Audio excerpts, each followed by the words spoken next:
Ia o e lo mātou o tua lo mātou ta mā o i le langi le rei Taeao fōu. Le Taeao sengi o le rei a so tofi, ua e whaopopo i soifua maola o le mātou o turu. Mātou te vi atu ma whaafitaia, ia lau alofa malawanga le leia i mātou lau whanau. Wa e taitai manuia mai ai soifua maola o Samoa lau anturu pele. I le nei Taeao fōu e whaapopo i lo mātou wola. I le mai ai o whainga malolonga, i le pō ana pō, ma le mai ai o ngā luenga i le aso ana dafi.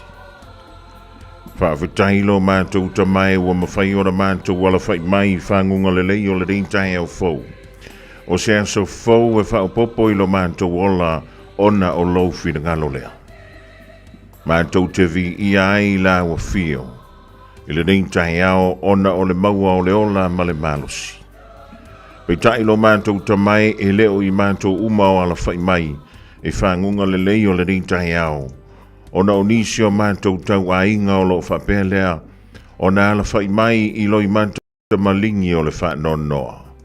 O i mātou o le wha vau ona o le malanga le maliu ma le o ti. E pei ona moli mawina o mātou ta mai. Ai mātou tele i whananau ma mātou o tua. Walewa ona e si la fia le tangata malona to finga o le awha apea lea, ona tōfia iai, manga lue ai pe awha alongo i le musumusunga alo wanganga, i to tonu o le nei o langa le tu maulo mātou tamai. Ie lo wha mapa i atu lo wa au wha awhanawhana i loto manga, o mātou ainga o woma e masani. Ona o le malanga le maliu ma le oti le nei fo i vaiaso lo mātou matai. Whaavatai mo mea uma ua e fua i mai ante i mātou. E ui e pa upea i mātou i le angasala ma le leanga taimi ma le taimi lo mātou. Pei tai e te le tu la fua ina lawa i mātou. A wai tele ngese lau to sa lo walofa le fa tua o ia mo i mātou anau angasala. O ani o mātou sese, o ani o mātou aleu lo mātou tamai. O mātou wha moe atu i le maliu wha lava au o lo mātou o li wha aola. Loa lo pele to tasi o Yesu Keriso. E tongi ola ma mangalo ai o mātou sese ma o mātou angasala i o luma lo mātou tamai. O a umani o mātou leanga, ia e alofa ma wha mangalo ia te i mātou lau whanau.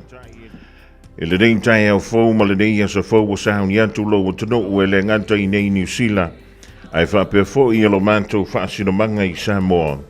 A wale whaatono wina, e le nganta i leo le whaaua wina leo tiute ma whaiva alo filima. O tofinga ua e tōfia iai i mātou lau whanau.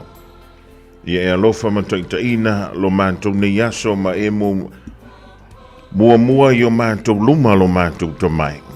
Ina ia uli masao le sao Samoa i le rei aso ia mātou fuafuanga wha tātitia e le nganta i leo mātou wha moemoenga lo mātou tamai. Na e tā ua i tutono a wafionga pa ia a mātou mānana o i se mea i le Taeao a wauli o le Fiafia ma le pō. Na pau le mea mātou te whai o le mātou wha tongatu i la hua fio. E tau walantu lea i lo walo pele o Yesu Keriso lo mātou ali. O a umani fuafuanga lo wanturu u le rei aso lo mātou tamai, wa mātou whātua tuantu i la wafio, e te whātou no wina pe ātu sai ma lo whirangalo. Whaamanuia i a Samoa mai ona taitai se yo i se au pito i titi. I lato uma o lea wala whai mai whangunga le leo le rei Taeao fōu. I lātou o se teimi o na maleifu mai lei whangunga le leo le neia sa tofi. A ia maua lunga i pealo o evi inga ma le whaane tanga i la wafio. A wā o la wafio e ou le mamalu, e ou le vi inga, mai le vavau se ia o i le wha vavau. O la mātou tatalo le nā ma le mātou o lenga i le rei Taeao fōu lo mātou tamai. E tawalatu i loa le pelo Yesu Keriso lo mātou ali.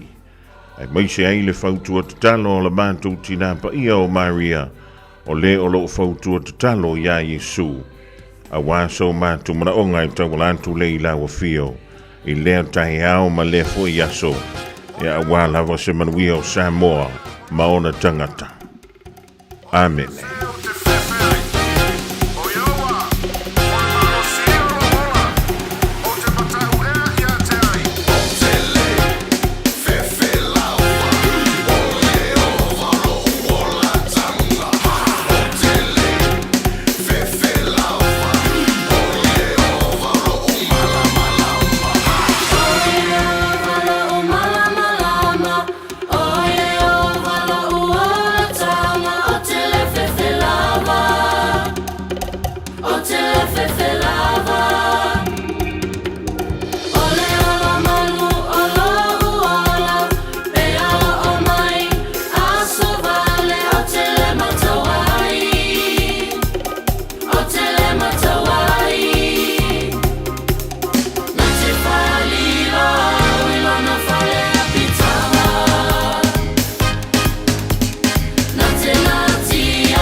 morning at 6 o'clock. I'm Kay Gregory. Weather conditions are starting to ease, but red rain warnings remain in a number of places. States of emergency are in effect across Gisborne, Bay of Plenty, Coromandel and Whangarei, and thousands of people are without power. In Gisborne, State Highway 35 is closed and coastal communities are cut off. State Highway 2 in the Bay of Plenty is closed in several sections between Tauranga and Paeroa, with evacuations at Waihi Beach. In Thames Coromandel, floodings closed large sections of State Highway 25, with campers evacuated from Cook's Beach. Met Service meteorologist John Law says the weather should ease today. The good news for many parts of those very wet areas, it should be a drier Thursday. South of Tauranga, several people are stuck in cars in floodwaters on Waitoa Road. Emergency services have been trying to reach them. A former Labour Party leader is warning of more disagreement within the coalition this year as parties gear up for the election. Prime Minister Chris Luxon set the election for November 7th. Phil Goff says coalition partners ACT and New Zealand First have differentiated themselves well throughout the term, but it always gears up in election year. Luxon is not getting the support from either Seymour or from Peters that he might expect as Prime Minister, and that is because they both realise that their success really depends on distancing themselves. US President Donald Trump still angling to take control of Greenland, but has told the World Economic Forum he won't use force. He's addressing the significant pushback he's faced from Europe. Trump says he's seeking immediate negotiations, saying he probably won't get anything unless he decides to use unstoppable excessive force. But I won't do that, okay? Now everyone's saying, oh, good. I don't have to use force. I don't want to use force. I won't use force. All the United States is asking for is a place called Greenland. And that's news. In sport, New Zealand are 131 for 4 in the 14th over, chasing 239 to beat India in Nagpur in the opening T20 cricket match of their 5-game World Cup build-up series. Glenn Phillips made 78. Former All Black First 5 Lima Sapoanga suggests Highlanders coach Jamie Joseph's people skills make him the best option to take over the national team job from Scott Robertson. The 34-year-old spent years under Joseph at MPC and Super Rugby levels. Sapoanga's given the example of the Highlanders starting the 2013 season with 8 losses, but winning the competition 2 years later. And the New Zealand women's hockey team have lost 2-1 to the United States in cold, wet and windy conditions in Dunedin. That's sport. All I hear is Radio Samoa, Radio Samoa, Radio Samoa.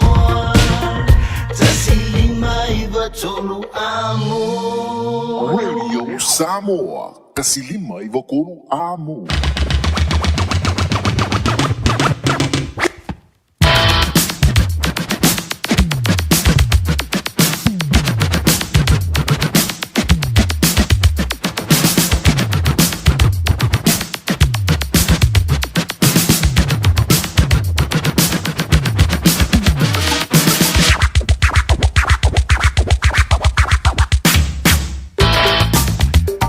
Filanga ngai whaatalo whaatu fo i le rivaenga o le Taeao Samoa i lau mai momala whaafunga anga i le tautua a mantala wala leo le radio Samoa le Taeao fo le Taeao le dio le stofi le whaata fitu ngā wenga tutu ma whaivalo filima lo topa ia malo o to mamalo le ngata tono ni Silia o Samoa ma le telefoni o tonu o le laulangi o lo whaapelea o na maua mai le tātu tautua le rivaenga o le Taeao ma lo le soifua maruia ma le langi ma good morning. Ya, kia ora, oa mai oe, oa mai o lua, oa mai o tau, oa mai le ainga, le rivaenga o le Taeao, ia malaifu mai whangunga le lei, wane ngā lorwi inga mal le whane tanga e moli le tātou te pāui le langi, ona o lona lofa o tei mai eilo tau soifua ma le bātu wala, le rivaenga o le Taeao. E le imala malama au ki lani nei o le whamaile official wa ai tau, whanto a whapelea ona o soane le lai le luse fulu ma le whamirute, e te ahi le ono i le Taeao nei. Ia e awhiwhio mai mo tala mai a au maa lole langi mama ma le soifua lau le lei. Le rivaenga o le Taeao e ua punga lau ki poki, ua e tutula i mai ilunga i lo moenga i le Taeao, ia po le nao lava i te mawhau pe te tu ilunga pe toi whaangalenga le moe. A whai te amatue le afole ono wa lewa na tauna umana i saun. A whai te amatue li tu lai fitu i hoi e fuai le mamao le menga i ke ngofo ai. Ia ma le tau whale whai ngā wen. O si au tau moe ini a whai lewa mai koe li mami nguke. Ia hoi. E te toi te i fo ilunga ua 5 minute te aile i tūla.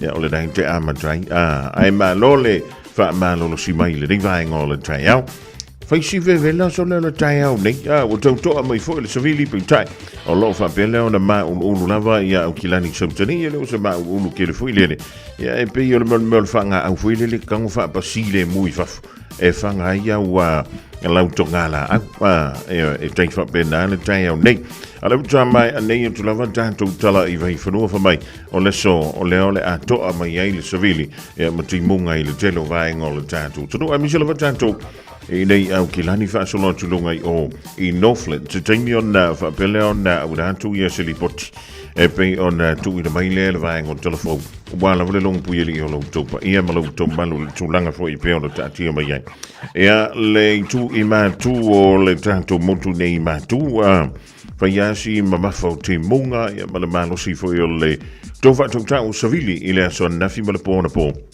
le wa fa lo mai ai e o antu le se fulu pitonu o Northland o le wa fa la wi lo mai le tulanga o le state of emergency ia wala vole si le fia ia le tu stemi o tanto o antu le ai e mo tumreni fa tala fa antu te le we longo le tanto tua e mara o danga fo ia radio Samoa te loa na to telefone o le mafuta mai tono ta vale ia ma le tio fa longo e maunta malawa a tala fa antu ia miu a mosa mala ainga le Taeao puna o lo fai e kuasi arwantu wai I si papa savili mala ainga o le mafuta mai nai wiri I manu kau nei pa le panto manta maruia la singo le ria so Rachel Sifa e va per foi eti tasilimu o le mafuta mai nai kalai stitcho amale tau ya to si o le dai le o manu tele tato ha taps maruia ia fai valo filima o le ria so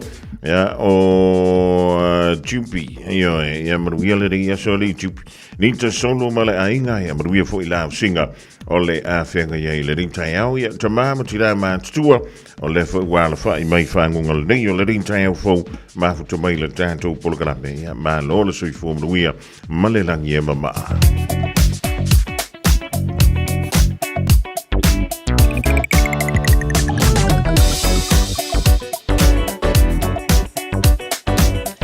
Tanto wanga ia tulungo tanto wala te tele le vai ngol Taeao e fa talo famba fa malo atu ile pe ia malo ave tava le malo le lo su le Taeao fo malo fo le au solo no we along all the state highway 1 and Fiafia la ia tulen Taeao le city ile palacio timunga sole ai le fiole muia tanto tava ai ala mabon me le au tava le fo ile o le Fiafia e ku le ka ofi e ve ko le moto I ku le ka ufficio le la ma ku a so longa le fe malanga inga ia a we ke alu ke ngofo I le onga tono le o le moto alu ia ka fa pe alu ko wai ala nga yan mai maru kam de yanga I le city fan solo to lunga I Albany North Shore e lunga le state highway 1 los ful malvalu mi do tele yo finga malanga ala nga mai Albany le city fan solo mai maru kam de los e fulu male fitu mi do te Ola want to mai au kilani somtenei fa solo 29 chapter 2 e lunga le state highway 20 mal state highway 16 e los ful mal tolo minute mai chapter 2 mo marukau los e fulu male fa minute a fa yetala lai Bombay maluma mai po tuantu tolus ful male fa minute le mai e le city le Taeao nei o le city mo Bombay tolus e fulu male 5 minute Langa yantu le maleva lele I manukau Makuama ngia so le flow of the traffic ile vai ngol Taeao Manatua e te ontile sao ngale mui lo fa untonta e ba yani fuspa o lo ba se e mai se le fa now ile taimi to te malanga fantasia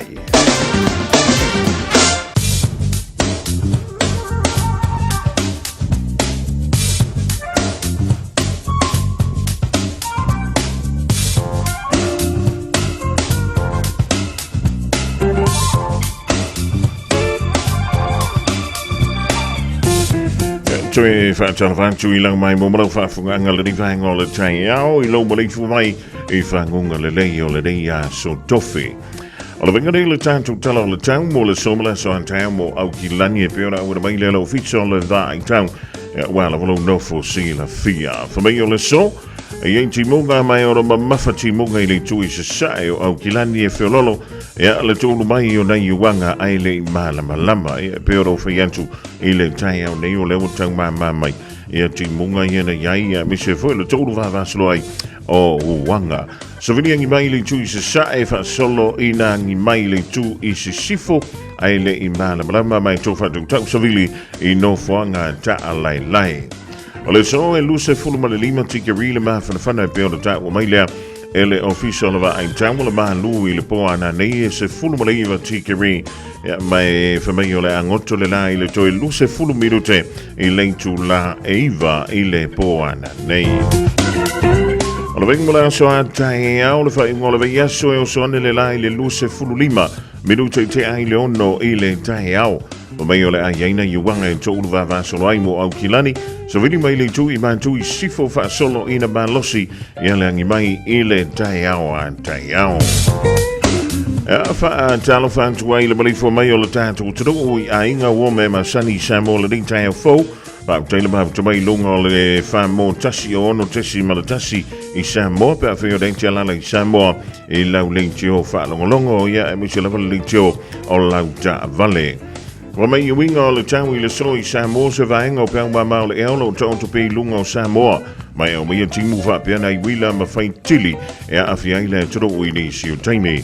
O whangtuanga mo timunga ma mawhaulo o wha malu si a pea mo laufuru o mo Samoa.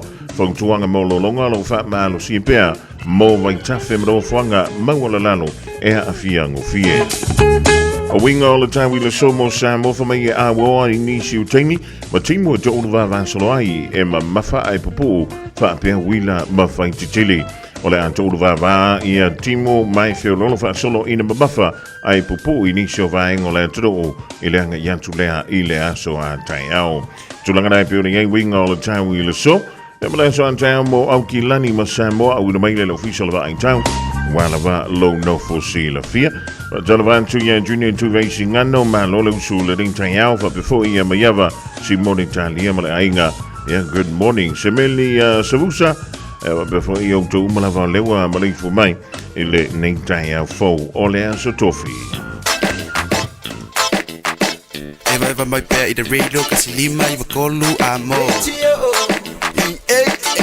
Au ngate sunga mo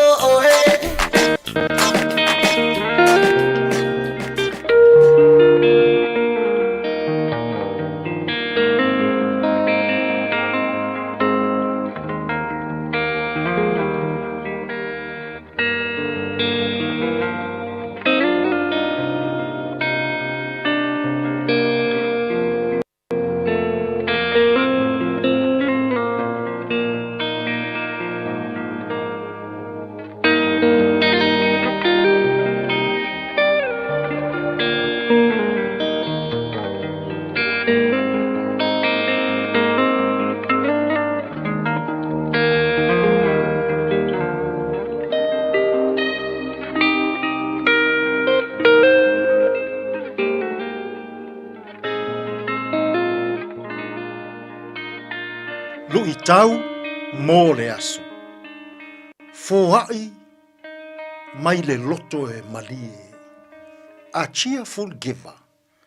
Lua le koronito o lona mata upo e iwa, a o lona foi upo e fitu.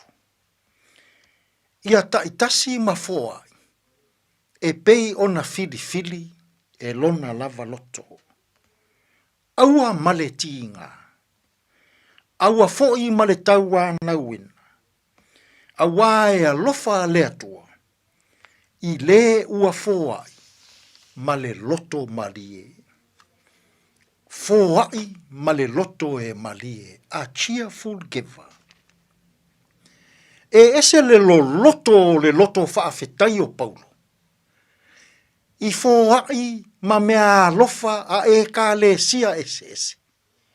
Mō ia o fai fe au, ma le au fai ngā luenga le atua. Fai mai le o ngā Paulo. Ia fai ale fōa ia le tangata wha atua. I le mea ua fili, i totonu o lona lava loto. Aua nei fai ale fōa i malou loto ua ti ngā. Aua nei whaia lau fōa i ua whaataua na wina e leisi tangata. A ia e fōa i ma le loto ua malie. Samoa e ua lau i loa oe i le lalolangi. I lo wanga le lei, i lo loto fōai, ma au mea alofa. O mea e te fōai mō lou mā lo. O mea e te fōai mō lau e kālesia, o lou nuu ma lou ainga. Ma naia lea o ngā paulo, e whaatatau i fōai ma mea alofa ese ese. Ia sau mai totonu o lou loto. Ia fili sa o loto. Mai totonu o lou loto. Ia whaia ma le fiafia. Ia whaia ma le loto malie. Samoa e. Ia e fōai ma lou loto malie. O le mea ua au mai e lou loto. O le mea le nā e fiafia i ai le atua. Aea, pe a se i e fōa i ia i lene yaso. Mai to tonu o lou loto. Ua tumu i le fiafia. Ua tumu i le loto malie. O le tangata e fōa i ma le loto malie. O le fōa i lea e fiafia i ai le atua. Aua lava ne i whaia ma le whaataua na wina. Aua fo ine i whaia ma le loto tinga. Samoa, ia e fōa i mō le isi o uso a tangata. Mai to tonu o lou loto ua tumu i le fiafia. Tātou te tālo. Whaftai le atua. E te fiafia tele. Pe a o mātou fōa i maanga lelei. Mai to tonu o mātou loto ua whaia i le fiafia. Tātou ia malau fio ia mātou fe au mga luenga o le nei aso. E manu ia ai mea uma. Lou lava suafa Yesu lo mātou alii ma lo mātou whaola. Ua mātou tatalo atua i nei. Amene.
sui la uambo mama fa sa o polongai lo ufa aolae se mea manu oe faafetai Yesu faafetai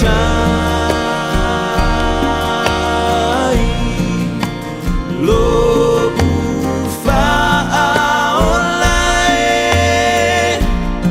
se mea manu oe faafetai Yesu faafetai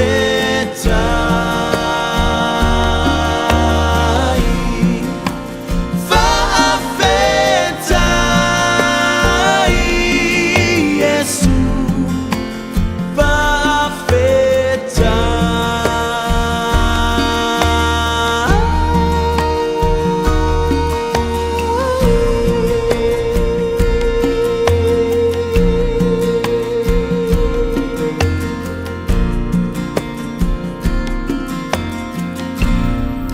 Sifung malina o le PSAs o le rifang o le Taeao e taulunga tuai le polgalame o le tau.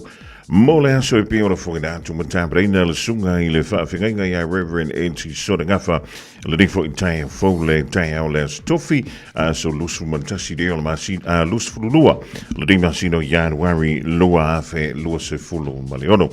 Ja, mau pele malo sultino fa befo ila le nganga le usunga le whaafingainga wala vai le whaawina o le tala ina le o lona whirangano e Michelle Tabrina o le tātou pologramina o le lutau mo le aso mo ema o le aso mo le aso le vaiaso e le tutua wha o le radio sa mo talo wha malo le soifua e le deintai au fauwa talo wha toia arona sila mo le whenga wenga na le Global Express e nai o tara ia o le fua amtali ngā wenga o le deintai au fau wha musa mala inga Melbourne Australia tono nau whato a tele titile whai le waviao ya malo la vergan we malo le fa malo si il rintaimi o le Taeao tanto wanga yantu se li poti mai i lunga o tanto penga tafa i langi ya e fa pitono o lena ye elementa o le red level heavy rain warnings e pe o tu ina tu le e molentu i mantu o Northland North Island e pe o Northland Coromandel Peninsula Bay of Plenty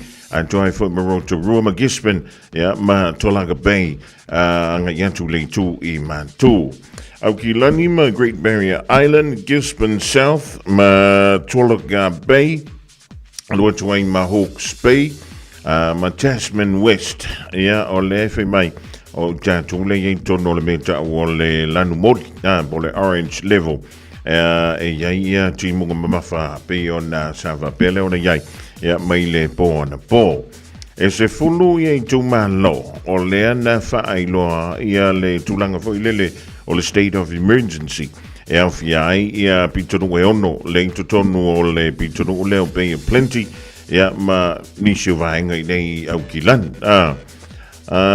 fa mai na tausa ilia ia se tamalo ia po se tama e tutonu o lana tavalele ana tafea i le tu i matua au kilani i le pitonu leo o Warkworth ia ai lavo malo si le tafe le vai lungo le wala ia ai aluantu ele danta mai tonu o lana tavale ma tafea antuai o le tausa ilia o mai le tebidei la mataia e le New Zealand Civil Defence ia le malu le tro ina ia matala e misela no fuanga ia fingofie ona o ia lolonga ya o ni sina vaenga pe ona ta o maile i le plasia i timunga ya male malosi o le tofa tu ta o savili malosi e le tu i mantu o au kilani ya o ni sina vaenga pe ona ta o mai o le lapta inga pe o ia le lapta inga na o le red le level o le red o mai sfulu luai tu la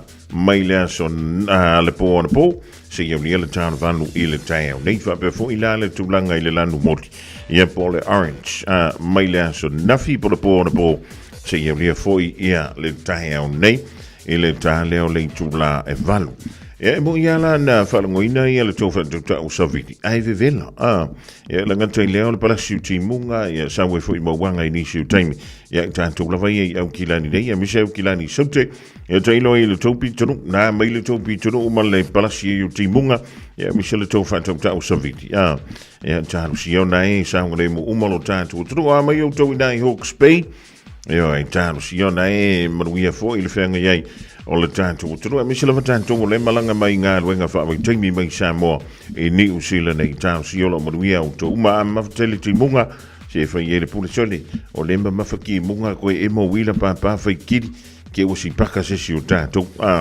ia le lei o e mana tua le talaina o le o nanga le fale te le fwai le fale mea fale mai le atu Europa le o whai ngoino le IKEA ngai au ka fole ina Sylvia Park in Mount Wellington.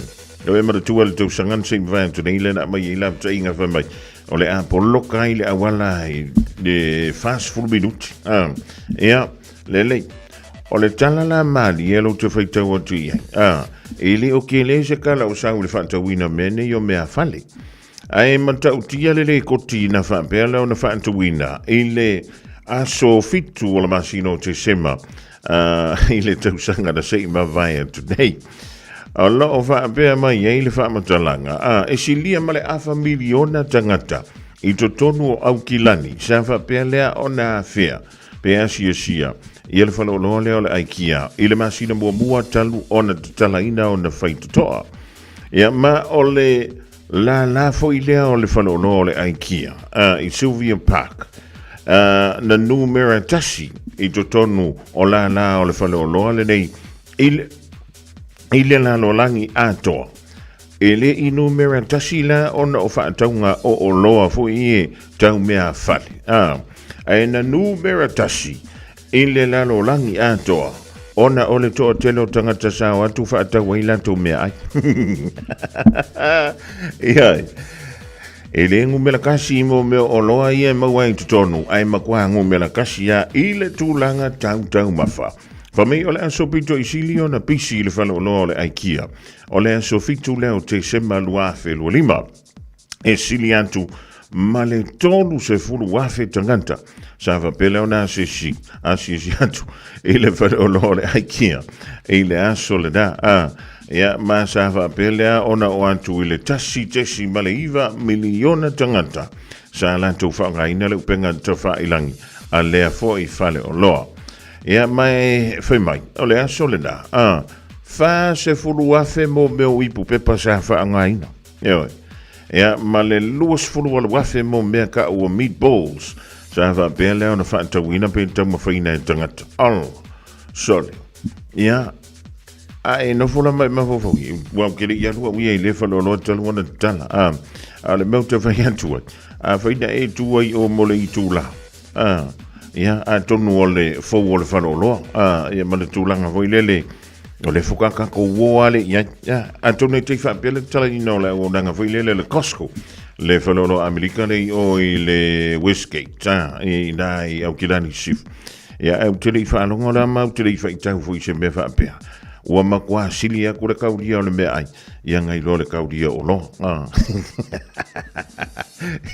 au te whawhetai e leo whapea mai a mea la o tangata ia o le antunu o le lena pito i sili o le to tele ai e to tonu o le whale o lo a o le menta ua ia a ua le kauria ka ko o lo fu i e lenga whaile whale o lo ia o le kauria kua ia ka ko mea ai ia e le na o tātuku i se makua kumu i si mau tangata i se tangata papalangi o le au initia o le au Asia tangata mai i ma o le laulang ia le ua o antua i le rafa inu mera te le i lunga o lai silia ma le miliona tangata wafea le o lang ia ma le silia ma le fa se furu wafi ia pleito ia ua umana faunga ia le masina muamu fa pefea la le masino Januari ia mi se fo ia le ua tulanta fo i le fai unga o le nei fo i masina ia e makau kia fo i le koe ngame lo knowing Pone ana pisingi se fai.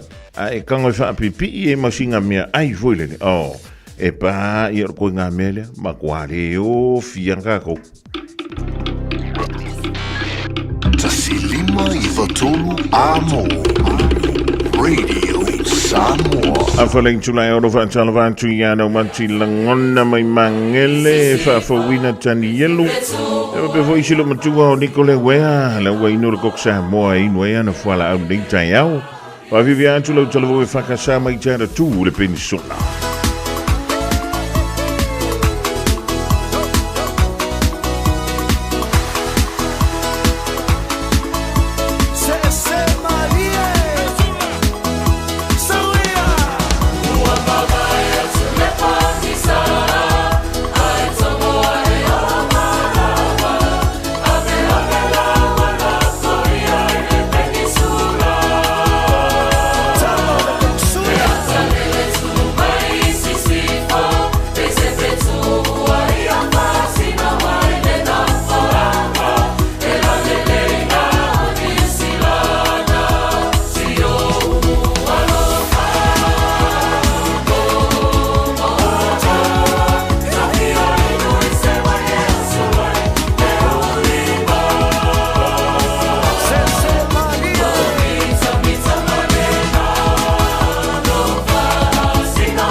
It's summer, a time for gathering and reconnection with the ones we love. Right now, measles is travelling across the motu too. It spreads easily and can cause serious illness. Before you visit whānau, make sure you've had 2 doses of the measles vaccine. It's the most effective way to keep the ones we care about safe from measles, especially if they are too young to get immunised. It's free for most people, so contact your healthcare provider or visit bookmyvaccine.nz before you settle into summer. Beta Drive Doctors i le taulanga whaatau i mangele, whaapea manrua. Mo le vainga o so ngase pe amana o mia. E whaatino e fo i matupui pui o le whanau witi, o tupui pui la COVID is full river, mo i lato is full on tausanga malunga atu. Whaapea matupui pui o le flu. Wala au telefoni, 255-25 mo so wano e whaatino ai nei au nanga. O fisa fo mai i mangele i taftafane o le McDonald. Amanrewa e taftafane o le Faletusi po le Public Library. Beta Drive Doctors Clinics. Taeao for Samoa o Mr. Cowboy le nei. Whaafafonga ma mai mo mai pea i le Radio Samoa. Yeehaw!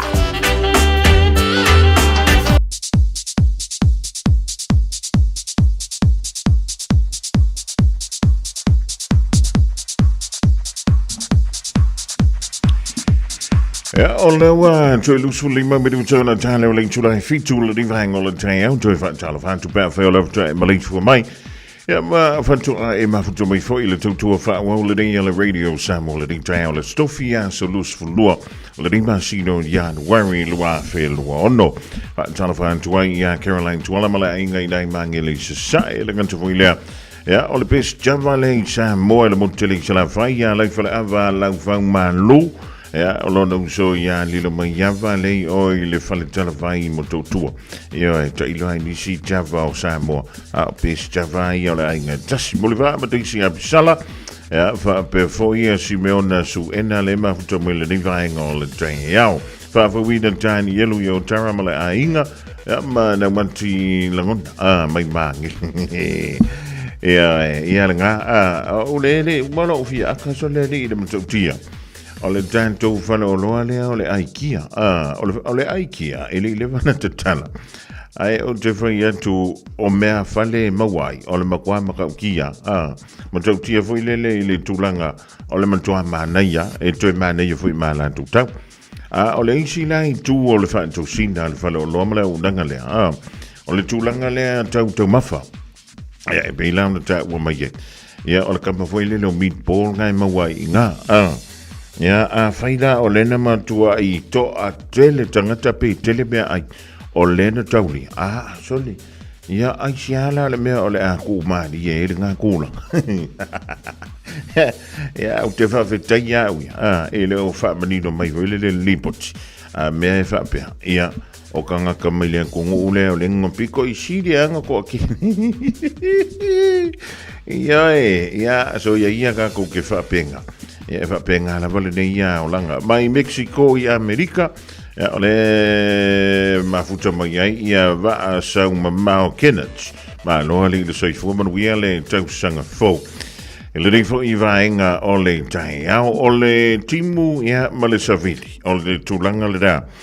E pe ona wha mawhaina mai, ia tātou telefo le rei vaenga o le Taeao. Ia ma o le tūlanga le da, tau o le tātou whai te iai. Ia tue foi lau tala intua i lunga o le ala tele malunga o le moto wei le ason na file na wanga i tu i teile si tia.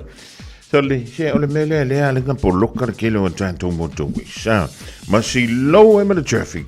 O le mele ka ngaka foi lele nga o sinka pai mea kūr ka aufi. Ai o la se vala e vai ma istavan. Ma fuanga na le si low e le tātou traffic i le tele o le tei. E leo ni whana wala tau tāwale. O tangata o makua Fiafia lau. E kūra ka aufi. Kūra ka aufi. Nei lunga o le whanslei. Ia pole lein no na lua wile. Whambre boli. Whike Fiafia kūra ka aufi o la kwamane. Ia ngai au lei au kafa lenga le piko i au kafa. E lenga. E kuku wama e whakafa koe au kafa man poloka o le motoi. O le mena le motua si lo wai level e tātou traffic. I le tele o vahenga o le awa. O no tātou i Fiafia whele mea ngāra kūra ka aufi. Ku. Ai nei mas mafuanga ringa ku. Ia ele umia ai umaia mo meo afu. O se e vai o tāu fio lau tāwan. Ia le mea lale. Whai mo siaki ia mo meo tātou tāu fi.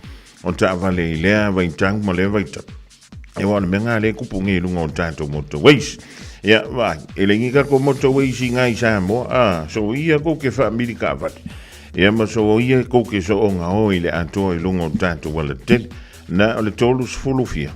Tolus fulu kilomita li tu la, tolu lima. Sao. O le hoa ka koka wale ngai whioa i Samoa. I nisi o tei. Sani. Ua mōli ngā li le whioa i o ka wale kai o le siteri i nei au kira. E mālo le soi fua maruia. Vai se Malu o le Taeao e inu e au whala au. Wafia ai lome. Lome. Eulu polome. Lome. Efusu foi lome. Lome. Sawa lome. Lome. Tafa maiata leva veau. Olome ua alue tafa ova ai se tagata ua vela oseti. E inua i sana iputi. Aole matai ua tilo mai. Fea e aluia i le taule ale afa alogo mai. Le asemea na e sawai. Lauto fa se fa mole. O italene i olome. Sina fa lawa se italiane ai. Lo tamanava ua mole. Sole lome se ua ugatete. Foliga peio se panikeke. E sa mua ave o ua fuvae. Toi ave mau se vae. E masta la lome. Lome. E lo tu foi lome.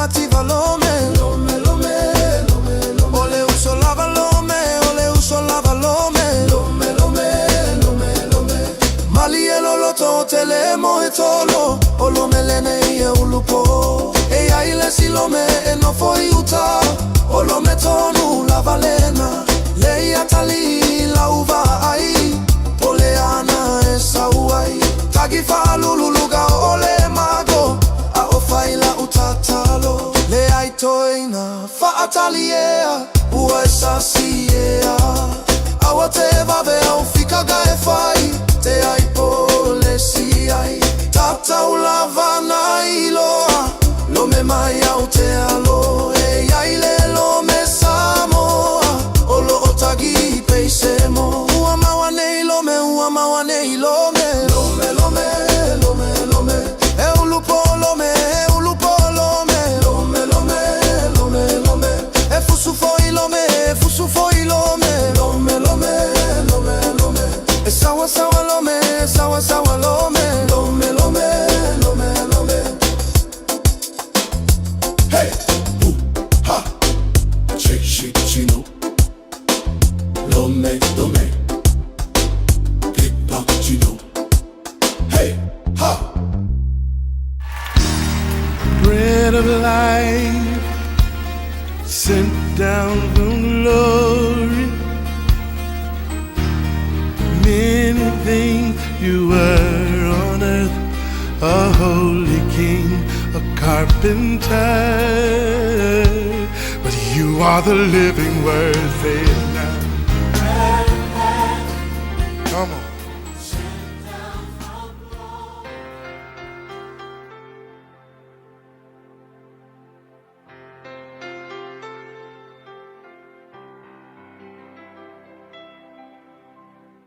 Talofa le tatu tudu Samoa le amatango le yaso mai tatu porkalame o le aretole ola malo lava soifua manuia le tatu tudu mo Samuel usful fitu fa upetol food will fa pea waliliu eseta vita ia teia eli apolo no so wa fa sanga tu ile tasi wa faya tu foi pei ona upu ale upu mo o nasule nei fa pea aua etefi nau ma le tangata loto leanga aua le finau ma le tangata loto leanga ua ilo le mele le tangata loto leanga o le kie ke whaia iai aua ke a mga ia ko ua iai alue whaia utala ua ilo ia tā vita lea le tupu longa Israel na filfilia maitala tu spaia na filfilia ele atua tā vita iluma o nauso nga fau ele tua Samuelu iluma o mata uso tavita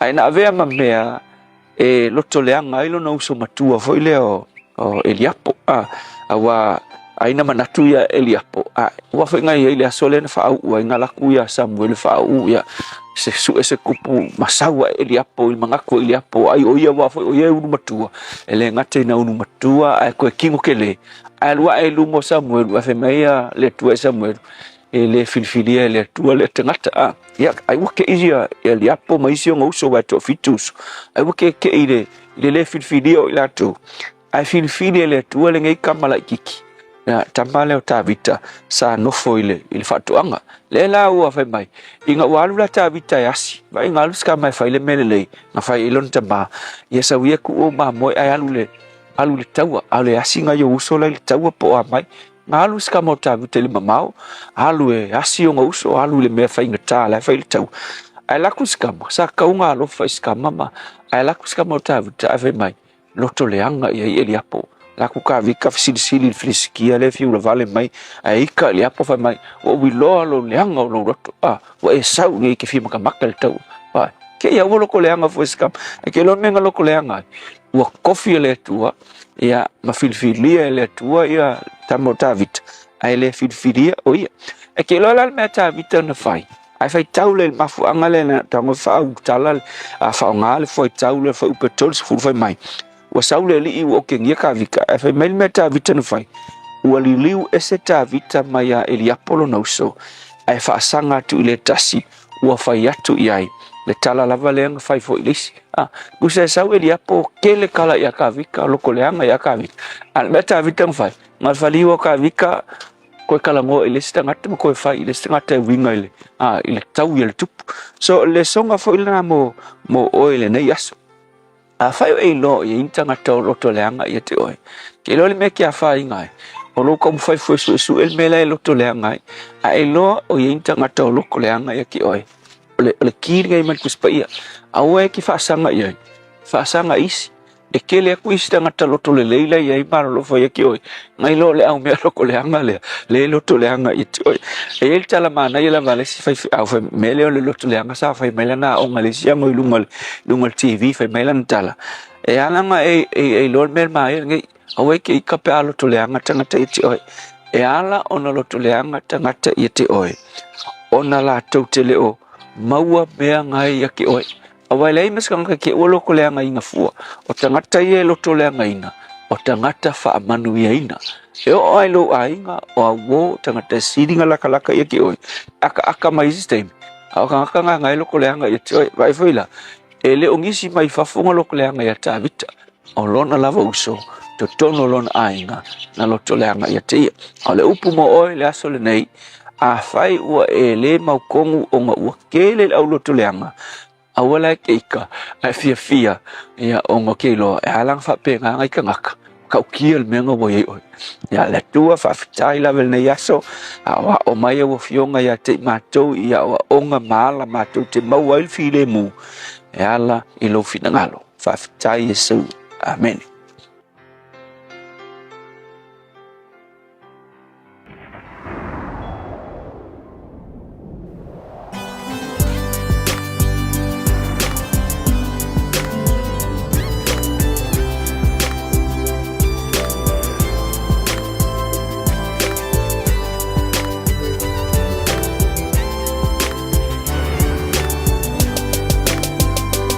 It's the way, it's outside.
Iswe tau tain lau va pese se lau sfulima le tusi pese le kalesia me tutisi pe ona langina le le pese evangelia wasiliana me tutisi nai o tahuhu le rivaingo le Taeao tau lunga tuain. Ja, le polo kalame dau le retulo la mo ema u le Taeao fo le stofi so lusfun male luane o le masino ya wari lua fil wono. Mole tuelangang fa tain sungal Fiafia au ya pasta la fa le kopo le Assembly of God. I lano I savai le rivaingo le Taeao ia mo le fa ponga fo o le tatu polo kalame e pe o e mai mo mai fa funga mai le rivaingo le Taeao.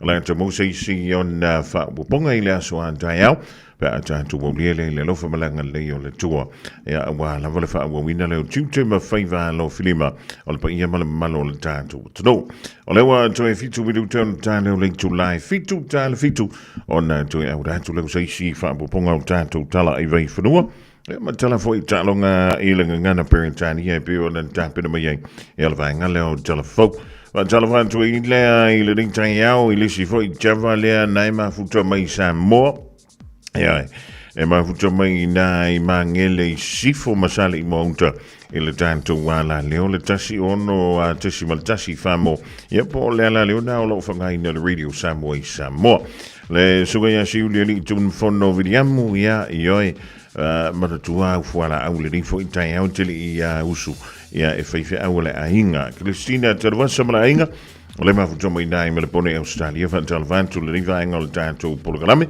Mwanguti alupe ala pae va pe foi un to umalava ole mafuto mile di vaingo le solo muto ono minute on dale o le tula e fitu.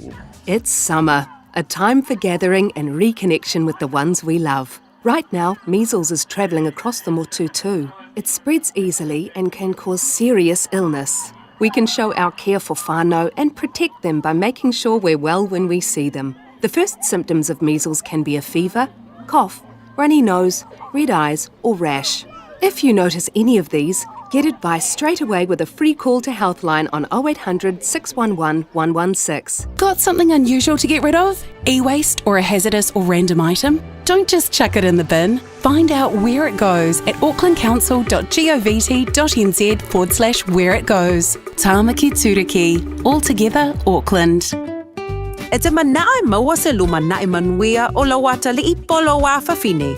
Ua se fulu nei tau sanga o whaatino le Pacific Advanced Secondary School lea au Onanga. Na whaawaile nei a onga e Sir Michael Jones. E whaonga I nae ngana le Pasifika I le NCEA. Maua fua o fua o ngā toe lea ni pilia onga. I le tau sanga lua o loa whana maua lunga I le whainumera o alonga whana wale pass na au sia tongi e ulu whale ai I le universite, polo university entrance I le tele o kolisi I au kilani. Ua uti awa noa mo le lua o lua ono. Mo nisi whamtalanga wala au loa le pass I le over se lau valu o fitu lua fitu fitu.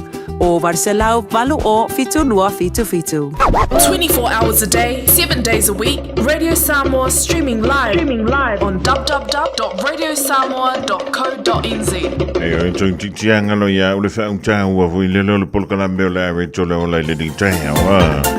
Mai maua tanto pena tanto wa le loto le. Fe lo ta vito no uso. E au tanto. E toi loto le anga tanto ya tanto la vai ni shooting. A talo fancy 19 marki le Taeao ya le bepa male ai.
In this update, heavy rains continuing to impact the North Island's east coast, with red warnings still in effect across Bay of Plenty and northern Gisborne.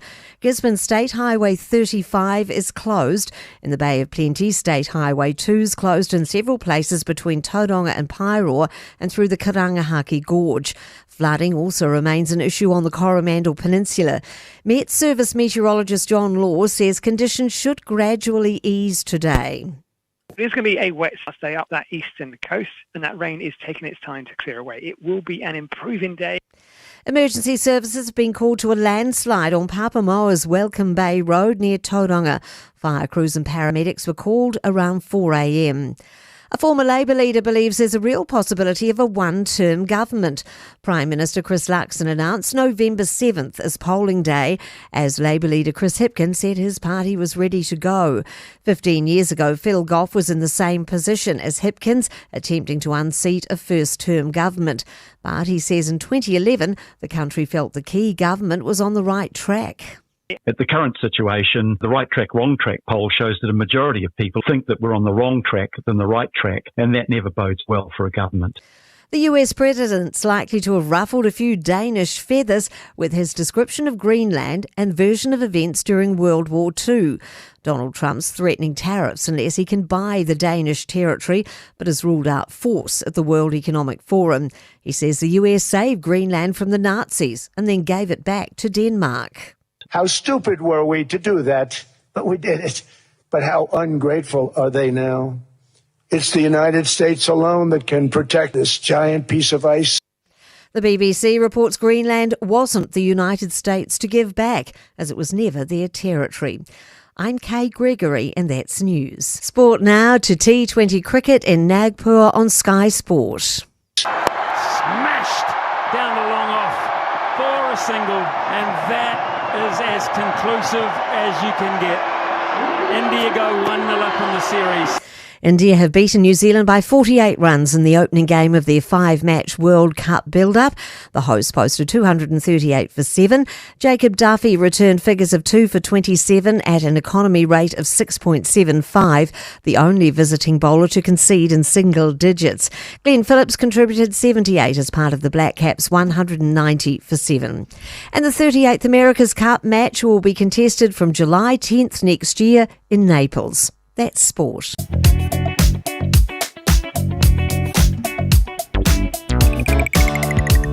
Mula talangang whautaya Kate mo tanto telefona i le vai ngol Taeao matala I talonga ngana peritania. Ulo ko puilingi fo ile pa ia mala malol tanto tro le vai ngol so ele malai fo mai fangunga le o le ia Taeao fo. Ole li pochi melunga le tele ni vai ngol Taeao fa talo fa tuim fa malo antu le pa ia mala malu avita vale ole da lava o ai lunga tanto le tele le Taeao.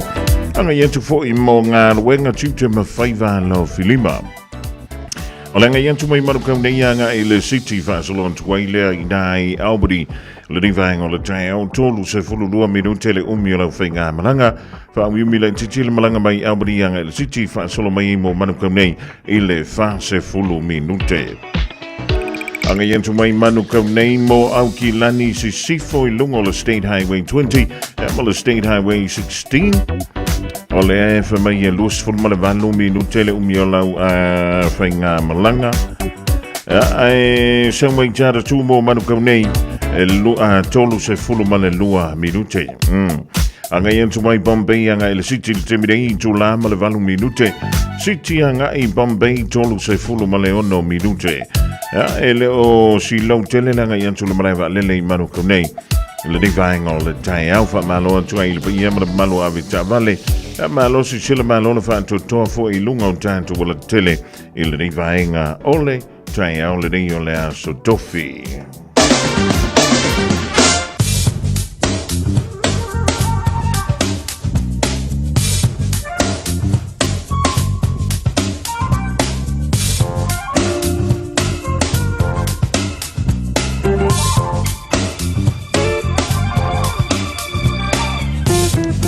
Lima minuta lau tēne le July fitu o le vainga nei le tātou tala o le tau mō le somala so Taeao mo au kilani ato ai mo Samoa pe ora wana mai le lau fisa o le va ai tau.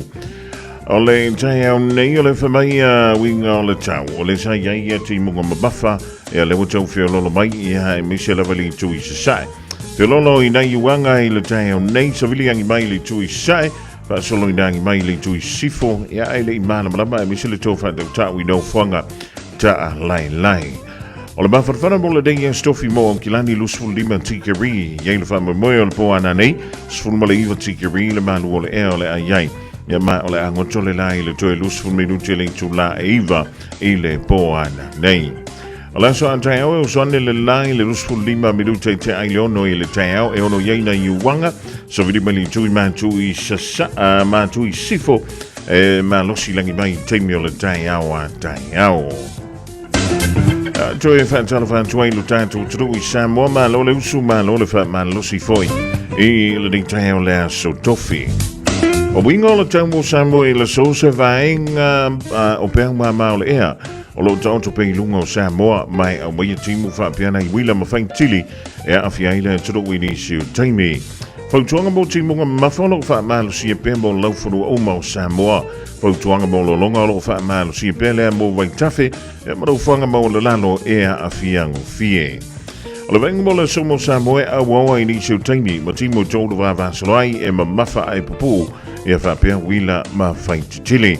O le venga mo le so anta mo Samoa le tolu va vasolai timu ma e feolono fa solo ida ma mafa ai pupu I ni si o vaenga. O le tulanga nai pe yo na ia winga o le tam. Le ding fo I vaenga o le Taeao da use atu le tanto taimi ia fitu minuti le butei nei le tula e fitu I le tautua ala radio Samoa le upepe pilione fantalo fantuina e o Tara ma before ia ferretti e vei fatili ia na fo o sahoni ia nga il whalamai ia vaai ia lona soifua malolo ina le ding Taeao po. Tala whalawa o le siufonga le neo Samoa le radio Samoa.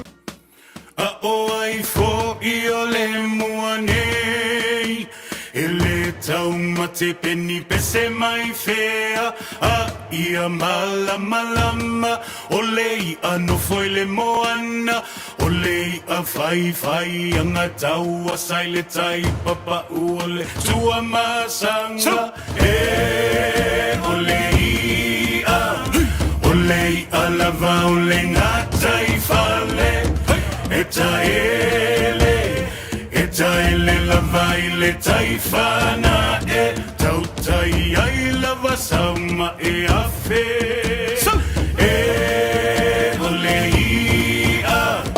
olei a lava o le ngatai fale Etaele lava I le taifana e tautai ai lava sauma e afe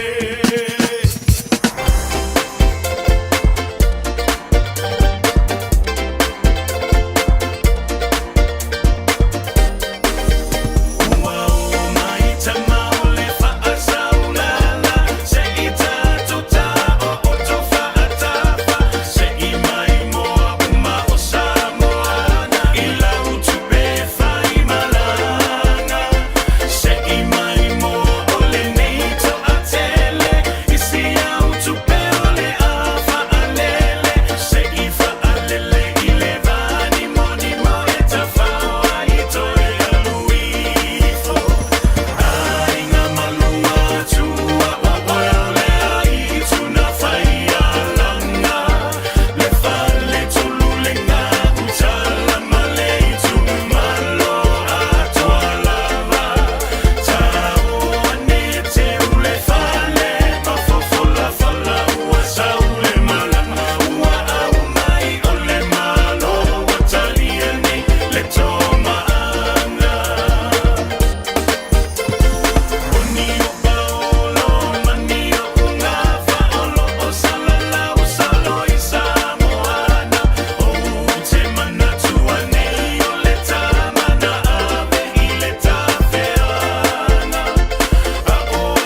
So from Malina, Pesa Puni, living vang all the Taeao, Tamal, the fat, so Lala.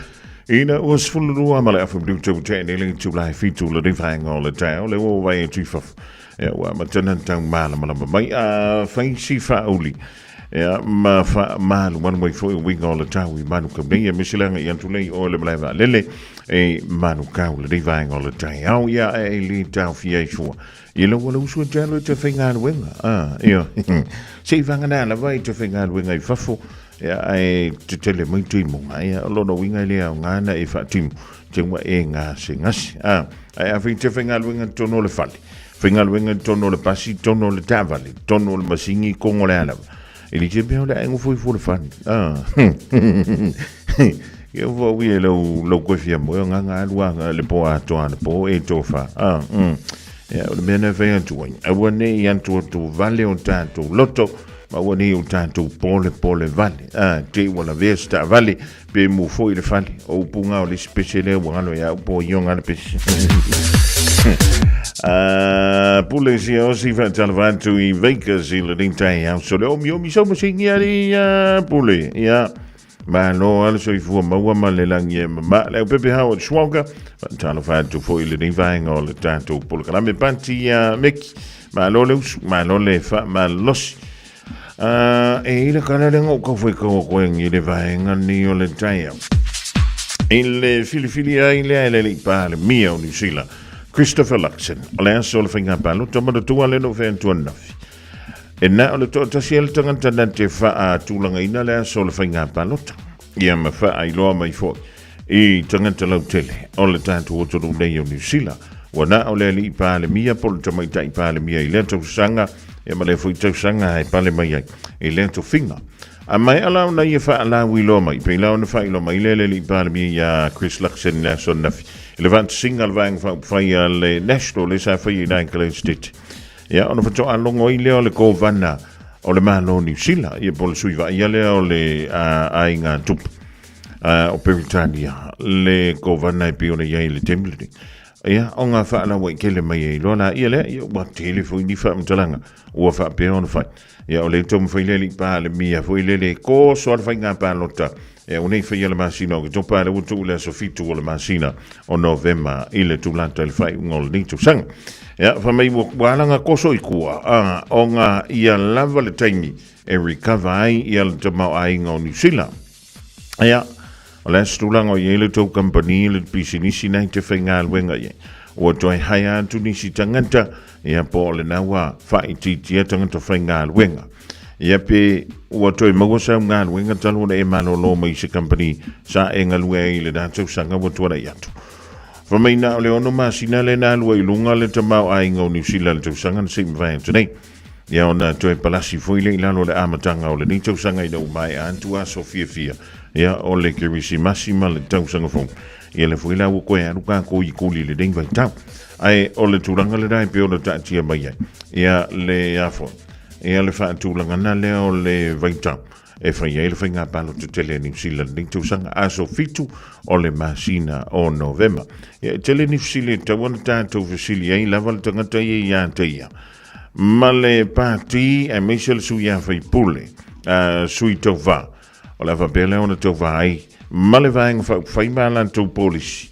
Anawa tau. O lo wapele ona o le a fai lo mai le ning fo i tau sanga.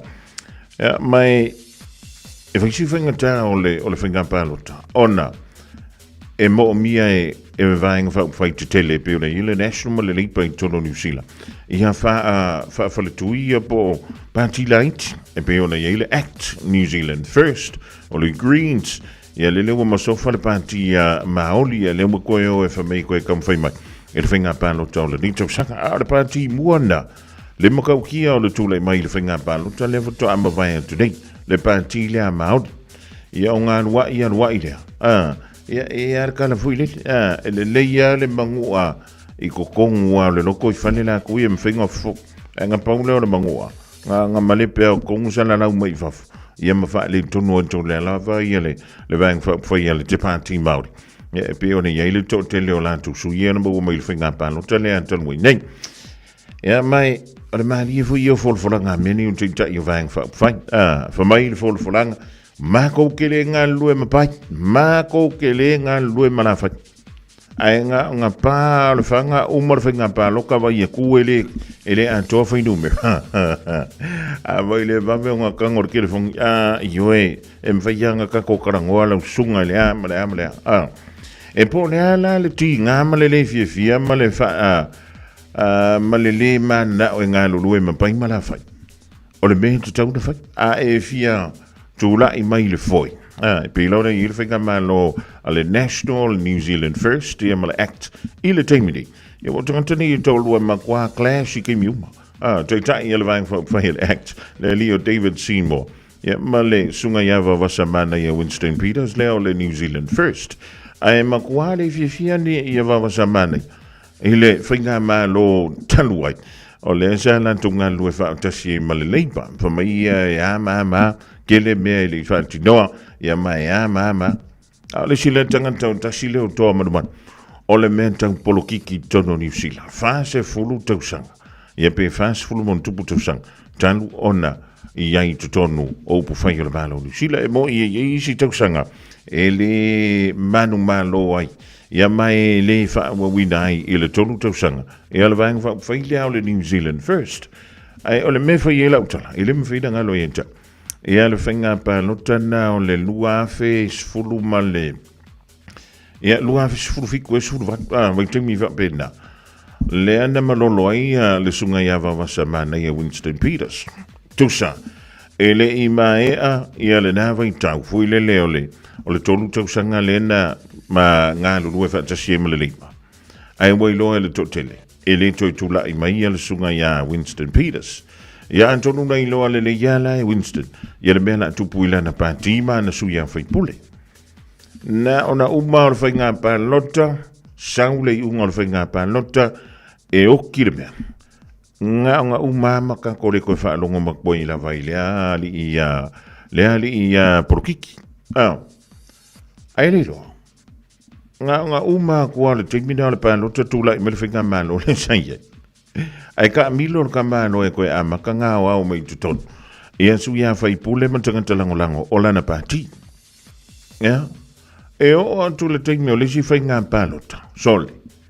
Ua makua ko kele a masu ia tui tauwa. O le vanga whai al New Zealand First. Ai le aima se singa mafo fōwinga. O le anko e fōi man. O le mena e whai e lautala. O le kangaka ua makua no lotola na sila. Ia malona sila fia fōi le tūlanga.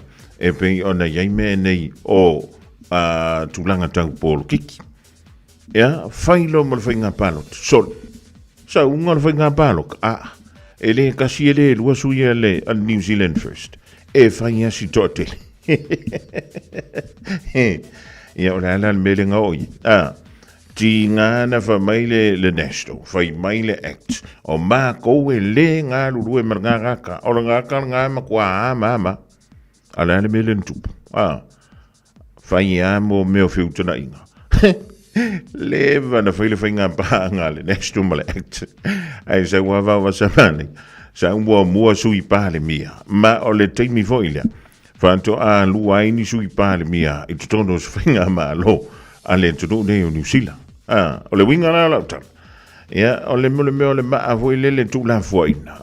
E le ango iei kangaka. Ma o le me whoina u te ilola atu pulu tau sanga ne. O le aka ko le ango whoia. E te whai atu. I le toi whoi mai. E toi whoi mai e whoi Winston i le ni tau sanga. Ia atono o se vainga na o le atanto mole mawina i le aso fitu lea. O le masino November. Ai, o le si pāti lea e wha moe moe whoi. E le wha atonga whoi numera i tono le pālemi. O le pāti lea maut. E ui. O le kele o le kaimi. E le fiafia I stangata maut. I stangata maut. Ioi. E le fiafia I a Winston. I le pākira. Ia na e te moli mawina. E te whaafunga iai. Ia tātou te wawa ia te upu matala I whila flofua. Ia o le kūlanga ngai peo ngai ingi meo porkiki. Ioi. E le whaapewhui lele o le awha ia kuara kala ma whaape ngā kua I lafa. Mga whaire kala ai sau kua akai. O le menga ka o le porkiki. O kako. So le ngā lea lua kuara kala pai malawhai. E vai e le kurioso I runga kako.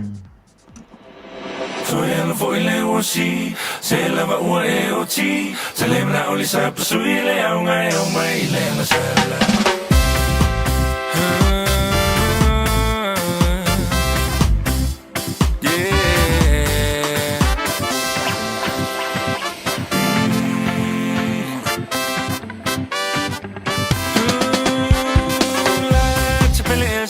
mole mole fa chali mai e. Po a e na te unga fai fa avale. So on a valley lava mutu ai le valley male fa e che. Le valley le na o me valley le ta se fe. So ya no foi le wosi, se lava o e o ti. Se le na o le sa sui le o mai le na sala. So ya no foi le wosi, se lava o e o ti. Se le na o le sa sui le o mai le na sala.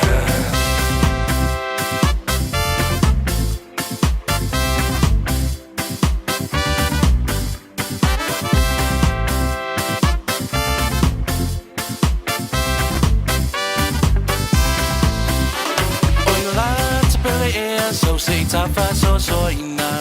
Oh, si oni tu si e vala awina. Ua tumolo ato ni mo si va rock and roll. Ai wanga lo ya oe le papio. Samoa o mo ni si va le malama. So oi nu ui tu ma la fanga. I want my way to say face so far me talanga pe. Why fear si fo I lava oe le cha cha. Se lava o e o ti. Se le na o le sa sui le o mai le na sala. So e foi le o si. Se lava o e o ti. Se le na o le sa sui le o mai le na sala. Na na na na na.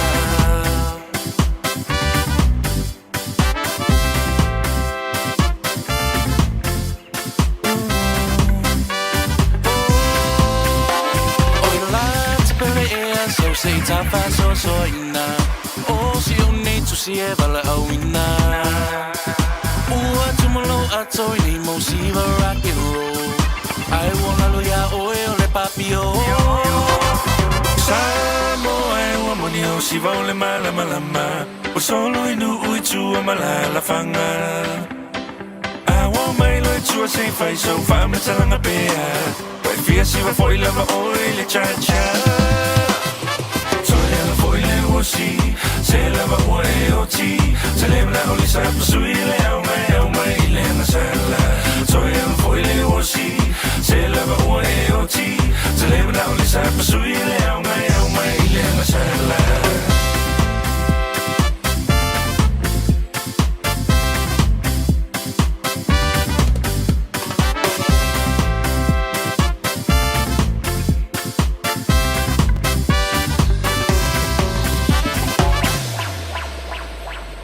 Just think a minute. It could change everything.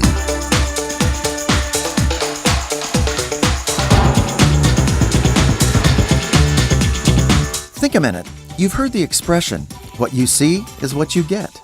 My grandfather used to say, if you look at a tree long enough, it'll move. We see what we want to see. Psychologists tell us that nothing controls our life more than our self-image. We live like the person we see in the mirror. We are what we think we are. If you don't think you'll be successful, you won't. You can't be it if you can't see it. Your life is limited to your vision. If you want to change your life, you must change your vision of your life. Arnold Schwarzenegger was not that famous in 1976 when he met with a newspaper reporter. The reporter asked Schwarzenegger, now that you've retired from bodybuilding, what do you plan to do next? Schwarzenegger answered very calmly and confidently, I'm going to become the #1 movie star in Hollywood. The reporter was shocked and amused at Schwarzenegger's plan. At that time, it was very hard to imagine how this muscle-bound bodybuilder, who was not a professional actor and who spoke poor English with a strong Austrian accent, could ever hope to be Hollywood's #1 movie star. So the reporter asked Schwarzenegger how he planned to make his dream come true. Schwarzenegger said, I'll do it the same way I became the #1 bodybuilder in the world. What I do is create a vision of who I want to be. And then I start living like that person in my mind, as if it were already true. Sounds almost childishly simple, doesn't it? But it worked. Schwarzenegger did become the #1 highest paid movie star in Hollywood. Remember, if you can see it, you can be it. A successful businessman I know wears a shirt with these words on it. Don't just pursue your dreams, chase them down and tackle them. You only get one life to live.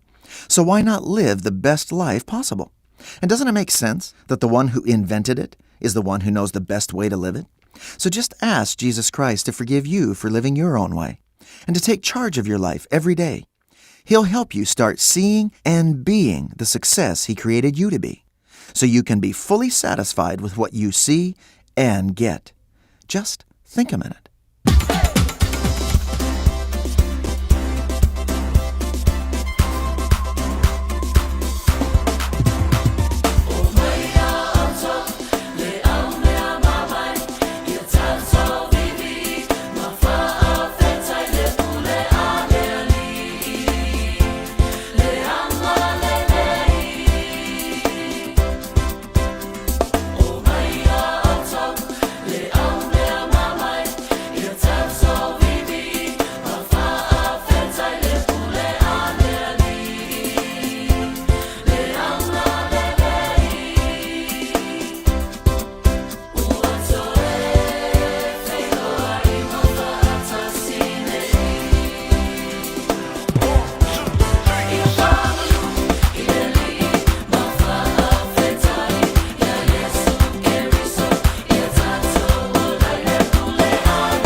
Angelo e whakasama I tēra tūle peninsula au ki lani sifo le rivaenga o le Taeao.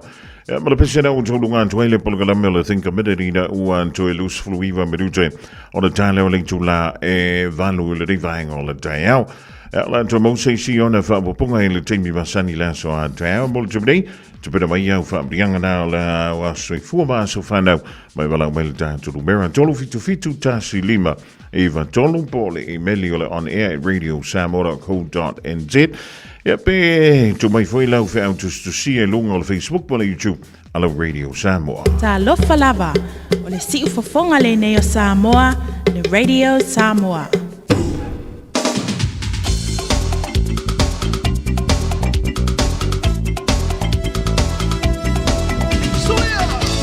Na utala tu le tātou leina mo au whaamrianga o aso sui fuama so whanau le rivaenga o le Taeao. Tolu fitu tāsi lima i tolu talofa. Alo sui fuela o fionga. Ia, langi e mama lo le whaamalo si mai. Ia mfakai lava mo le avanoa. Ia mo le atolo whaamanu ianga. Le tamane asio o nisi le alile o si Jacopo Sam. sen yo o nei wa ato ia no na sfut tau sanga ia whaatai le tua nei tau sanga te leo fo ina mo osi ia lufa le tua tui whaupuponi tau sanga sen mo oi ia alofa yo matua ia kopuma ana losa ia ista ima o ia sinira mtaua ia lufa le tua ia whamania kia oi yo alofa angana e watu lo antire nunga telefoni ia ana ia Fiafia ia na yo te ia battery o Mariana Shale ma tivona makein ia fasi sidelo anti de fastai la mulava no man yellow was ia fa pena foi va tele vala mai lo mtela bela tanto le nei le divine all the Taeao au fa mdianga mo so soifua ma sofa now Famariantu le valu se fulu tausanga o le uso ia matalena sala pe telekuresa o le fiango le va marurewa toi fa popo ile tua ia nisia se tele tanto te mafutai famarianga ma lo fanga mai lo uso ia lupe sililo ia antono le na wotu titi anto no wantu malu o le Taeao ia e meile me alo fakie le anga waka pengaku ya walo wa soifua amuia oe mantalena wa antolo valu se fulu tausanga ile so ya tanto uma lo famra tuina tanto wa so fa na wile den ya so tofi ole so lus fun malua ne ala masido yan worry nine talent wel tanto lena dalofa la malo se fua ya muia tausanga fo ya mangi ho tausanga fo ya ya Samania tuolo whaangama Samanianga ile Kale ilo kwensan ya Kemarisa tuala ole soe ato ilo na sunmal katau sanga Te fasta ile tuo neta sanga kele wo fo ile kale Te Samania la vale tuo ilo wasa whanau ya olo whaangana eva tuni sila nei Ilau nana olo ilunga telefoni fasta lava mole ava noa mami ale aso ya whapena fo iwa utaile mafuta mai Tolu fitu tasi lima iwa tolu whaamriango aso soifua baso whanau le rewaenga le Taeao i te misilo le te milne ia whakoa koe mauano wawangoa i le afo le fitu i le poana neita lonowinga vave mai o nisio tatu se ilonga e kapungi aku le lainga se ilonga e whakua umar porkalami ia whakoa wha mai huila ia oi ia wa ngalo o le i anga o le ngalo o le makuano lolo e maua le sami ele mawana yuka le alo fa me mo e mawana moanga sausau ele a faina le ona la vai te tala tu le lina ele nei vai ngo le Taeao mo au fa muria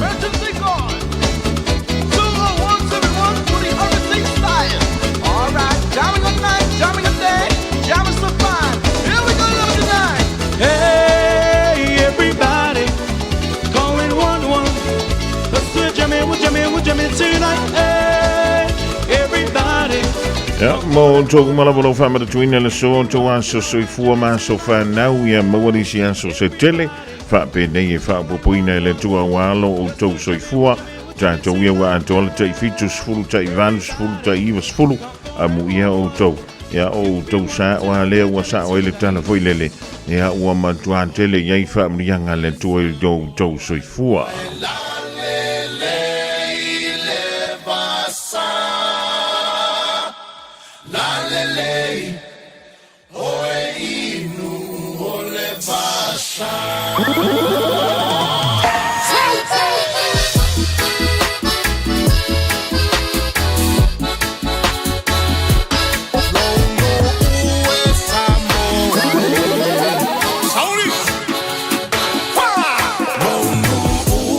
Samoa,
leave me. I tell my fire.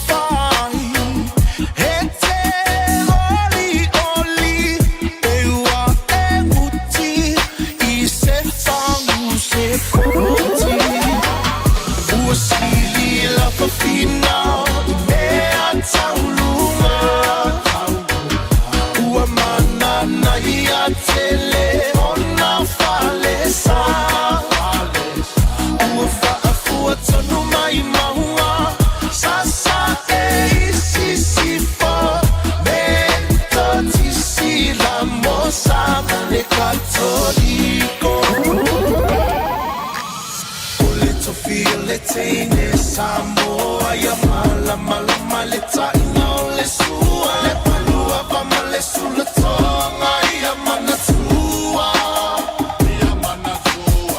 utukula ngatala voine ya so semana ufa ali ali malu eti le fa Samoa wana ole nanu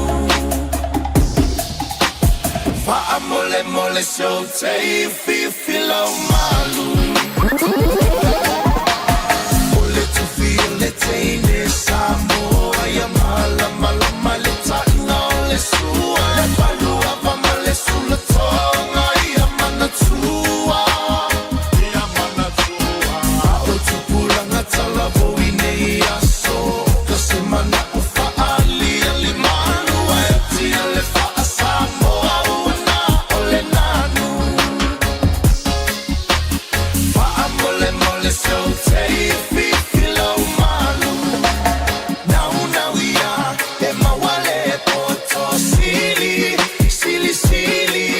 awane ya ona olo lua ia sili loto. Are you and your whānau fully immunised against measles? Measles is serious. It spreads fast and can cause severe illness. Your best protection is 2 doses of the measles vaccine. So, now's the time to check if you and your whānau have received both doses. If you haven't, it's not too late to catch up. Book your immunisation today. It's free for most people. Find out more at info.health.nz/measles. Talofa Samoa. E mawhairap sosoani atu Dr. Chen i ngā singase o le maisoka, toto maulunga, ti ngā le tino, whapaui no pauna, maisela, mangyesa ma le kānesa. Maua le tia whamamai lo puta ma le paste mo nifoti ngā ma le whamanongi no lo fufonga. Whapea product po o loha e sosoani e whaala ma le mole ma dark spots o fulinga. Ua tele ungali ua mawala tau pepe o nar sosoani a Dr. Chen.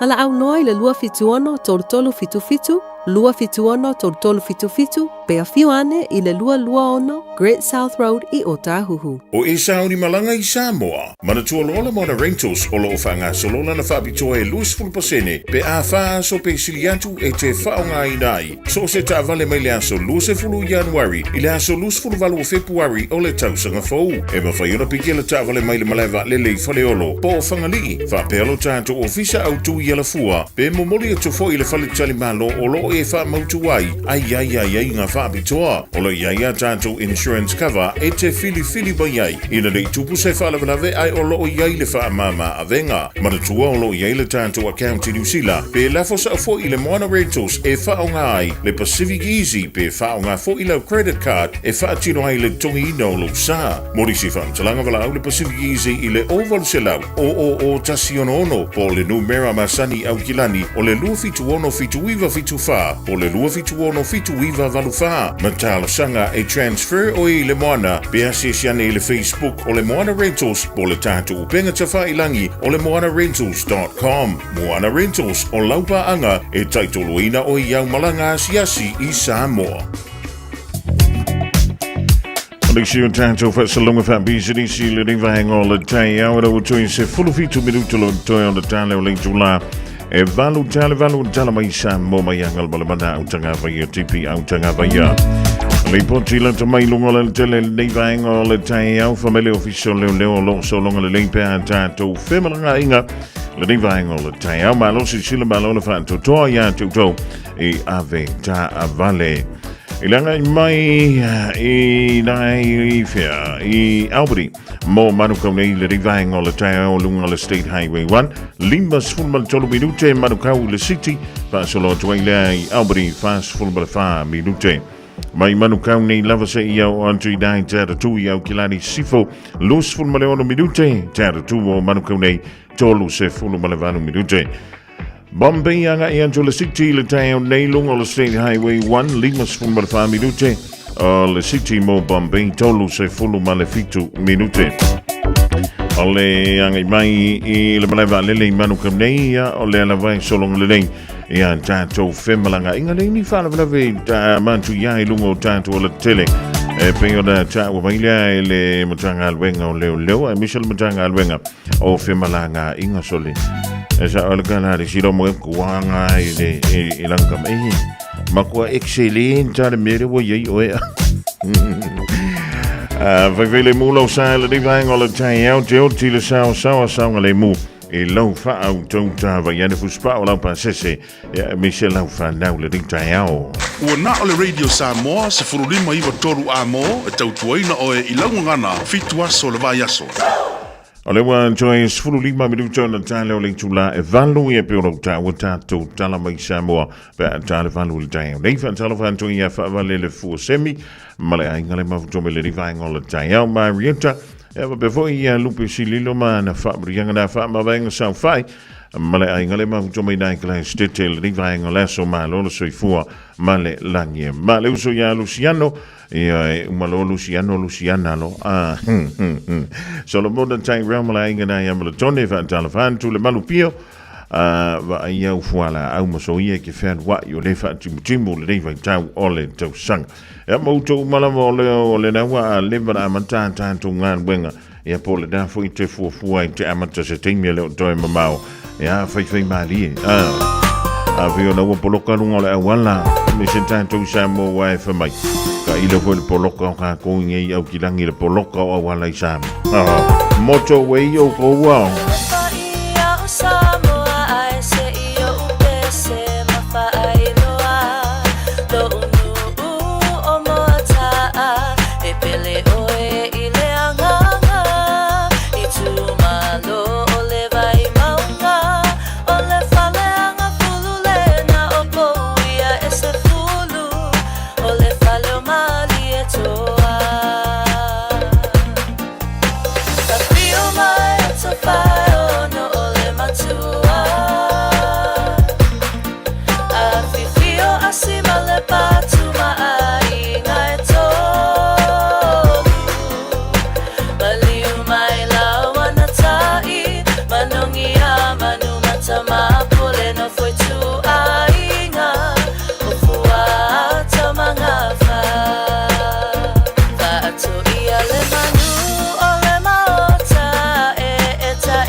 I feel my fire, no matua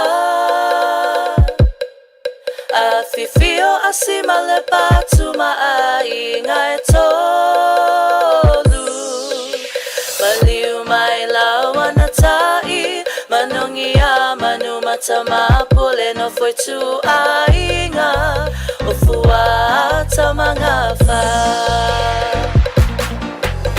Fiafia mai to fai no ole matua Fiafia asima le batu mai ngai tolu Maliu mai lawana tai manongi a manu matama pole no foi tu ainga ofua tamanga fa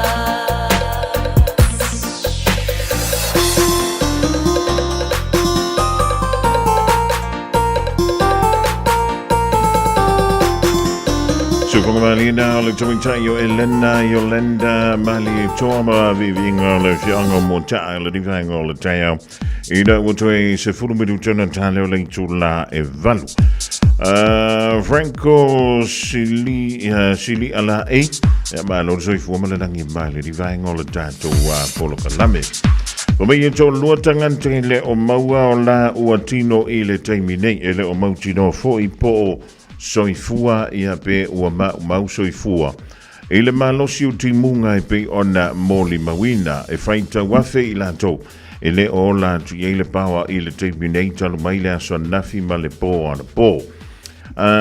I papa moa i le nivaenga o le Taeao familia to luatanganta o loo le o maua i eise wha matalanga i le nivaenga o le Taeao to tasiu i la ua ia o loo wha pele ona wha mnua lia i ni maruanga tū ngā ina ua solo ia au tafa fo i o le maunga ma wha pele ona fiai i le whale sa wha pele ona wha mautua i le pitonu uleo pāpa moa o loo iei pea ia lamta inga o timunga mamafa e pe ona sai iai i lea so na nafi lefa mai e ta visea lea mai le tau le tulai valu i le Taeao nei. Ia a whai o nei se mea o e whai tio i le nivaenga o le Taeao. Io e po lea la wala me ke whai kio ai. Ia tātou manatua i lātou ia e le o la le pawa. E le ngatoilea. O nei tangata i o lau tausa i lia mai so longa ia o mo meo au vai maunga fui. O lea whai nai o lātou soifua i le nivaenga o le Taeao. O le tingmilea na whapea i o le tupule mea lei papa mo. O mai pe tusa leo le toi sfurmedun te ling tulai wha i le waweawa na lei la. O le sa i li antuaisef so swani mai le New Zealand Defence Force. Ina ua li putia le tangata. Ia nisi foi. Ia sa whapelea o na iai. Matawhewhea i lunga o le awa le teli. I le malo si leo tawhenga. E pe o na iai i le Taeao na lei la. Toni. Ia o le mea le whautu atu. O ngā ka kafe ia vai kafe. Ia ma solo foi awan. Awa ka kukio e kofo. O le mea le tupu. E te le ai le wha le tonu. Ia tālo sia. O la whapele o na vave o na toi maua ia i la ua ia. E mise le vale o lo whamai o wha amaru ali ia ti ngaina. I nei fo ia ti munga ia le kanta fo ilea. O tūlanga wha le tonu o winga o le tāpu le amatanga o le rei fo i tū sanga. Ia tātou matatua ane i la tōu nei. Ia tātou tālo sanga i le nivaenga o le Taeao. Awala wala soifua maloloina ina ia whaafu i sia mai. Ia i lantou i o lantou ainga o loo whianga i maftianga o le loto maleanganga le nivaenga o le Taeao. Ia le ngā ai so ia ke whaikio ai kula ia i lunga e lo whaapunga re kipo. Samoa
salo salo malanga mai baiala tamaula lei saili ai so ama walau iloa oe faangatama kirikiti lakapi alo mayalo ba teine samoae o mai ina matabata ileta alo ale ula na o se pia pia lava iliso ona ula vale beta ula malama e file mu pero le lupe ai hata mai pero le ngata teine samoae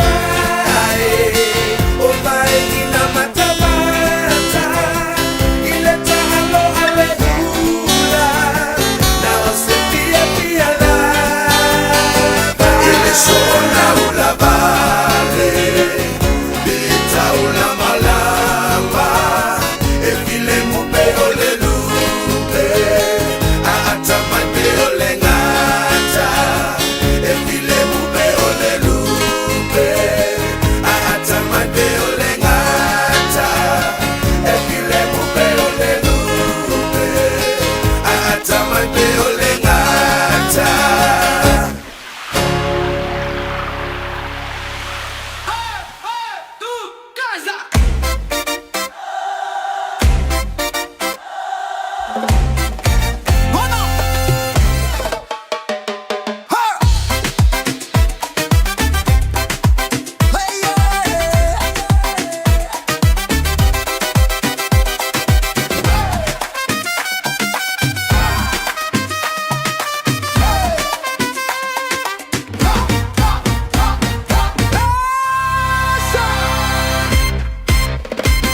Ua oma na tuile teine la lele.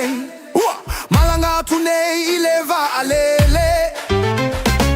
Taimi umalava utemiti. Iawela upele sili. A ole nei wale ai o se isi. Oh oh oh la upele moni. Eiti ole fili eita si ole fama oni. Esu ia lava ole olanga. Telefoi au tausanga. A ole nei ole suia sautali. O ue apele ai. Tei uale foi mai. A ole nei ua toia ina. Oh oh oh la upele moni. Eiti ole fili ai tasi ole fama oni. Pipa pipa pipa. Pipa pipa pipo. Pipa pipa pipa la pipa pa. Pipa pipa pipa. Pipa pipa pipo. Pipa pipa pipa la pipa pa. Oh oh oh la upele moni. Eiti ole fili eta si le fama oni. Yeah, abo.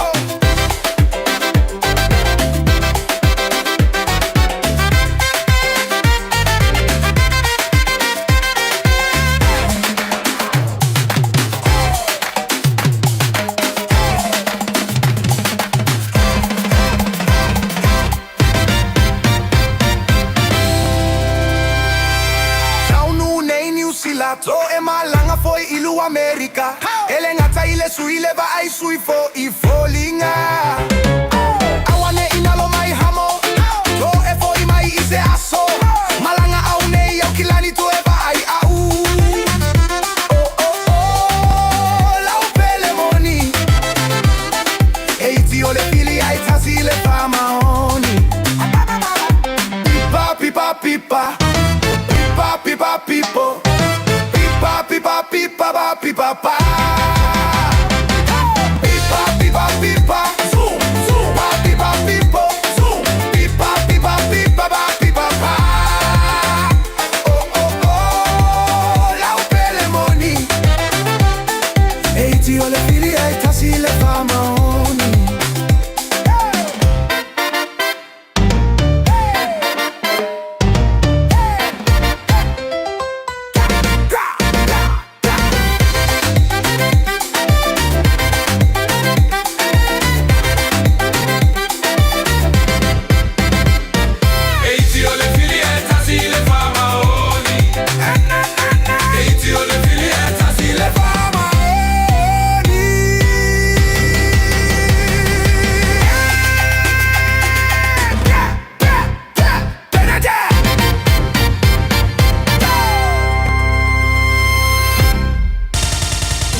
Usi mai alau whaafofonga o le whaapoponga fo ele nei o talafau mai Samoa. Awina sa mai mo oe e lau leiti o whalongolongo le Radio Samoa. Tasili mai iwa tolu amo.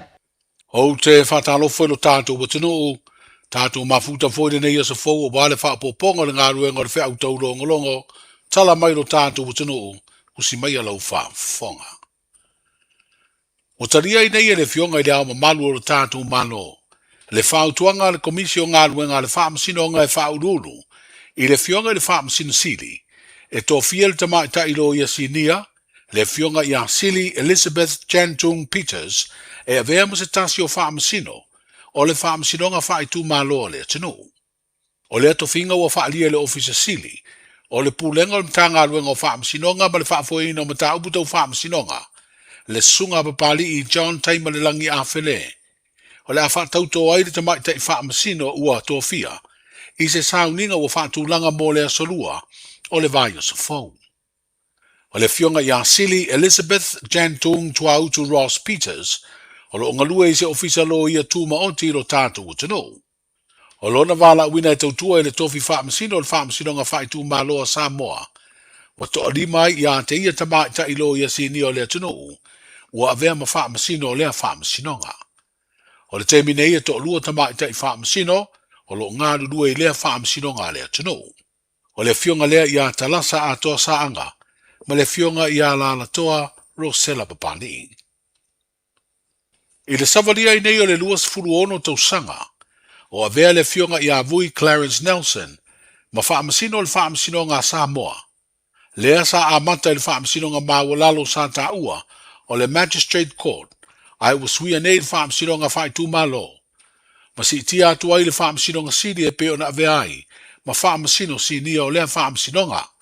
Ma o le masino te semo le tausanga ua mwae, na audia e la na fionga le fitu se furu tausanga, o lona so i fua ma ua te tauai, o na whaamutala na tautua e tusa o ai e inga o le tūla whono whaamae.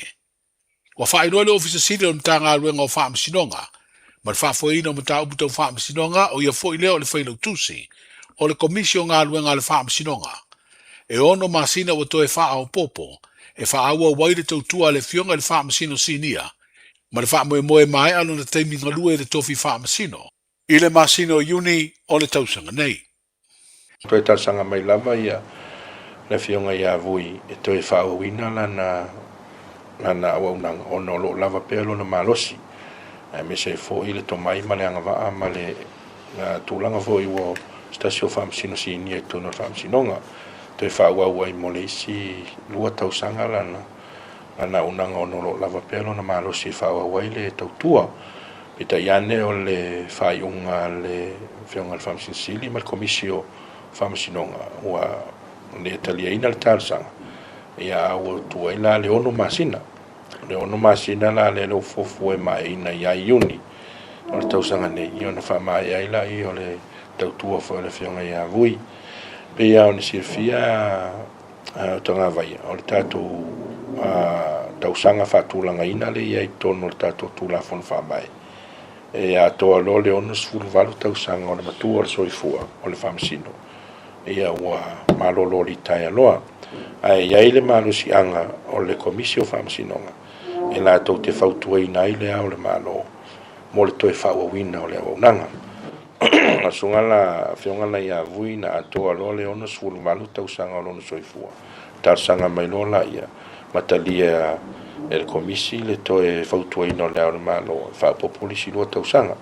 Le ala na atoa lo le fitu sfulu tausanga. Toe tausanga mai foilio le fionga ia vui. Pita iane na o le ono masina leo talia tato komisi. Ia le foila umana tuina atu le whautuanga le au le malo. Mau mai foila na saine le au le malo le whaamauninga. E whaawawai vui mo le ono masina. E lua tu finga wha le whaavae po constitutional appointments. O lo avano nei mo le toe sa idio nisia i aito mai maanga waa e tau aveina ia tu finga. E au fiai le su e tusisiria le malo. Ma le tu finga o le komisina o suru whainga. Talu na wha mawairu lua i te maa i tai o le atunuu. Sa tau aveina le tu finga komisina o suru whainga. Le fionga lua maruvao katalaina sa polu le masino iuni. O le tausanga e lua o lua tonu. E o mai le teminei e le maua seisi e tau veina le atofi maa walunga i le malo. O le ato e whaasara lau le awanoa le komisina o Surufainga. E peo na whaeloa le pāle mia le amatanga o le vai o sunei le whaeloa inga matu stala. Ma watu e te tala ai ia i la tau na tālo sanga mua manisi o fia maua le awanoa e tu inatu tu si tālo sanga. O le tofinga o le sua tu si siri le malo ua mai ale te minga lue o le santa uveina le fio ngā fui mono kamilo ngā fatasi a fele. O ia le urua isu e tu si siri na amataina le te minga lue e se furu lua tau sanga le umi e peo na santa u te waile wha vai ni tau sanga uma vai ma pasia le pāle mene le swinga. O le tau sanga le te nei na mai ai le te minga lue o le fionga ia fui mono kamilo. Stasi leo tofinga wha le wha vai o le a wha saralau mo nisi e tālo sanga i ai. O ngā luenga o le tausanga nei al komiti o le palola o ilo ina tālo sanga mai la uno o fosala e le whale pui pui. Moni a wanoa e wha mutai le tuli ina o wha salanga. O le ato e ilo ai le tālo sanga mai se tasi o pāngo tā. Le sunga ia le mai whai o sosione. Pētali ai le mangalo i le palola. O le sunga ia le mai o lo tuli na wha salanga i le soli tū la fono. O le tau pule pule e wha o le maliu le sunga atu i la epa. Lupe soli aisa i lele maria le ngaoi. A o avea ma pāle mio le tino. O se morianga mātu ia na moria whaatasi ai. Ma le sunga ia malele a tofu paulo. Lea ua mangalo i le parola e peo na whaeloa i le ofisa sili. O le mta ngā luenga o whaamasinonga ma le whaafoina ma tau puto whaamasinonga. Ma o le fono al komiti o le parola ia te sembo le tausanga umawai. Na whai ai lea whaai unga. Na tuina mai mua le tarsanga sunga ia malele paulo. Le whaingoa ia king whai popo. Na mai mua le tarsanga na ilo la ia ina ua awhana tulingo le pasalang. Maua lima suupuseni. Na ilo ina le komiti la matanga mte ena tarsanga. Ma le whaingoa le komiti. Tu se ia tuli le lua vai tolu. Se mai ele lua vai tolu o le taima le pasalanga. Le alanto e tuina mai ilo lan tarsanga. I le fontanga ia tese ma to ilo le komiti. Ua atoa le lua o le ngata ua atoa le lua vai tolu a le vai le komiti o lo le lei le tulingo le whaasalanga. E le inisi molianga sa toi molia mai e sunga ma le paulo. Ma ua mai foi wha maoninga mai pule nuu a inga ia ma le foi na afia i le mtau. Ia ua maua le lot wha mangalo tūlanga wha pena. Ia le alana ilo le komiti whailan whai unga. Ia e le isis tūlanga e to e Fiafia ai le sunga ma le paulo. A fua foi li poti al fal pui pui o lo le lei a to tu linga fasala. Le lan talia i lo lan tal sanga ma le la o tale tua. I tu unga mai ainga al komite palola. O le sunga ia le mai e sione ia tai pe foringa tusa ma le morianga le na fie for sunga ma le paulo. O le sunga ia le mai o le fatua anga va e tal sanga mai le komiti e fatua afal tu linga fasalanga. E o le ala o le whaiunga na le komiti leo whapawhala atu i fontanga o le tausanga nei. E toi ilo nai. Ia ma atoa, ia ile lua vai tolu talu na. Ia ma vai foi la listu langa o na sa vai foi li poti sa tu ina mai. Mai se o se li poti mai le na afia. E lo tu maupea lo na le talia ina o le talsanga ale mai. Ia atasi aila e wa mai le lango le totele sion fletua ma sian fanau ia tulanga i mela fa mautua e pita sa silsila for committee ni situlanga e fa vai lan fa unga le auto e fa pa fala fa unga le tausanga te ni auto mai tausanga ni fontanga committee e to ilo nai ma to ai le lua vai to in fa ilo fa unga committee sunga ia le mai terminei la sunga ia le mai na la vai Fiafia il fa pui Le ofisa sili o le mtanga luenga o whaamasinonga, ma le whaafuina o matau buto whaamasinonga le sunga papali John Taimarelangi a whene. O ta pena le teitai o le tuangai e tapala na fo mai e ave se whaamatalanga i le fifonga whitalai. E whainoa ai le mafua anga o na whao ngā o le matati o atapongi saa. Aina ua whisiringi e nisi o tusitara le teitai o le tuangai na ua mai a mai le fono le pāle mene le asolua. Na ia whaamatala i ai o nisi taimi, e saviringia o na fofonga, ai mai se o ia se tasi o basilia le valu se furu te usanga, le matua lo na soifua, le mafua anga leo lo na whaonga lo na matapongi sa. O le whaonga i to tonu o le maotofono o le pāle mene o le mata, le mafua anga o le whaai unga le fonga fitalai, e peo na whaafonga i eile atunu i se forosanga mai le na fua, i le fono usu o le pā le mene le nei vā yaso. O tala ia o le nei yaso, saifua.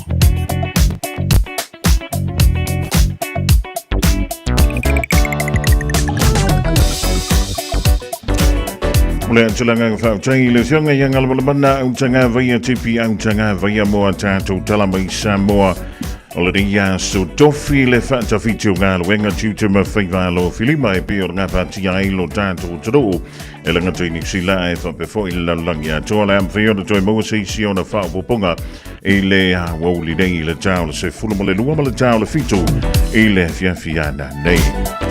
Abel Jibidei o le lipoti le tamai le dei mai lunga o tanto wala te tele le whenga i o le turu o malanga yantu i ngā luenga o tiutu ma whaiva lo filima o le dei a so tofi. O langa yantu mai manukau nei anga i le city fa solo antuai i lunga i Albany le teimi dei fast full malawalu minute le o lau whainga malanga mai Albany mo manukau i lunga o le State Highway 1 fa se fulu fitu minute le o le malanga. Oranga yentu mai manukau nei mo au kilani sifo i teara tu, lua se fulu ma le fitu minute, faisi umi o lau ngai mai i teara tu mo manukau nei, e le wala lawa le tasi fast fulu ma le ono minute le umi. Mai Bombay anga yentu le city le temidei limas fulu ma le valu minute le umi o le malanga, ma manukau ngai mai le city mo Bombay e tolu se fulu ma le iwa minute. Tau silo le titilanga yentu le malawa lele mai nisi upi tanu, i le Taeao nei o na o tau telefoi nawa i lunga o tanto motorways le rivaing o le Taeao ma le tua teo ti le sao le mu i laufa au tau tawa i anefu swa o lau pasese misi le whanau pēr whai o nei tau te malanga i se mea ia po whainga whatonga fo i o mea onga a wale tue fo i atu ia onga i le dawa i a sofo.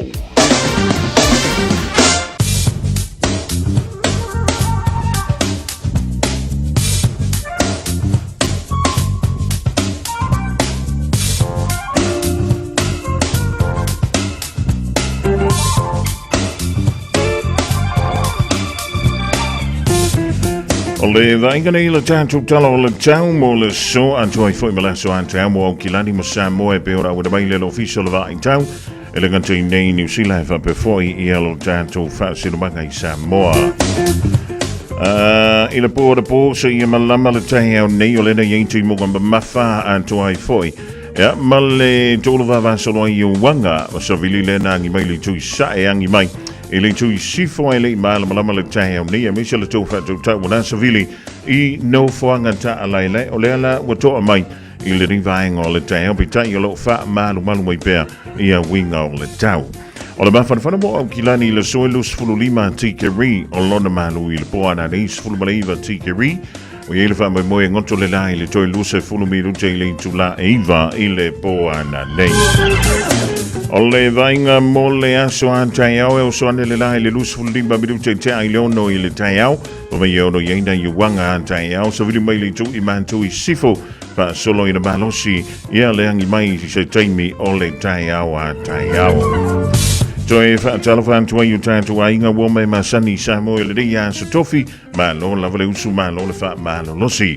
O winga o le tau Samoa le so se vaenga o pe ma ma le eo lo to pe lunga o Samoa mai o mai timu fa pe na wila ma fa tilia fia ile tru ini siu taimi. Fautuanga mo timu ma ma fa lo fa ma lo si pe mo lo fru o ma o Samoa. Fautuanga mo lo longa lo fa ma lo si pe mo vai tafe ma no fuanga mo la lalo e a fia ngo fie. O le vainga mo le somo Samoa a wawa i nisi utaimi ma timo tolu vava solai e ma mafa ai popu fa pia wila ma fai titili. O le vainga mo le so Taeao mo Samoa le a tolu vava solai timu ma e feo lolo fa solo ina ma mafa ai popu i nisi o vainga. O le tulanga nai pia o le yai winga o le tau i le so. A to ai fwem se vainga i le so Taeao mo Samoa e ma au kilani nei au na mai le official va in tau mo lo si la fia. O talavanti ya Yosef Antulawano ma role a la usu le Taeao ina ya mele tone.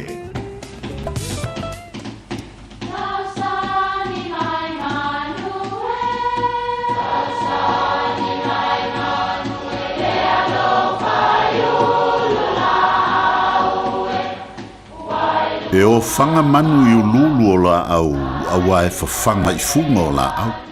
A o le tangata, e whawhanga i upu matala. O le mafileo o alanga upu mamuanga ngana Samoa maona whaapongai e a fua ilo na sio mianga. O lona lea sao i le whaatufunganga o le iloa whaale aso mai le tautua se ia o ina pule. O alanga upu mamuanga ngana ua lanto mamanuina le tō whamanino a Samoa mana tua foi e tāo fitau muli le atunu. O manu e fulu whaatasi e whele lei whaatasi. E masani ona wa ia le winga o manu nei i taimi e whangota ai.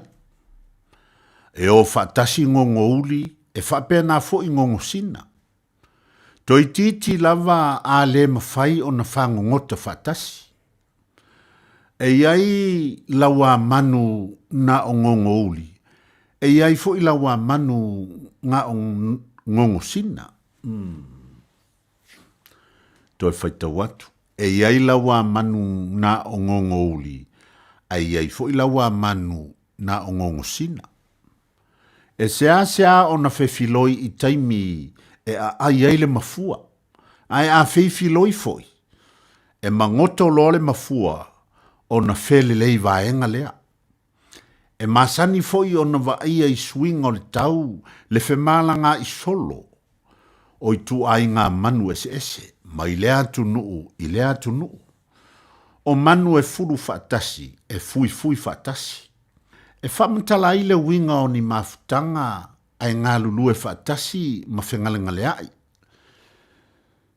E le tawiso ina le mori mawina o ni taunu unga le lei o ni ainga po ni e kalesia e tutu whaatasi ma le loto ngatasi i le ia ina o se whamoemoe. Tusa lava po le ale tele ma le taungata o se ngā luenga e whaatino ai a loto ngatasi e matua masangia lava. Se tasi o pelipitelo na saunoa i se mafutanga o tupulanga ma matua na o whai mo semina ma sauni ngā lotu. Na maitau inai, lele ai o se whaaloalo nisi o tupulanga i teimi ma malu o le sauninga. O na whailolea o na upu. Ia vai o tō. Aua lava ne i o tō manatu. E o maini mosalemi po ni hintu e whaama malu le suafo Jesu Keliso ma le talitonunga wha kerisiano. A o tō le whaaloalo lava ma whaama maluina. O le a ngoto ai lava ina. Ai whai mai se tasi o whaife au i longa o le tala le lei. Wa ai pei a mafuli tātou i polkalame te talo. Ai le aini mafutanga te talo. Aua le matau i le wainga ma le whaalongo mai e tangata ai vai le anga whaia lo wafe whaaloto i whale o le soifua te talo. O le o whaatasi o whafo ma te tonu e tauai ai o le tangata kerisiano. O manu e fulu whaatasi e whele lei whaatasi. Ia manuia lau whaasonga le nei asu. Hey!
fong vali na le koliksi le fifi Samoa ma le PSA maunga loa e tūlunga tuaile tātou polokalameda o le alanga upu le rifo i vaenga le Taeao lewa lusful tolu o le alfa miru tau te ne le tulai valu i le tau tua wha waulari i le radio Samoa tasi lima i vatolu mo polokalame le Malu o le Taeao le tau ona fonga mua po se manu se i ulia le tulai se fulu i le rifo i a se tofi ma loa tuai le fiongi a lau tapa o fe wanki o le mafuto mai nai sa mo i le riva i tau ma lo la vada soi fumaruia ma le langi e mama o le vaienso le rei o le wala mala mawhai o le vaienso fo te le iawa o ngai o le anto i fo i atu ia o ngai le aso lua le aso lusu fuma le fito o le vasina o Januari le watantu i o le vasu muli fo i lea o le tulanga pe o le ia o ngā le whanau.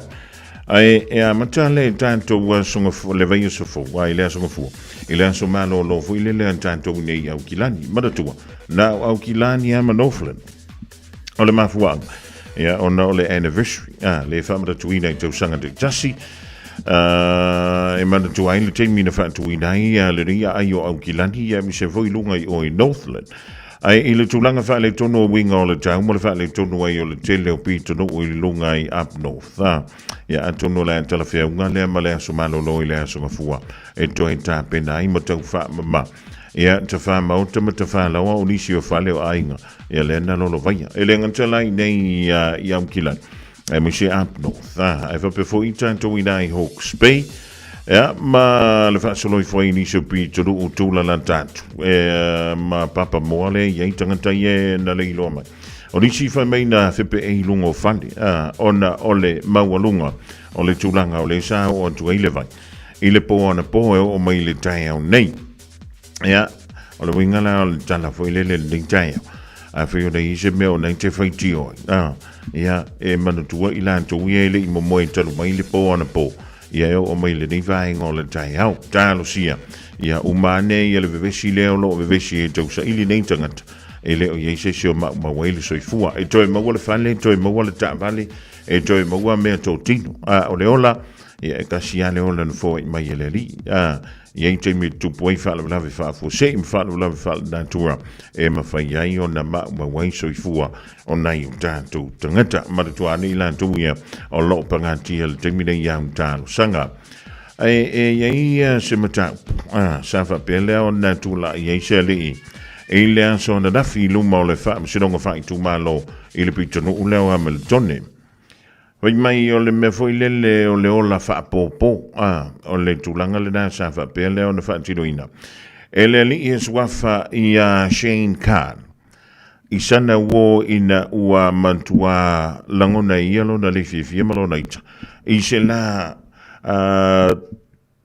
fese se inga sa faya i le tausanga na se ima vai tini le masinale o se tema o le mea e le angai ona o le ngai o inga le nei ali sa faya o le whaatalitali leo la na wosa la fi tono stasio whala o loa. E sau I fafu. O la o lo whaasua ava. Ai ia whaungai nai lo se pate fo ile le baseball o amea. E wha o li mai le reili. Ea, whamaila o le lai nunga sa whai. Ea a fianto I fo ila ma le ava malosi. Ia mong te loa e tupu fo ile mei a tato. Ai o le ita wha moi fo ile le pe o na. Lau sila fiai le tātou tunu. Wala I ona matautia le neia solinga tu la fono. Ea, mai whamaila le whaamtalanga no antu yo le whaamsidonga. Na iai le whese se inga le awali lea. Sa whapelea o na sola I se mai iai lea. O lana wo lena ia wha o lima iai. Malu antu malafi tono se whale o loa. Ina ua saula I whafole wo le li I leo Shane mai le whale o loa. Sa whapelea o na tolo o tuailo o ia. Ma muli antu yo na tua ma le pate. Wa mai wa whaate ia le ali I le na whamanu alia. Ina ua o sofa ia o ia e lana wo ia Shane. Ma whapea I loa o na te iane o lai o I le whaleba. Ea ma sa whapea la o na tu la I le li o Shane. I luma le whamsidonga le whai tu ma lo ia ma le tone. I le anso na nafi. E whapea lea o na lawina I alona I unga. E mōlia ngai pe o ni ai ia le wha moe moele e wha o ni manua e a whai na i le tino o le tanganta. Ia mai o lea solinga tula fono. Whamai, e o atu le sifuru mana whantou sanga e whale pui pui e le tangata. E le nganta la i lea. Ai whamai o le lua i leo strike le ringali o sheng. Whamai la le tula fono le na toi te wina i lalo o le 3 strikes loa lea ni si la le toi te wina i le masina lea o uni i le tausanga le St. Vincent. O le vaenga mua po le strike mua. E avantu ai le lam ta inga le tangata soli tula fono. O le strike lo na lua. O le awha apelea ona ono iai le tangata pe tu ina antu ai le tangata soli tula fono tono le fale pui pui. Mai iai ma le avanoa. E le avanoa ai o iai se palola. A tolu loa house strikes. O lona winga. O le awha apelea ona a nga i antu le pango tai tu tonu o le fale pui pui. Ma faa tino le fia o tausanga ia wa fai mai ai. Ia le unga a le faa msinonga. Ma e ono iei le avanoa e le mawhai ona te tala mai tua i le parola. Eo. Ea o le tānu sangalana le lo ia o le ali o sheng. O le natu ina antu le tabai tai faa msino e le asana. Faa mole mole. E awane i o antu lo na toa saa. Ia ma awane i wha ngā ina le tūla whono lea i lona ma mawhatu. Lea e mawhai ai. Ia ono o antu le se furu ma le whantuk sang. E soli ai. A mine whaasala i le ringali i le whale pui pui. Ai wha autovo i lea le tala le tabalo shein nena whai. Ina ua maua i leo i lona whale. Maua antu ai ma le pante i le lima aso buli muli anea o la hentau fielana ua le whale mai. Whamai.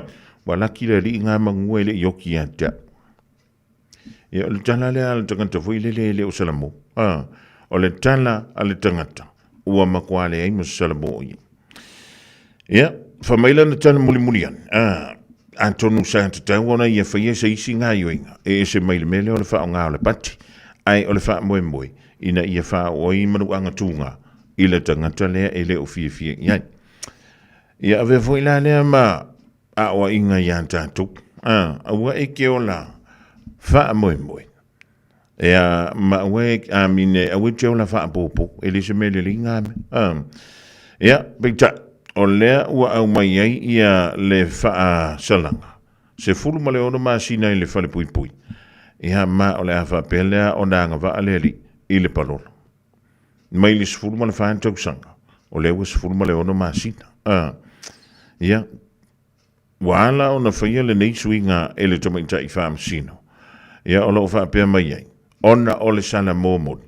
Ma le wavioni i joina le neili o lana soli ngā tula fono. Ia ma o le mea lea.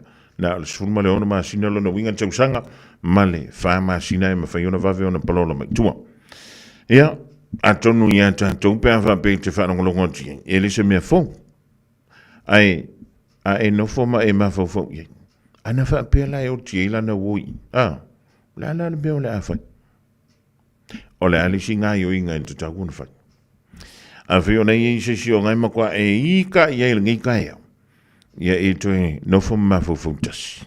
Ia po le ala ngai yo inga nā la whai. Po o se ngai yo inga e mawai le file mu. Ia po o se ngai yo inga e vave ai. Ia ona tātou o ilu mo le whamsino. Ni siu mata upolo tulai mai le nei vaitau.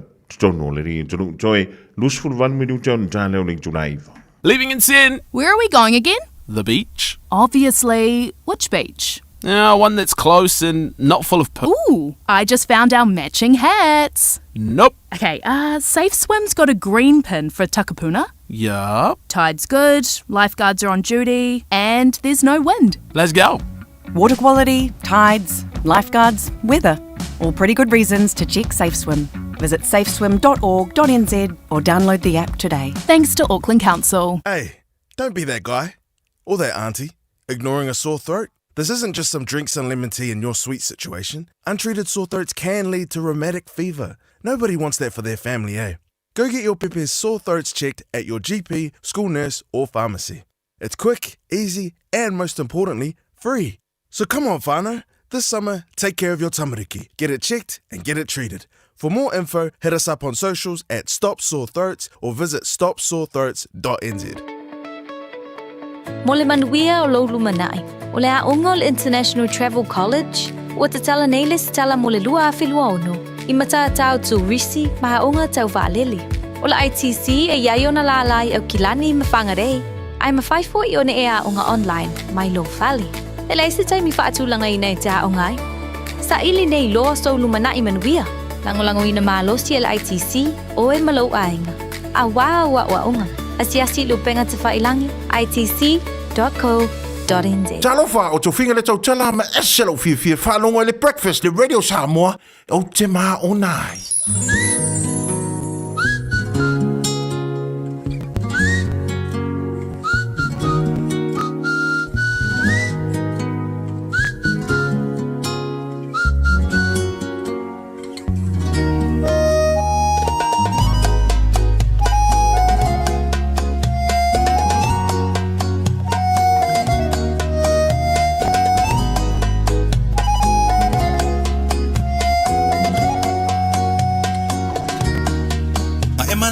Sila no kala ya ke au eke koe fo I mai Ama wana kukongi vai aso ka ikasi ma eka ngoe la fo mai Ka fa ama vai songi aku songi mai ma ese pai pai Ako le masinga au oe Teresa ua ese lau vibe Movili ile kaya po ai li kai kai I reply mai ile leva ole po uanga le good night Oa e winga ngei mea kinga ma yolo ufai ai Koe fo I mai ngei Mamu elele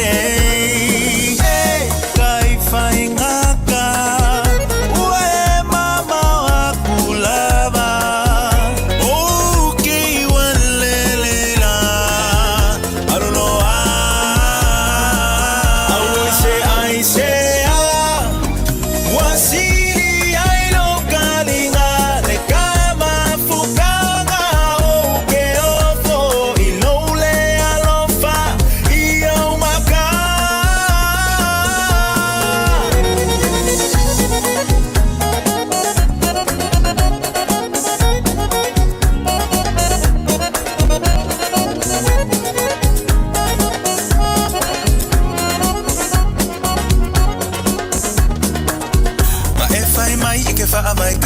if you're right Ole mafua anga kongole likeli sanga o musukele ai Posta kuwa o story nga ono maka ekele feel like Fai mai nga ke PSA over ai kusunga nga ke online Hey, kai fai nga ka Ue mama wakulava Okay, walelela Aluloa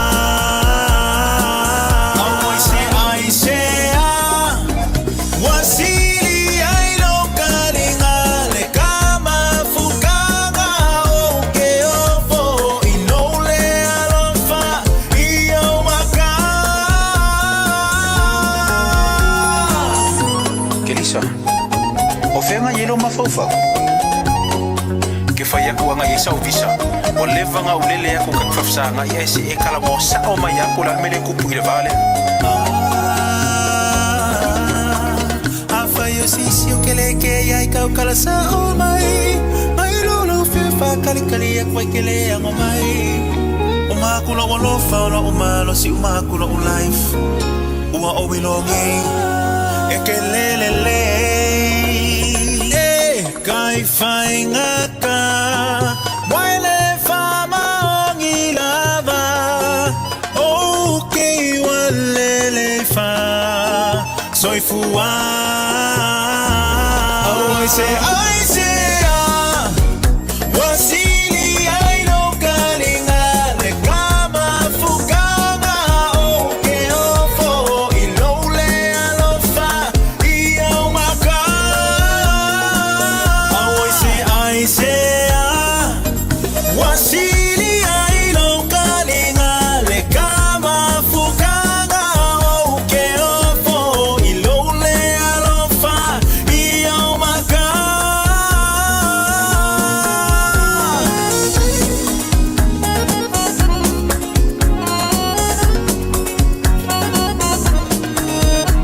Vivianga mai Romeo Sabbath I le divang o le tau Fatala whantua ia tu Malava O le malanga mai New Zealand ma Australia mo ngā luenga whaavai taimi Ioi Ko le mea ngā le online e le vili Samoa Kom lele online ma vit wero. Lo se fulu male iva male afa minuto na tale o lengtula e iva le divang o le Taeao tale iva o tatu tala iva ifanu ma tala ita longa langa na perintania e wa tumuli fa tala vantu le ding Taeao sita tango moa before ia pa uto e mino ma paki piva wa ilua fuala awa le poti lunga o le ala tele le divang o le Taeao mo femalanga inga le pa ia ma le malu le tudu anga yantu mai maru kau nei anga ele siti lunga o le State Highway 1 that's along Twayling Dai Albany fast from Maliva Mirute Albany le siti fast solo mai maru kau nei fast se fulu malevalu Mirute anga yantu I tera tu mai maru kau nei lunga o le State Highway 20 ma le State Highway 16 lua se fulu malefito Mirute tera tu mo maru kau fast se fulu Mirute Alanga yantu mai Bombay anga ele siti le ding Taeao limas fulu maleono minute. Ole siti mo Bombay na ole tolu se fulu malevalu minute. Alanga yantu le maleva lele ole dao lo so longa lele. Ya femalanga inga le tatu tudu le ding fo ivang ole Taeao le ding ole se tofi. Ya epi ole tau mai le tatu li poti madatua. Ke o ki ai lo sawa. Ya malo mai malo walu fuka kuli isi ka vale. Yo a fa yo isi avita vale. O nai te mai atu pe ia o ngai savilingi ala mafau fau. Ia wha pasi lupa. Awai ke haure kuri. Tu wai pe ngai e whailonga Fiafia. Awai ke ia wale anga koi malawas. Ia o nana umalina vali lau pasi. Umanga spray lau pasi. Umana wha manongi. Angala e koi au le anga koi maoe. Ilo inga ia nga avaka vale a. Waiane ia fuspa o lau pasese e misela wal whanau I le anga iantu mo whainga whatonga o mea onga I le ding Taeao.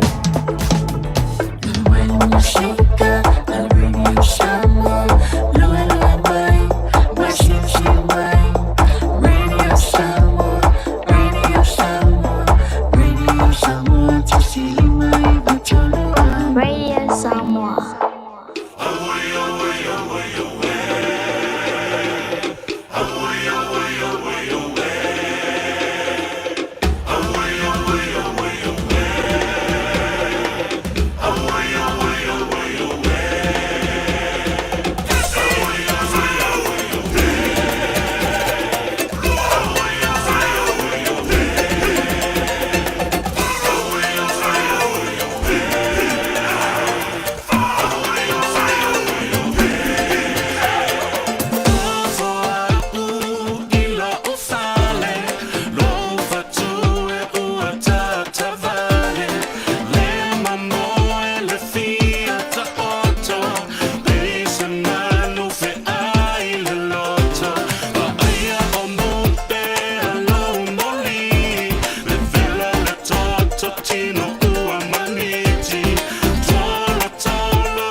O te mana tuaina Si o u ainga Ile a matanga sayai Ile matitiva Si o u tamamala na matafangota Masi o utina ile umukuka Masi o mato faleo o sayai E tau patu lo na fola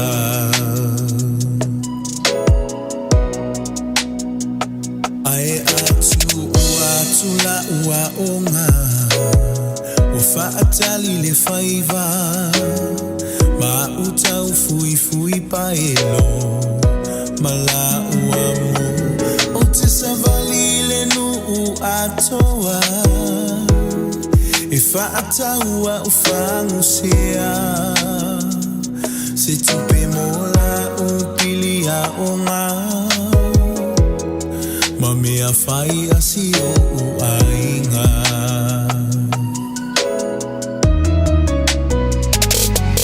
Ele alo le mativa Le le tango lima si o ainga Te le ifia ai pe o te falolona o Sa oloto ile faleo o Na mativa ile tino Ae sama o alama yake riso fafitai Ile luanga luenga lea salufa Umato ai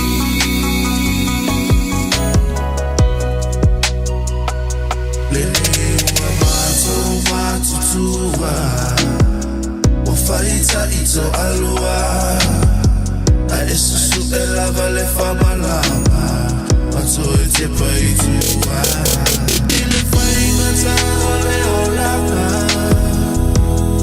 Nata uasama yena imatua Ele kalolua nganu ekna Wamanuia ipata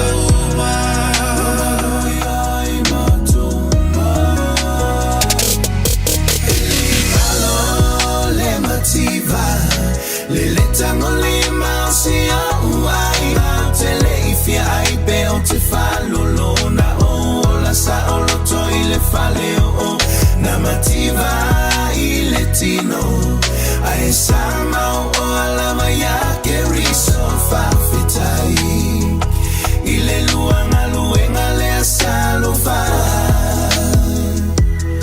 Umato ai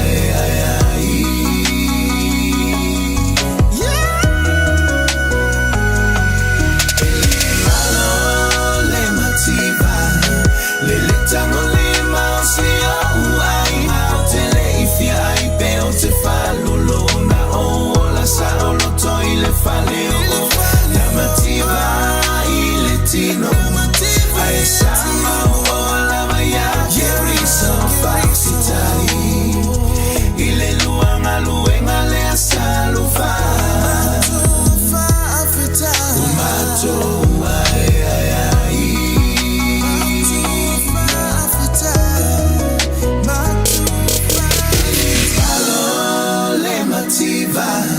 Lele tango lima si au ai Te le ifia ai pe o te falolona o La sa o loto ile faleo o Na mativa ile tino Ae sama o la maya ke riso fafitai Ile luanga luenga lea salufa Umato ai Say, Frank Solomon, DJ Twitch, le vang all the time for me, lenga, no le motiva. Yeah, ele tutu sa uma o tātou tamau ainga, ama tamai lava Samoa o mai nei an turu o e mama. Yeah, ai fui ainga manolo si nisi o taimi e fui ainga. Yeah, e whapela o na au sangi e le ngantoilea. Yeah, e le tāngo li mai pe o na tā ua i le pese i le nei vang o le Taeao. Ele avela da me mata mafu anga tau fia ilo wala tau mafai. Ia, e ala na tau fia. Ia ona o lo lava ia loto ua e whapea. e le wanga kai ngā lau ka mwhai. A wha pio o le mwhai na whai e pai ma la whai. O loto winga, o nai fo i tutu sa lele ian tātou uma, na pau o lea. Ia, o le wha au ngā te tau o tātou tei. Ia ma tātou Malu si. Anga wai le wha peko kusa uma mea kako ke Malu si. E ili stangan tai Fiafia e whaitau tusi. E ili stangan tai Fiafia e tusi tusi. E ili stangan tai Fiafia e ta alo le telefoni. E vo le fia e le stangata. E Fiafia wha ngā ona lima. E ngā osi ei mea mea tau lima ma tūlanga uma whapea. Ja, ole is se singa nou tant ook maar in fo sie le tu. A fa sie lo o yo ma fo fo ma e fa berne. Ti ke le fi ka mi la ya mama.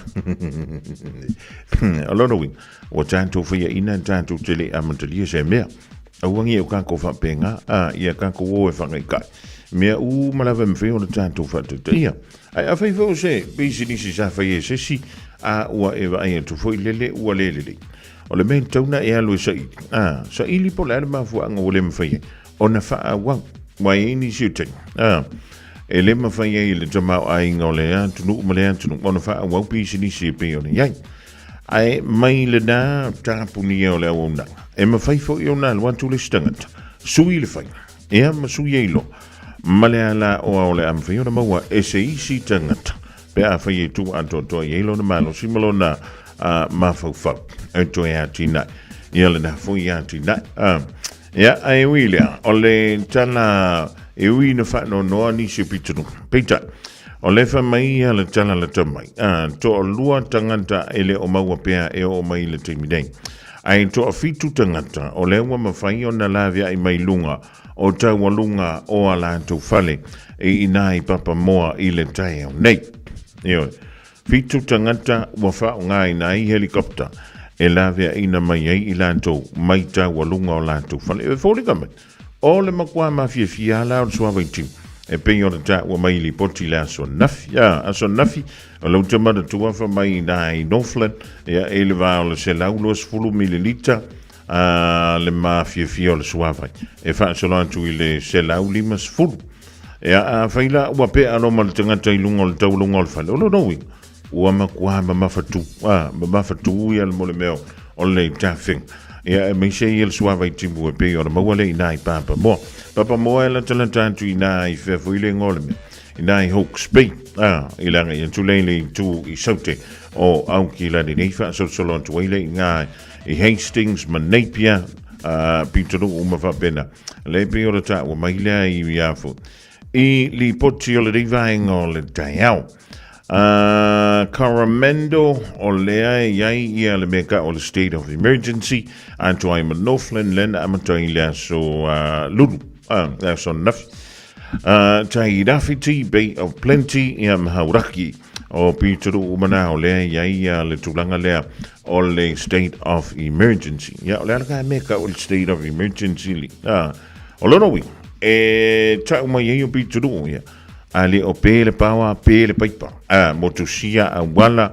le tulanga o iai le soifo mana o loina ona o fa la lave fa le da tu rai pe o el palasi mai timunga alona winga ia ole ale ia ele tele o nisio fa na wa onga ile da ve so fo i nei pitonu ona o fa la lave fa le da tu rai bisele palasi mai o timunga le wa tanto moli mawina ua makwa ke le el swing all the time ile dei vai tau ia po le ala me ngai komu mo ngai kai ia e mana tua e le nga o ngai e fa fitau a fi o la ve ina tanga tai lunga o tau lunga fale o no winga e fa ia la si fa ngata ia o fa fitau li e fa ngai e maniso tanga tai ton o le tanto what's no ne o sila o mai le vela tanto i nai Australia o mai le Malu lua ka ko ngai Amerika ia o mai ti munga ia tanto i Samoa ia ka lo sia o le nai tau feololo le Taeao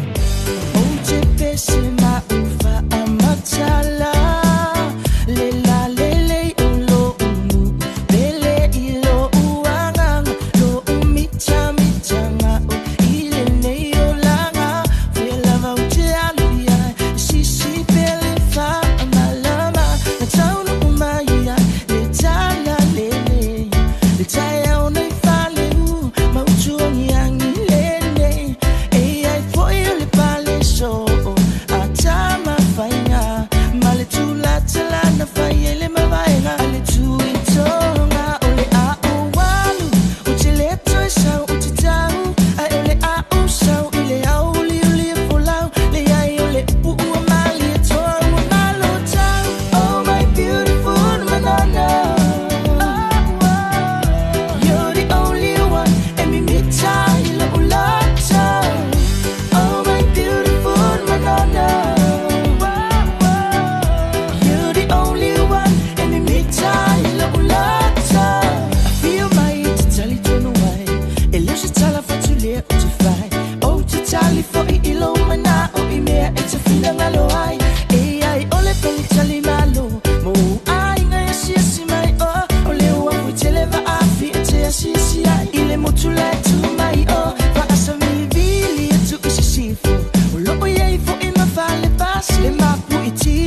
tira na kupulanga ka mai ki mai o mai voli pe langa pi a mai polo so ka pe fai o se kiki ele mau mea e ke fili fili ai fika ele fule sale vai e ka o se fai o kupulanga i file mu o ka mai ki a malu e ka se fer fam ke pe mo fika lai mai e su a e fia ai foi na se ta lo i se fun fun nga la mai o se ma o se e ko for so be au ke au fi foi fa ke ki e o su ma so le spau pau a se si mai la e o mo sa se ka fa fau Oh my beautiful banana,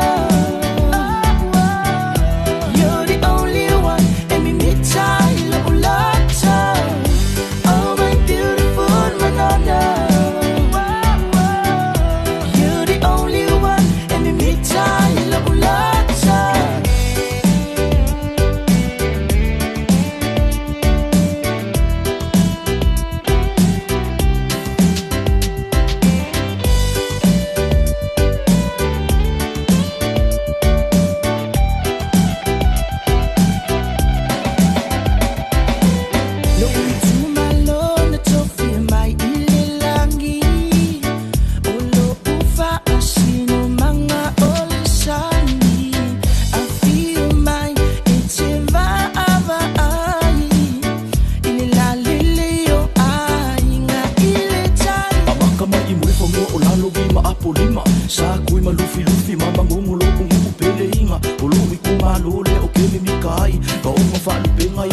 PSAs, fio mai ke ko fa oli.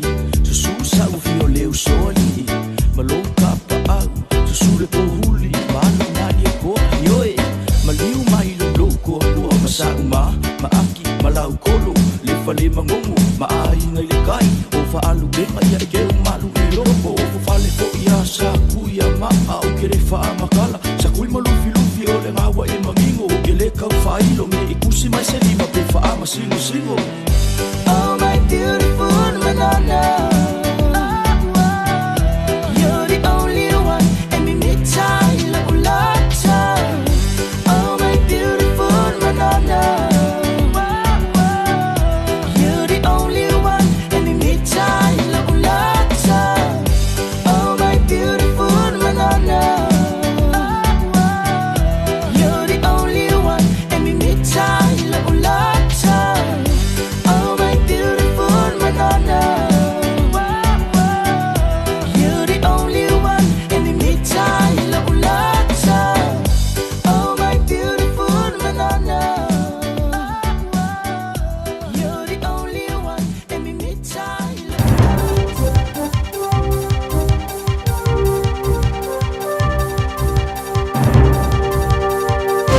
In this update, a helicopter has plucked 7 people from a roof in Punuruku near East Cape during rising floodwaters.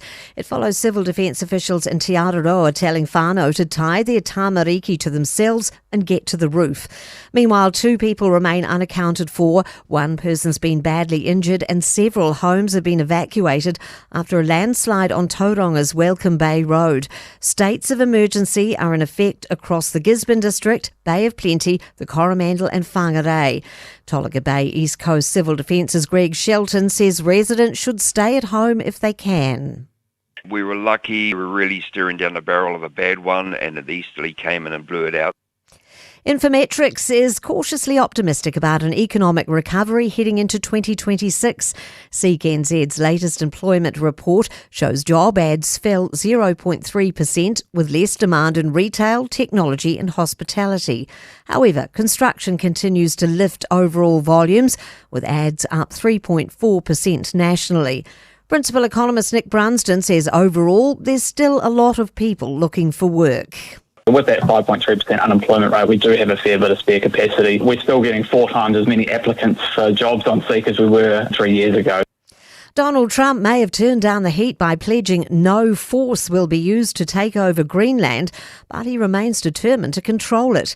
The US president told a large audience at the World Economic Forum in Davos he wants immediate negotiations for acquiring the Danish territory, at one point calling it our territory. And Fonterra is taking its growing organic business south for the first time. The cooperative's recruiting both converting and existing organic farms, with the initial focus on Southland through to Canterbury. More than 100 North Island farms are already part of the program. I'm Kay Gregory, and that's news. In sport, to second round results from the Australian Tennis Open. Craig Gabriel reports from Melbourne. Alex de Minaur has brushed off losing the first set to come storming back against Hamad Medjedovic 6-7, 6-2, 6-2, 6-1. Rain did stop play briefly and the roofs were closed over Rod Laver, John Cain and Margaret Court arenas. Alcaraz won in straight sets. Cam Norrie, the last Brit left, advanced in 4, as did Daniil Medvedev and Sasha Zverev. Mira Andreeva overwhelmed Maria Sakkari 6-love, 6-4. The second-ranked Southeast Melbourne Phoenix have beaten the seventh-place Breakers 123-116 in ANBL basketball.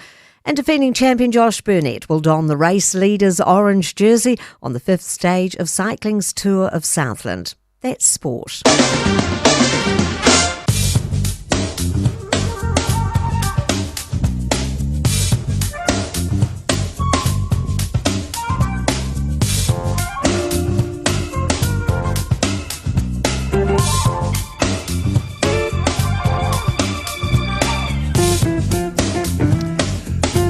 Dawa whangalang turu se whamu pungana on tala I rei whanukala ngada peritani ama tala I talonga le rivanga o le Taeao.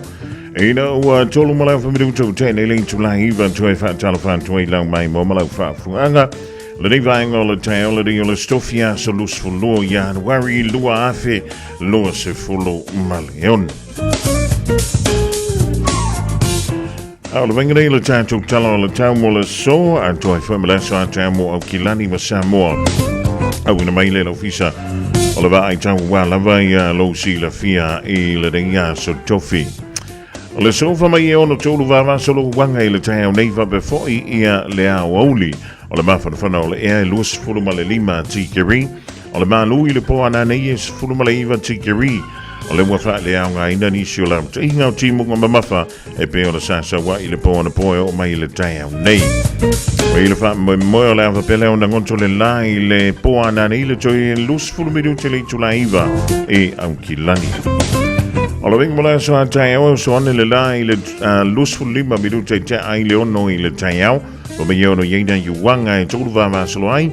So vidi mai mai le tu I mantu I sisifo solo in the malosi taimi o le Taeao. Toe tala vantu lo tātou turu I Samoa malo ngā lue malo le usu. Le ringa so tofi o le vainga nei le tātou tala o le tau mo o tau. Pe ora wana mai le ofisa le vai tau. O mei o se vaenga pe ang ba mao le eola o tau tupe lunga o Samoa mai au mea timu wha pia nei wila ma whai tilia fiaile turu I nisi o taimi.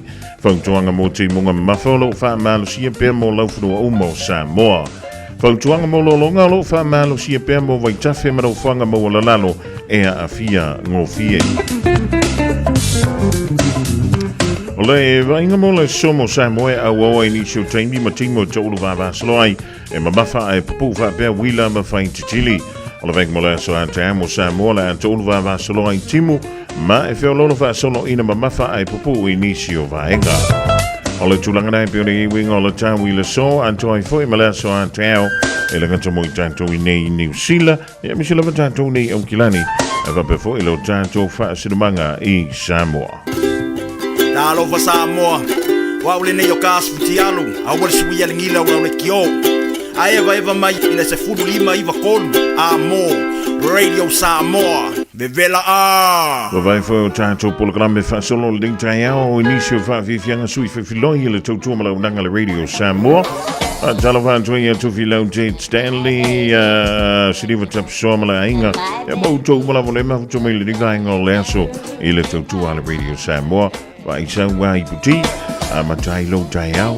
Ia whai e mo mia se, whaasiliga mana sandwich. Os panikeke, ia na inu wha tope ai lea o whala au.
ile sipula vea vea olo o ile faato anga ole lupe la lele ole mo e tau fele ole mo mo uolele ma ufa a pepe pepe le pasa tele le taba e ua pa e pa e uolele atu isa sa e ma ona fulu ato uli e umi umu pa auli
so ia e te tangi ai ulo o la alu I lo tina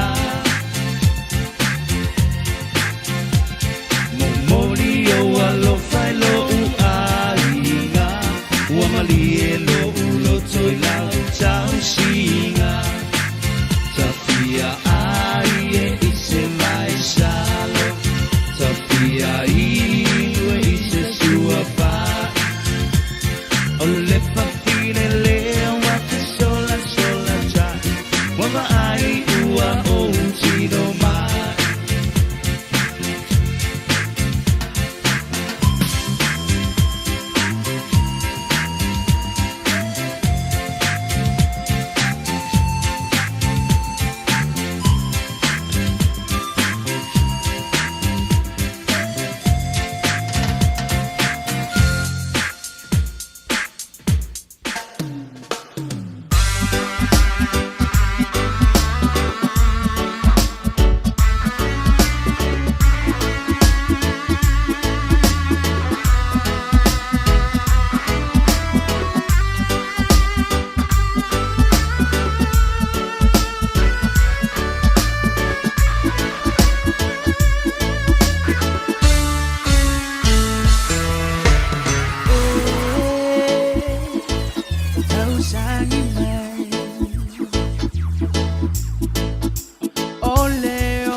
Nga sui fe filongi o le ringainga o le Taeao e rawa lusa fulu ma le tolo miru tala butene e le tula e iwa i le Taeao fo le Taeao o le so tofi a so lusfulua o le masina ni Januari lua fe lua ono a fe o le to ma to mai fa to a e mai wa mai le tatu tutua le riva ingo le Taeao ia ma lo le fa ma lo si ia ma lo foi le soifu maua ma le langi e mama.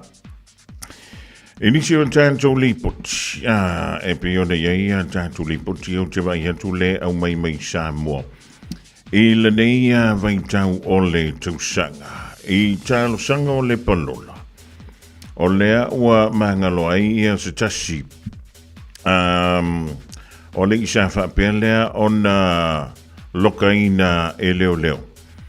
Mangalo le palola mai le lua male afa tausanga. O lona whāntau sanga le sātulia i le whanapui Samoa. O le sunga ia king whai popopo o malele paulo. O le sawa pia leo na talaina mai i tua. E le palola. E lātou tau pule pulenga. Sawa pia leo na whai ei nātou sanga ua mawai. E wha pia leo na wha o ile maliu. I le sa vea matuita i o le malo ma pale mia i le nawai tau. Le fionga ia tu le epusai lele mali le ngoi le tausanga e lua fe se fulu maleiva. Limas fulu male lima i la tau lea sa whapelea o na li potia mua mai. O lea sa mangalo mai le palola pitai. I le whaasa onga o lo ua tu i da mai le teimine i le matanga luenga o whaamsino. E na o le lus fulu male lima mai le fitu se fulu male tasi pango ta. O le ua mangalo le palola talu mai le aso na nafi. Ea o se tasina o tala mai Samoa e pei o na iai le tātou li poti lea ea mai lo tātou tudo o wala valsi le fiel pa ia male malo le tātou tudo ea tonu fo nawa e whaafunga iei lunga o tātou tala fau. I le vesinga e pei o na iei le vao Amerika ma tudo o le antu Europa whaapea foi ia le tulanga e pei o na iai le tudo leo Greenland le ilalo le pulenga. Ale tunu o Denmark. O lea wa yeisi na whaititia. O le wha masau sau le li presidente o Amerika le li o Donald Trump. Ina ua ia sau noa e whapea. O lea ua iei nei lea la fua ua amatau na whaatatia. E ia peo o le malo a Amerika. Ia ma le whala puputonga o le NATO. Anto ai fo ila manisi o antunu o le antu Europa. O leo whata tiele mo Greenland. Ia e meise ai ia lei tu o le lalolang.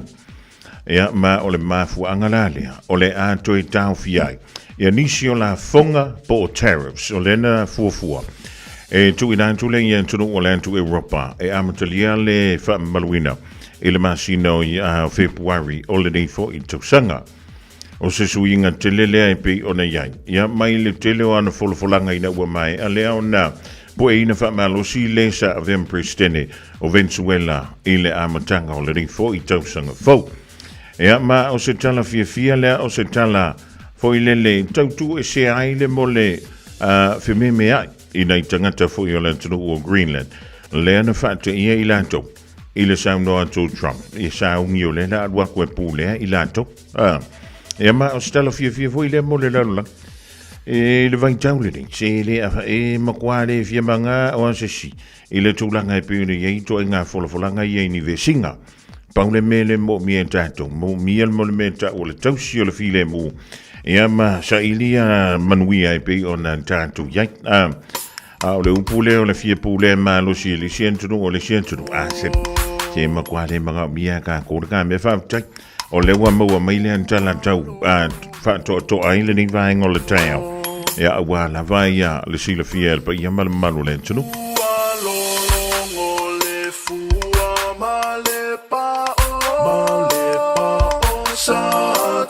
Ala tula imaia sautao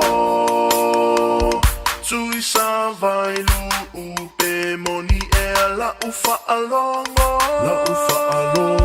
Tafia taulia se tufanga so malo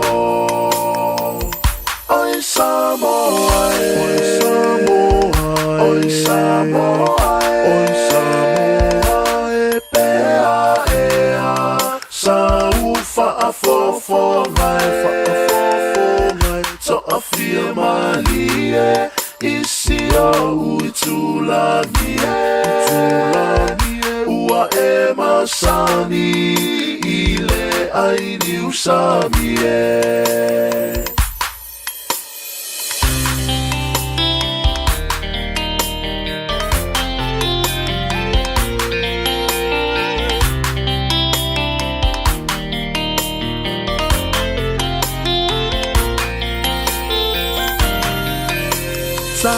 Sia fo ila ulu se va i amato ole la male masina olo uanga se toto olo upale uale so ua matusia la ufa asalo ele fane so ulu to ae aloita ile fa alomo auewe tali soria ete whaanoa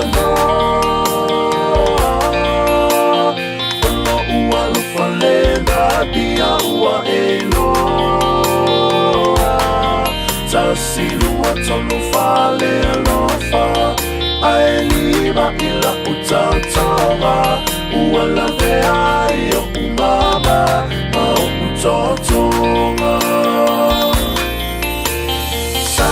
Sau yo tao ta eva eva le i o e ta te no nofo i le mali e o si o loto awane i e toe ma salo fuma pe e te tani tonu pe ata so la i maunga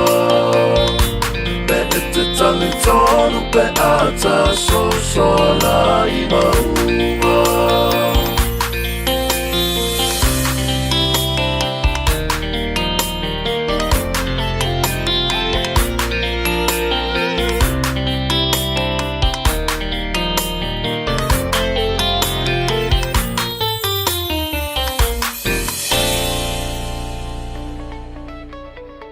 Mole manuia o lolu manai. O le aʻoga International Travel College, ua tatala nei le sitala mo le 2.5 i matatau turisi ma aʻoga tauvaalele. O le ITC e iai ona lalai au kilani ma whangarei, ai mawhai foʻi ona e aʻoga online, mai lo fali. Le leise taimi whaatulaga ina e te aʻoga ai. Sa ili nei loa soulu manaʻi manuia, langolango ina malosi e le ITC o e malou ainga. A wā ua aʻoga, asiasi lupenga te whailangi, itc.co.nz. Talofa o o waleni o se electrical inspector Samoa tolsu lima tausaga o tautua ma o restaurant foʻi mo le uaina o lou maota falsa ma falafaigaluega faapeli peina o vaivela ma o gaumu falau mai lo waleni o le amos electrical i le olua fitu lua ona tolu ona fitu ona lua olua fitu lua ona tolu ona fitu ona lua. O fia maua sau taʻavale po o sau piki apu ae togitongi taʻi aso lua vaiaso pe taʻi masina o le sleek cars o le a maua ai le fesoasoani ua tapena le ʻaufaigaluega a le sleek cars mo oe ma lou aiga aua e te popole i se mea e tasi tatala fitu aso mai le 10 i le Taeao agai le afo le ono o le afiafi tele lalai au kilani i saute vili mai loa i le olua tasi fā fitu lua selau po le olua o fā lima tasi lima tasi. Te alofa Samoa o Mr. Cowboy Lenei. Whaafafonga ma mai mo mai pea i le Radio Samoa. Yeehaw! Faitauina le upo le poto no le tautua ma tavela linga Fusi and Sons Funeral Services i Mangele ma Samoa. I taimi o mawhatianga ma whaanoanoanga ona o le maliu. Mana tualingalinga Fusi and Sons malana au na o le a whaamama avenga atu mo oe ma le ainga. Wala au i le telefoni lua fitu lima tolu o fitu. A oe lo mantu utu wai ua e anga le lei ma le wha maoni ma le ono sai. O tausi i mea uma ma le anga lofa. A wa a whai wa mantu anga sala o lava tanganta i mantou. Mantou te iloa o oe e o le mana uma. Ai a whai ua le anga sala i mantou. Mantou te iloa ua whai tawina i mantou i lau ainga. Awa o le iloa o oe o le ami o tonu wa ia i lea. O le iloa fo i o lau ami o tonu malau mana. O le pongai lea o le ola e wha vavau. Ua le wha seseina i mātou i tonga fiti leanga tofunga popoto. Po le anta wha tusa ua ngalue fua iai le tangata. Po le wha tangata ua saona nini i lanu ese. O le vai i mea ia e wha sauina i le tuina nau o le ua valea. Ina ua pipi i lona loto i le anta mate o se wha tusa ua le o iei se ola. O e fiafia i le angasala, ua o ngā i lantou o na wha tua i le i tu ai ngā atua. E wha pia fo i e ngā osi tupua, o e nau iai mai e ifo iai. O le whai ipu o mea ua i alolomi le o mea vai. O na ngā osi ai lea, ma le whili ngā o ipu ese e au ngā i ante i lantou. O le palunga e tasi lava na te ngausi ai le ipu e avea i mea mamalu. E wha pēr ma ipu e avea i lea lava mamalu e tasi. A o mea e au ngā ai o ia ipu taitasi. Ua pule ai lava le whai ipu o mea. O lana ngā luenga leanga ua ngausi ai fo i mase tupua i le o mea le e tasi. Ai le lewa o na whai e ia le ele. E toi titi foi o na foi atu lea o ia i le mea na whaia i a lava. Pe a toi wha umaina lea nganga ua no mai a te ia. Ai le to anga o ia i ona ti ngā o lumanai. Po le pupu foi o si ona ola. Ai fia tusa o ia ma i lanto e ngā lulue i le a rio po le auro. E wha tai foi e ngā lulue i le apa o mea. Ma ua manatu ifo o lona mamalu lea pe a ngaosi e ia o whaantusa ua le ai se au ngā. O le efu lona loto, o lona wha moe o le ele wha tau waa. E sili le ele o lona o langa i lo le panapala. A wā wana le iloa le na whaia o ia, le na ia mawai le anganga ua mawhaia ia na ngā ruenga. Le na mana vantu ia te ia le mana vangaola. Wa tau fifo e tangata ia i lantou o langa o le ta longa lava lea o tuina fantasi o tangata ina ia lantou faitupe iai. Ma ua le lei o tonga fiti wa e mawai o loa e o lava i le angsala. A wā ua mauti no lava o le nā tangata o ia e sili lona leanga. Ona ua ngaosi o ipu ta e ingo fie a toa matupua i leo mea lava i tasi. Ua awina atu le upu o le poto i le nei aso o no le langolango mai a linga Fusi and Sons Funeral Services. Ua mawhai o na tu whatasia o au nanga tala whea ngai i ni tau ngofia tele. E fsosoni atu ai a o whea ngai oe ma le popole ma le whememea. E mori whatasi atua i ma wha mai senga, ma wha mawhana whananga mai a linga Fusi and Sons mo a inga uma o Samoa ua whea le maliu ma le oti. Malau mai loa i a linga Philip Fusi linga, to ia wha pō linga, to ngia si ulavea, pe susu mai i le luas fulvalu Canning Crescent i Mangele.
Sufang Mali o le Hallelujah Worship Team le vang o le Taeao mo le pese o whaingoina o te pese tablunga join le tatu polgala mena o le upo le poto mo e mau le ring Taeao le stofi o le o toi sfulu ma le vanu midute o le tale o le tulai sfulu taulunga stotu mo e Samoa on udah tu le on telefon man talonga le ngana peritani yes wheel before el tofai tia ma le polgala mena o le Fiafia mai le dei foi Taeao. Ma televan tu ai silulu Bolton testiva malainga dai Canberra o sta lieva before ya mwangu tia lupe alpai ya o le foi ma tu mai le dei vai o le Taeao ma lo le fiva ya ma lo foi le fa ma lo si. O e Fiafia e iwa te si male tolu wha miliona tā la le se leni ale UTOS ua toe whaasafua atu i ona sui whai unite i le lua o lua wha. Whai sau teo ngā tupe e teo whaafainga luenga ai lau se leni ina ia vave whaotau nuu se wha moe moe tā ua a lau ainga wha pe e ka le sia. Whao ngā au nanga le ANZ po le talofa voucher, le M tā la, male my cash e ala i le Click X. Whaafso tai mai le ono valulima lua ono iwa whaiva, le www.utos.ws, po le emaili o le info@utos.ws, po le Facebook, le UTOS, le whaaputu ngā tupe teo whaafainga luenga o le mawaenga tausia Samoa, teo whaafainga luenga e mātou lau seleni, ai sele e oe le manuia. E te manae maua se luma nae manuia o la wata li I polo wa whawhine. Ua se fulu nei tau sanga o whaatino le Pacific Advanced Secondary School lea au o nanga. Na whaawaile nei a onga e Sir Michael Jones. E whaonga I nae ngana le Pacifica I le NCEA. Maua fua o ngā toe le aini pilia onga. I le tau sanga lua o loa whana maua lunga I le whai numera o alonga whana wale pass na au sia tongi e ulu whale ai I le universite, po le university entrance, I le tele o kolisi I au kilani. Ua uti awa noa mo le lua o lua ono, mo nisi whamtalanga wala au loa le pass I le over se lau valu o fitu lua fitu. Over se lau valu o fitu lua fitu. Hey, don't be that guy or that auntie ignoring a sore throat. This isn't just some drinks and lemon tea in your sweet situation. Untreated sore throats can lead to rheumatic fever. Nobody wants that for their family, eh? Go get your Pepe's sore throats checked at your GP, school nurse, or pharmacy. It's quick, easy, and most importantly, free. So come on, whānau. This summer, take care of your tamariki. Get it checked and get it treated. For more info, hit us up on socials at Stop Sore Throats or visit stopsorethroats.nz. Eva mai pea I te radio kasi lima I wakolu a mo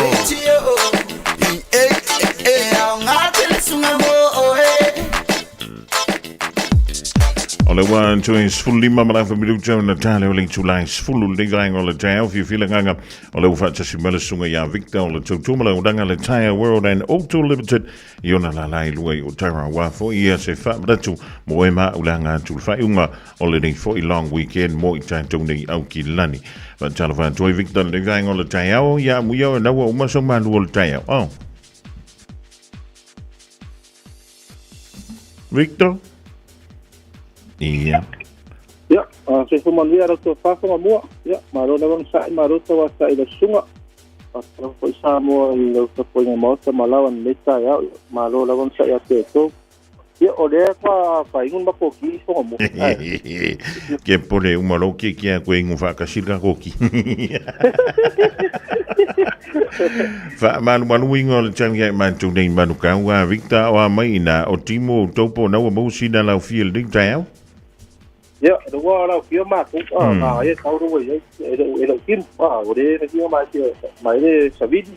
Yeah, Taman Malu, ya, Moero, Suru, Lang, Mato, my Savit, in the master by 2 years. This is our master, one of them, more, a one ball of the going at Wing. Mani. They tie, I wrote away to Lele, ya.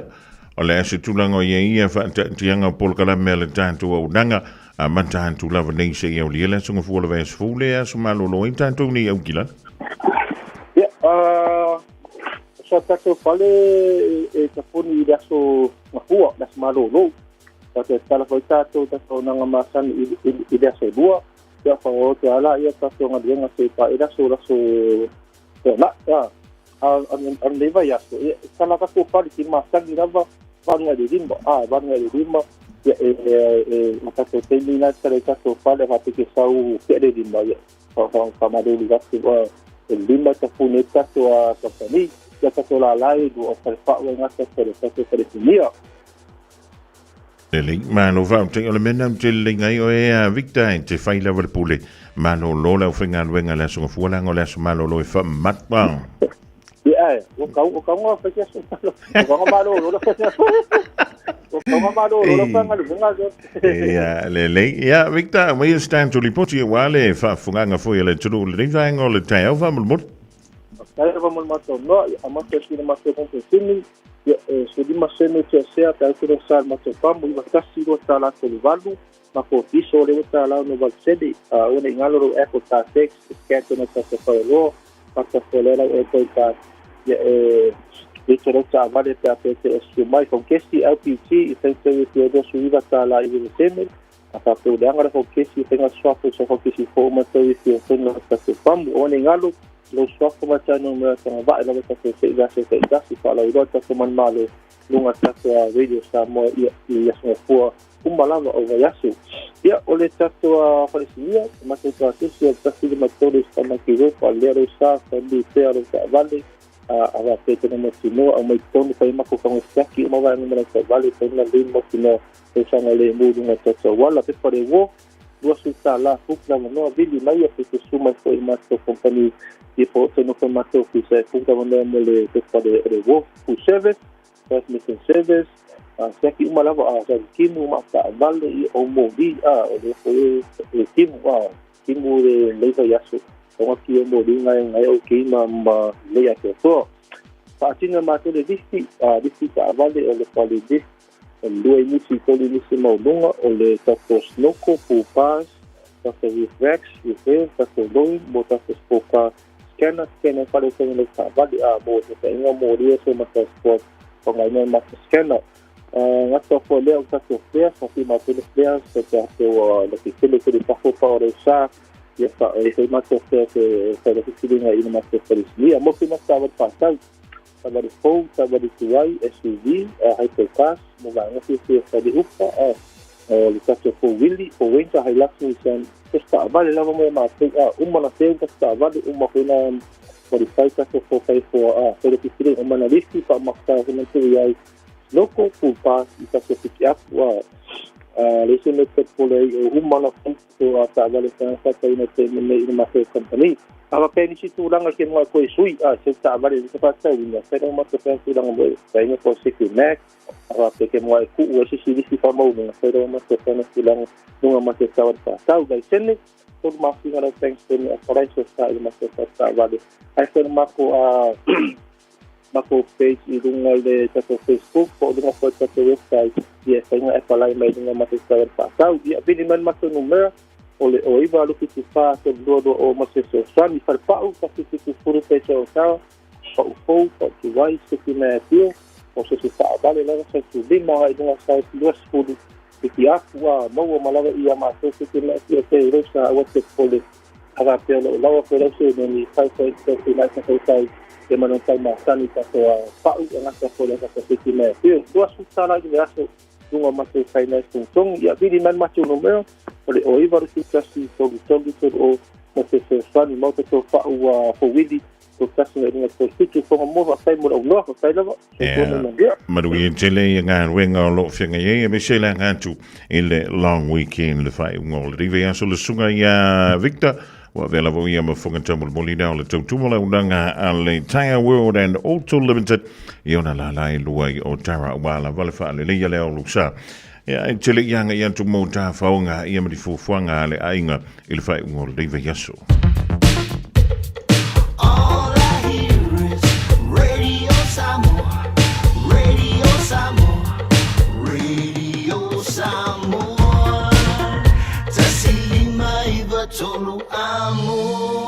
Radio Samoa, kasilima ivokuru amo.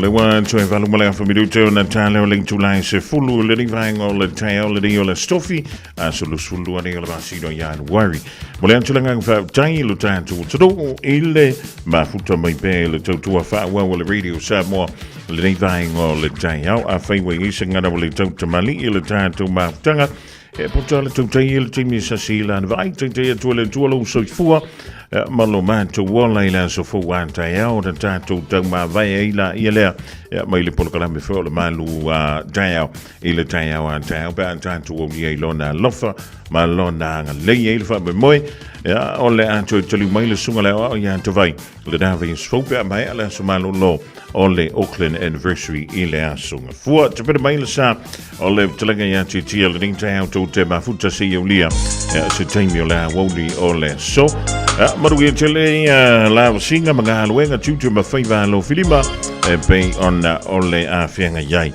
malo tātou toro le rei stofi tau sanga whanga io tau e kokongi wha umau e ka la fui e ngiu si lai koe la koe auskari ke ova hain Tolo tolo ima tautu Male penisula mai molino Le taitu pito ia pia Sio utaulanga manaya Efe pula mai ile sau O ata uma o fetu ole lani Esulungia ia umasia uhani A omasa vali vali Le pasina se Yesu solo Ia Samoa no uatulu Se ifai mafiafianga Ie mama atene matama Olo sisi vai mapepese Matata lato tulele A omae mane ilano ole liu Na oa umasia upele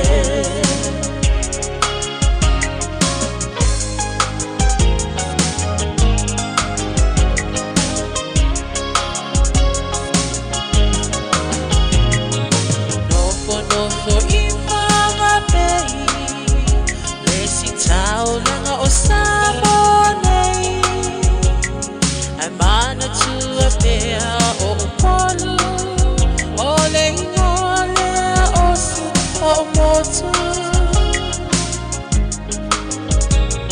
Ele mawhai nanga o nangalo Le tape mali o mai singano Olo nofo hai tine matama Yunga lona awala lau papa Le pasina se Yesu solo Ia Samoa no uatulu Se ifai mafiafianga Ie mama atene matama Olo sisi vai mapepese Matata lato tulele A omae mane ilano ole liu Na oa umasia upele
Wafa'apea ona lauiloa Ile lalo langi atoa Walai ona toa tele Le au mai mo Ia Samoa Le masina se I esusulu Ia Samoa lo watu Se I vai Fiafia Ie banga atele matama Olo o sisiva hai mapepese Matata la tokulele A umae pane ilano ole diu Na o umasia upele A umae pane ilano ole diu Na o umasia upele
In this update, a large slip at Mount Mauganui's Moau has hit the campsite at the hill's base, with screams reportedly heard.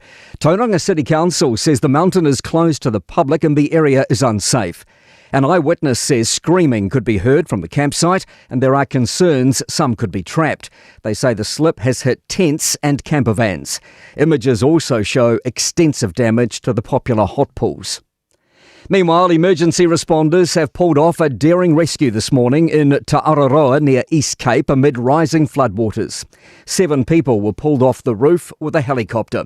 Meanwhile, 2 people remain unaccounted for after a landslide on Tauranga's Welcome Bay Road, which badly injured 1 person and caused several homes to be evacuated. All of State Highway 35 in Tairāwhiti is closed due to flooding and slips, as well as sections of State Highway 2 north of Tauranga and State Highway 25 on the Coromandel. States of emergency are in effect across the Gisborne district, Bay of Plenty, the Coromandel and Whangarei, and more than 10,000 homes are without power. Emergency Management Minister Mark Mitchell says the family of 7 in Taeao seeked refuge on the roof this morning. The foundations gave way, so they were in a pretty serious situation. Fens have been outstanding. The Swiftwater Rescue Team were in there. They have been fully recovered. They're all safe. And search efforts for a man swept away near Warkworth yesterday are likely to resume this morning. The man in his 40s was attempting to cross the Mahurangi River in his car yesterday. Police say despite checks overnight, he's still missing. The Eagle helicopter is expected to do a flyover this morning. The BBC reports US President Donald Trump won't impose tariffs on NATO countries that were scheduled for February 1st.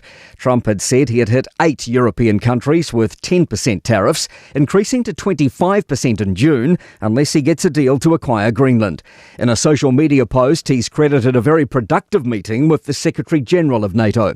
Trump says they've formed the framework of a future deal with respect to Greenland. That's news. In sport, Tony Brown has admitted to frustrations around the vacant All Blacks coaching role. The former First Five has confirmed he intends to honour his contract as an assistant with South Africa rather than bid for inclusion in any New Zealand group. Brown was part of Jamie Joseph's pitch for the job in 2023, which lost out to Scott Robertson. He's outlined his intentions. Timing hasn't worked. My commitment to South Africa was 4 years, and I've always had the plan to honour that commitment. A blow to the Breakers' ambitions of sneaking into the ANBL basketball playoffs. They've been beaten by South East Melbourne, which leaves them 7th, 2 wins outside the top 6. That's sport. I'm Malcolm Jordan. Radio Samoa, tasimai batolu, amo. Radio Samoa, tasimai batolu.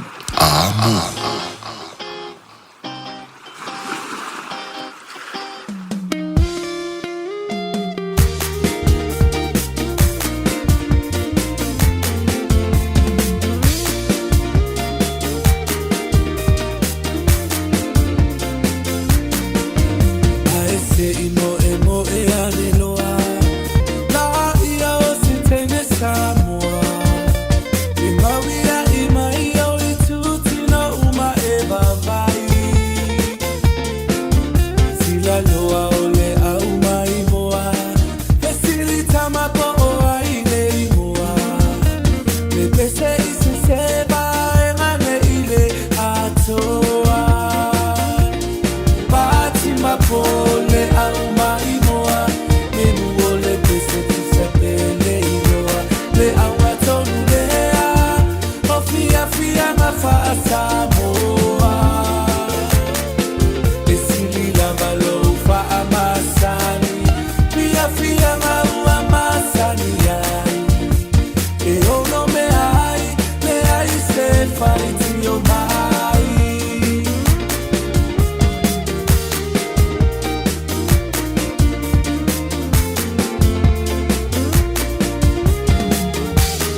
Na o le Radio Samoa se furulima iwa toru a mo e tautuaina o e ilaungangana fitu aso le vai aso.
La e manonge o le alofa a soilo uola Te u maui o ulima masapa sapai Se pese mali e usu e fiafia A olea we tu a o Oia we tu ia no fatu Wa ole ma o tinoa No alo fale na wa e loa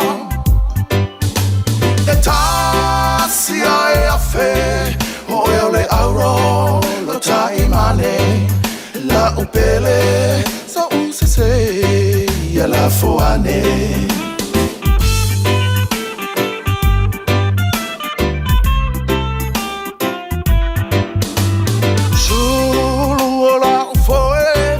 Faina oe Wai umea uma uatini lo na taunonga O ani alofa o totoe ilo uloto Uale toe au ngai upulele atua poto Awa olea wae tu ua o Oia we tu ia lo fatu Wa ole ma o tinoa Lo alo fale na wa e loa E tasi ai a fe Oe ole auro lo taimane La upele so se ya la foane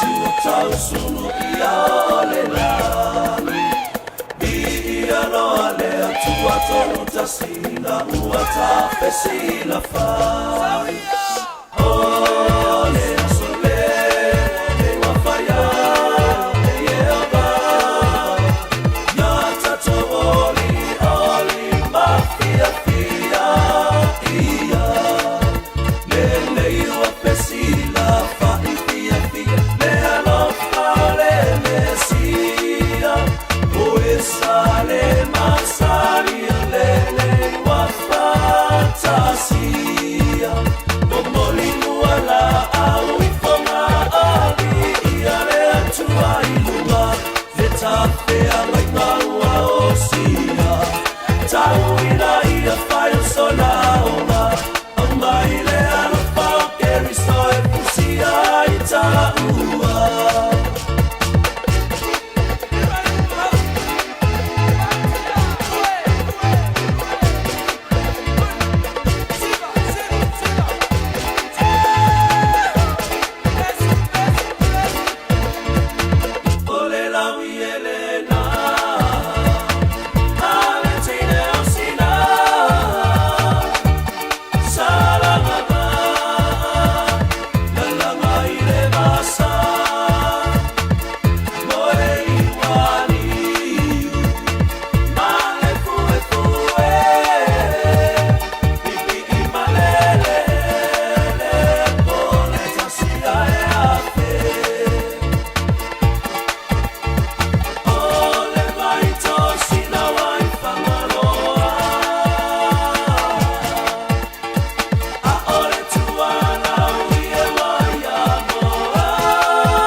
Radio Samoa, tasilima iwa tonu amo. Come straight from the music on the rhythm of the politics.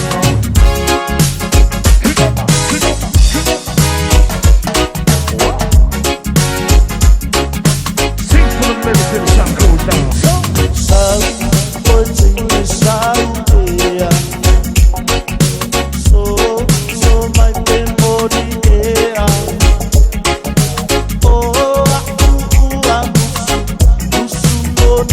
Oh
Luas fulu lima minuto lau cha nei ia leitu las fulu.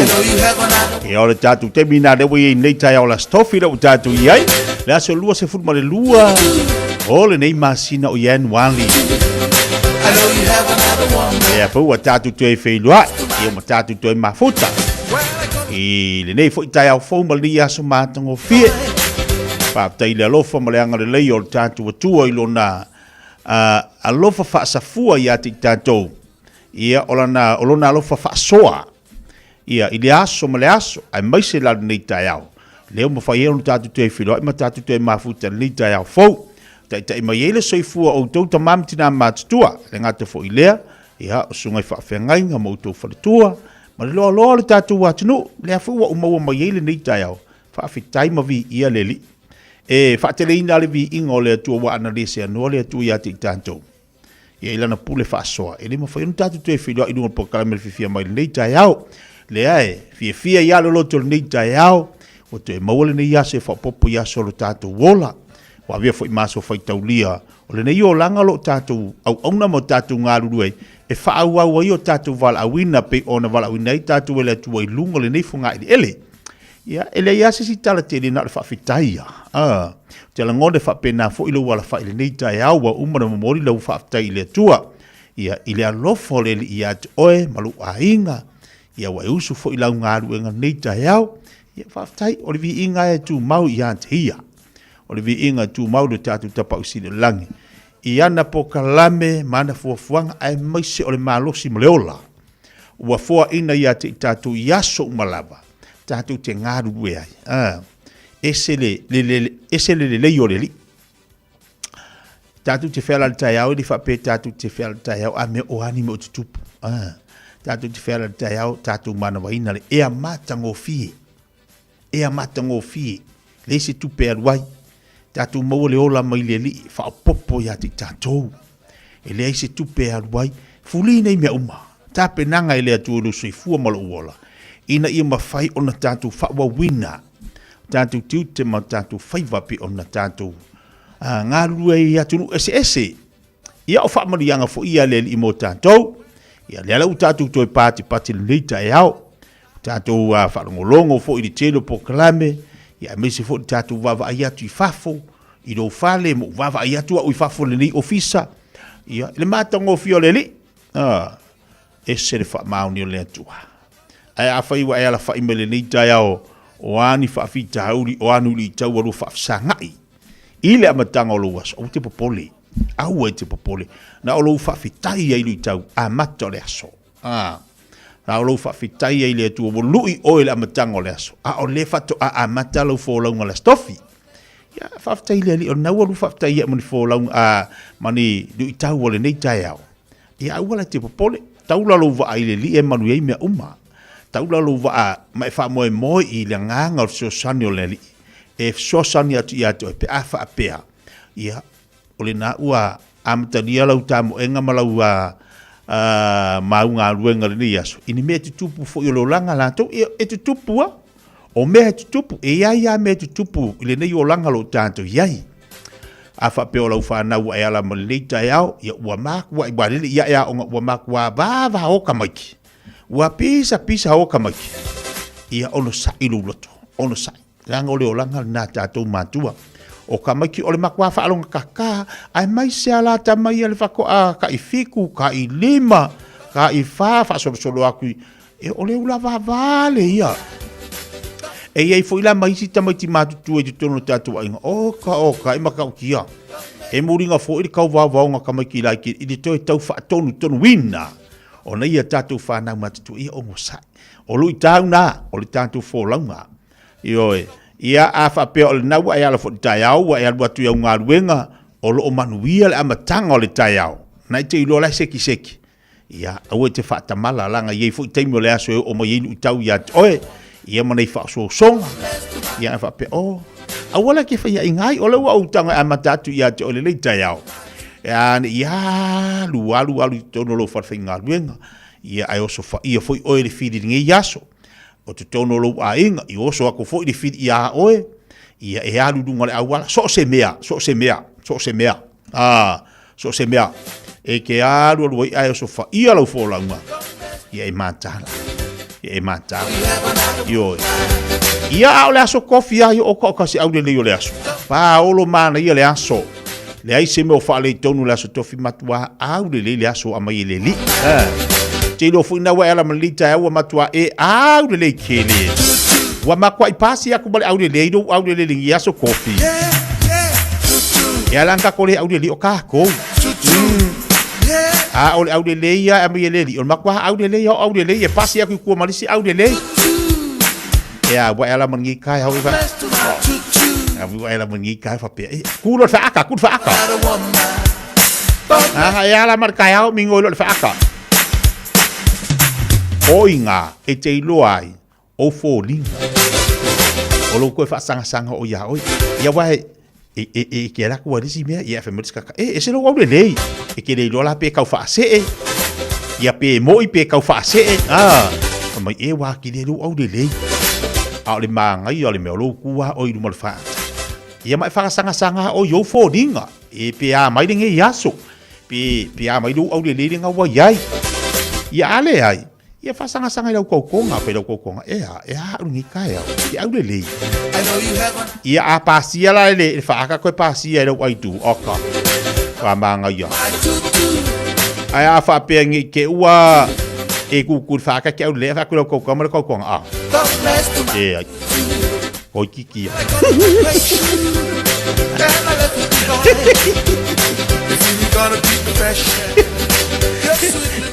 ke va ko como hakai ka au le mai lo ko oi kiki yang ai fa lo ko la si me kan fa lo ko oki lo oki io voglio lei fa po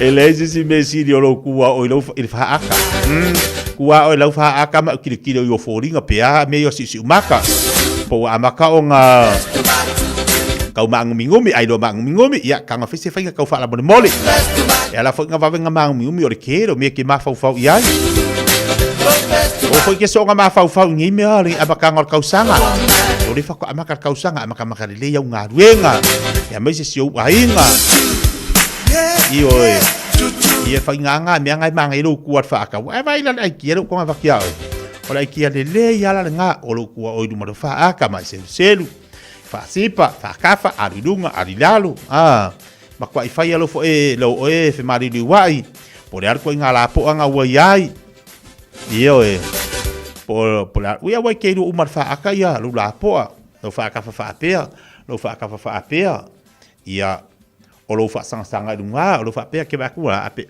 kau mai dalu ia si ala fa wa ke va sanga ko si ala fa wa pe kau dudi fa pe po la mo dudi si piko kau I know you have another one. ke vai ia ko la so coffee ia la so coffee ia fa pe ngale o langa Leo ta 28 minute tala le jula smotas. Ya tu se sina fa Fiafia ngal jamaa. Awele tu fa po feo e yai dingi yasto.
si fonga male jam joa yo tia ma bele fa fonga ma ia inisio tatu fa Fiafia ngol Taeao a wele tu fa po fe e ia kamala lo kufa e tatu te mana tu e tatu wa inga Samoa fitu fa i fu ia mo mea ai o le alofa ile alofa ya swala nga waso nge e bo sia ko kufa wa over the lima mama I know you have another one, man.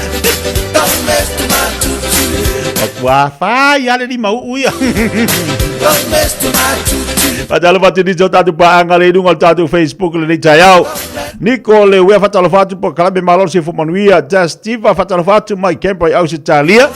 At malo atu so ya numia tim seve hello fatu brother manuia ngal wenga ole nei ya oli al nei Taeao. Awani ngalo tui. Chairman pana we ka we makon gia.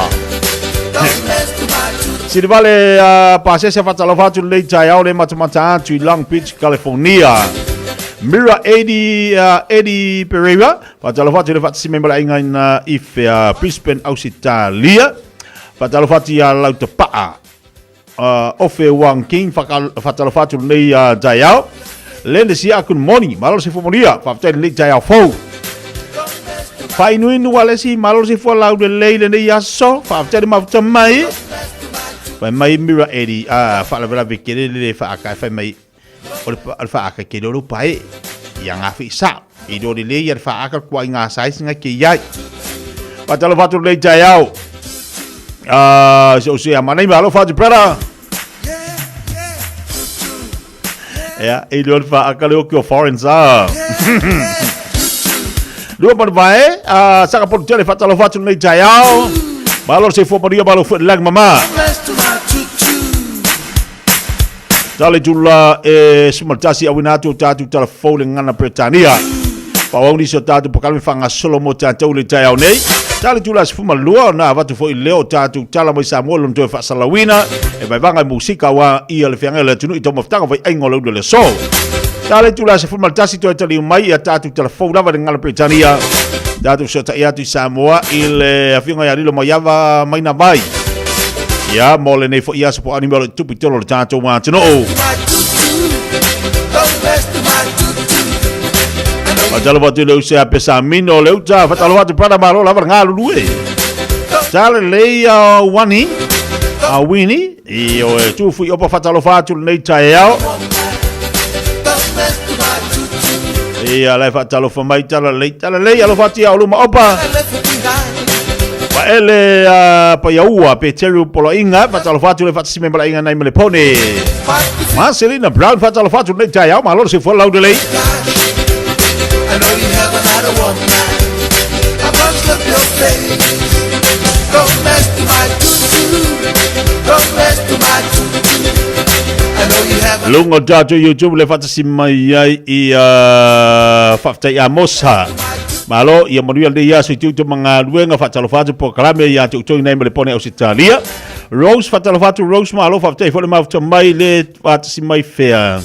Mata mai nai North Carolina. Rosemary fatalo fatu le Taeao fafta mafta mai. Patrick fatalo fatu Patrick. Alo fatu ya ti emosio tua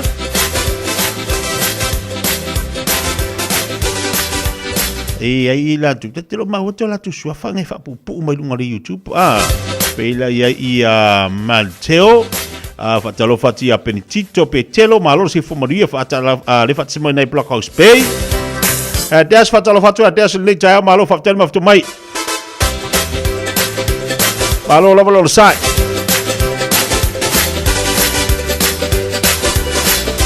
Awang ngali share tatu proclame ia malike ia tatu proclame tu singa ula vanga se kasi malava se kasi mo ka ikan hiasko ia ku de si dua abi masih ko lua ku de le fa pere i ke fo welo ko do wa mai manga ko ya me ka wai misa eu ai nga me wa ka ai misa fa pe ala me ke ma fu ai fonga ka o ka sen nga lavi o ya ke kiama ki nga fa ko de lavel pokalame ala wa fa ya le ma ke ir Taeao lui pensa mino fatalo fatu fa pena fa ya Frida Nawa Maki Bill fatalo fatu le fatu si mai talofa from Fiji Ula Vinaka fa for winna tan yelu fatalo fatu fa long ngati nei Otara seki man pitonu au de Otara I know you have another woman Fatalo fatu le sunga o ya mayaba pati misa lo fatu brother malo se foburia Myra Eddie fatalo fatu le Taeao wa mai la usu le Taeao wa mai la watu ngalbenga ya seki Malolo le sai malolo fa malos. Usu ale Taeao failo fa talofa ma ata. La ngai diskanga ka ki fakalofa. La ki fakalofa ai ki di aka. Aulistanga te fa talofa to ata. Kaba fangale talofa malos se fu ai la ko aka. Ia vai dale manga ia mo menga ka fa kalofa aka. Usa la ke Fiafia o ia ringi Taeao. Anga ia kiri nga. Ai fa talofa fa no no winga ki di ase mele kupu ya o ile usu Taeao. Wa mai. Loi mata a Paula. Pa Fiafia ngale Taeao. Minko Skellen. Matalo vati nei le mafuta mai nei ali sama lo se fomoria le Taeao.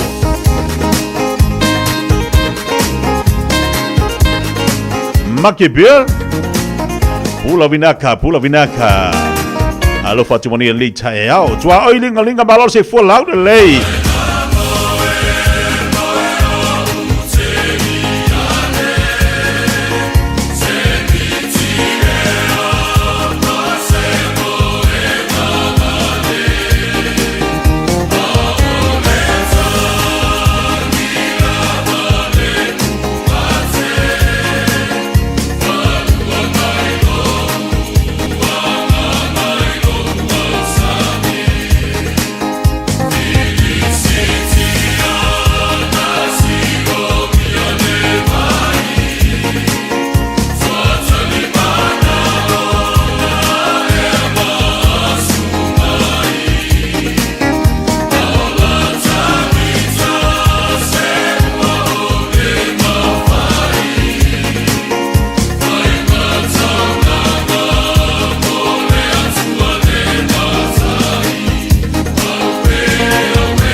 E alelei mana ia loi mato apa ula ma Fiafia nga mo tatou le Taeao. To te li la tolo ma futa mai Amerika talo fai Malu la val on sa.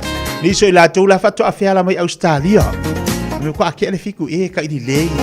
Ni o ko nga fa ko apula pula e kaya. E ka i lei o ko nga fa ko apula pula. A mako le vanga ka mako pula pula. A ole hai di mama la male le ole ka fa le tonu mari tang. Ole me sini maka wo lo ka pula a la ka ki vai de au. Ka ki va ya kwai de au la okay mai ya. Sa pede sa ka se de ala ka ki pula pula. Pula pula Fiafia. Ai wo pula pula fa u ole me ngai va ven ka ko mako ku ka ko pula. Pupula aka-aka au lo pupula fa pe ngai va lo fa u e va de ka ko mako ku pe aka ko pula fa u na si pula aka-aka ia ka ke doai ka kai fa aka-aka ka ke doai ole aka masang ya pere ase ku pe pere se me aka masau fo si opi dani me oi oi pule mai ya ole masau ka ngaka ia ku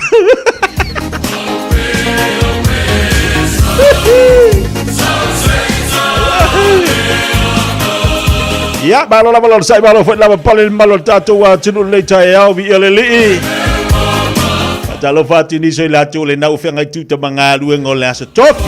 Fai le mole aso kofi. Ya, fatalo fatu na mama na tina ma tu la tu le fatu ama mal pokala beti ti le Taeao. Yo ka ko kali ya. Ya o e ha me ka ko wo fai o ngi ka ko ma ku ku. Ar pension au ki ko ko inga ki do mal lo makua. Pa sengal pension ka po ai wa kede au wala ki au ai wa fa ngala pension au ya pai dan nanga ya aka ya siba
Summer, a time for gathering and reconnection with the ones we love.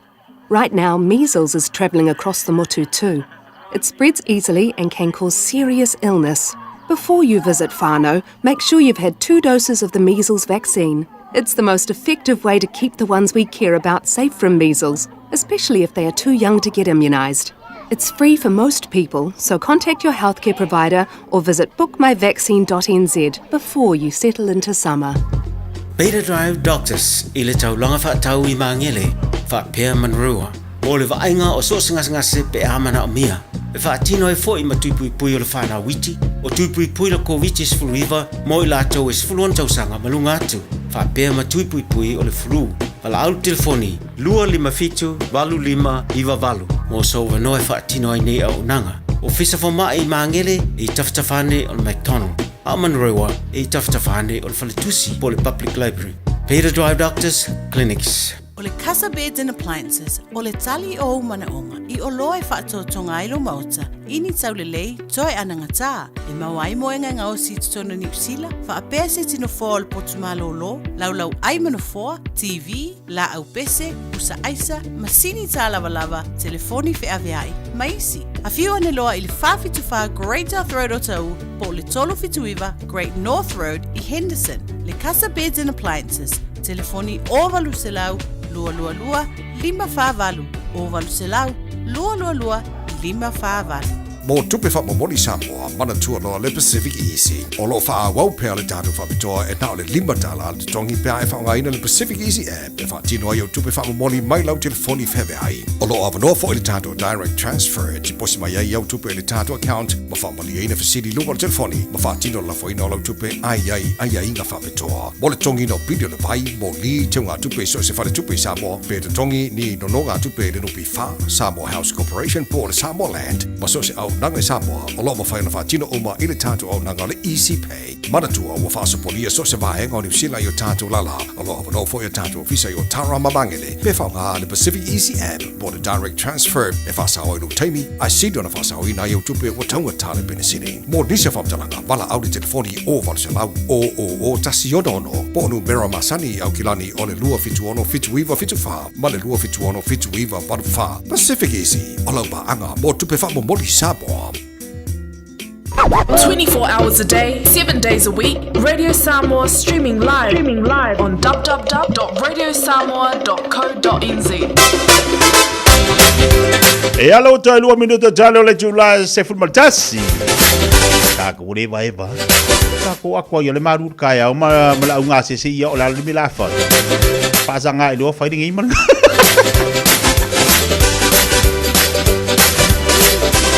Au alo ruai whasanga fo I ia pe awhenga ki ruwha ngā ruenga. Ia, whai alu ruwha ngā siwa manga I whunga si kau whapasi pasi a kua I kaya o la kou rea. Lasko. Whata whito ngā ruenga mo leiva yaso mahalo lawan wha mahalo si avita vale whatalo whatu pokala mea te utou. Toi te liu mali tātu whatalo wha ia puna o lo whai e kwasi mafuto mai mala inga I nawha mai lai whaide vire ngā vau kai ni lei. Ai kua mamaha uma uka wharwhari ngai o Tara. Alo watu mo se kalama, alo whati ate ulu mamai ta peranga o nei fo iwa nei yaso. Manu yang aluang alo whenga iai. Ta elenga saulia pa telu whatalo whatu ma alo le se ifua lau le lei. Wa ainga tu inga mala whatalo whatu le nei Taeao ma alo le ngosai. Ramuna yo amo whatalo whatu. Yoi ai sawa. O la tula whatu awhiala le Taeao o peta ata. Ia o lea fui whatu awhiala mātou ini sa mo oi ka ilile. Ia wa maruru fo sa mo pe New Zealand. Tina su amanu whatalo whatu wapena fo ia tua oilinga linga. Ia whatalo whatu ia Mira Eddie Pereira. Malo si whalau de lei pine le apa whatalo whatu po kalame nei Taeao. Tina su amanu malo si whalau de lei. Ai koe kiki a mo laka selingi laka sivaringi ia. Ole ko ngo fie fo le luei. E o kama idima wanga ngau ngaka wanga ngau e ngot silingi. Ko ki kia fa pe ba si vai la wa counting wa va ko le le ku pe la usi va ngi ka yao pa ka ya le ngale le thank you tua o ni ngali va talo fa tu fa pe la fu ya le ni sia ma lord say for loud le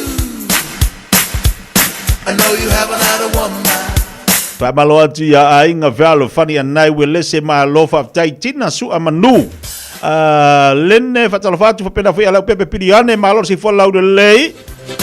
Sa lota ye rome malo fa tai le mafuta nei sini fa pena fo ia Simona Tabita Tauti. Fatalofatu po kalame sinapi fa ui fa tali mafuta mai nei Taeao. Te mo tango su atu Elias fa na ulinga au mai lunga tato po kalame Taeao nei. Mena kurese fatalofatu pia lea mo lea tu lava fa mo yanga o le soifua o se utina ia lena pe tele kuresa lona valis futu sanga via leli tai le tu ni tu sanga tele o fo ia te ultina lena pe tele kuresa fa popele tu ni si tu sanga se tele mo oi yo ia malu pui pia o ia awanga le e le fa malu longa le tu ia oi ia awani awa ia nei soifuanga mali o langa ia o tatu o lai a mesi ultina valis futu sanga via leli Jalo fatu fatu ya manu lei fa tele fa mai le tina ya lau jalo fatu lau tu. Ile wa kas fu kas ya ka ko kali watu e tatu telefone ngana Britania.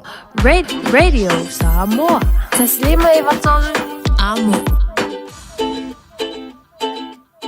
Talo falava o le siu fonga le nei Samoa le Radio Samoa.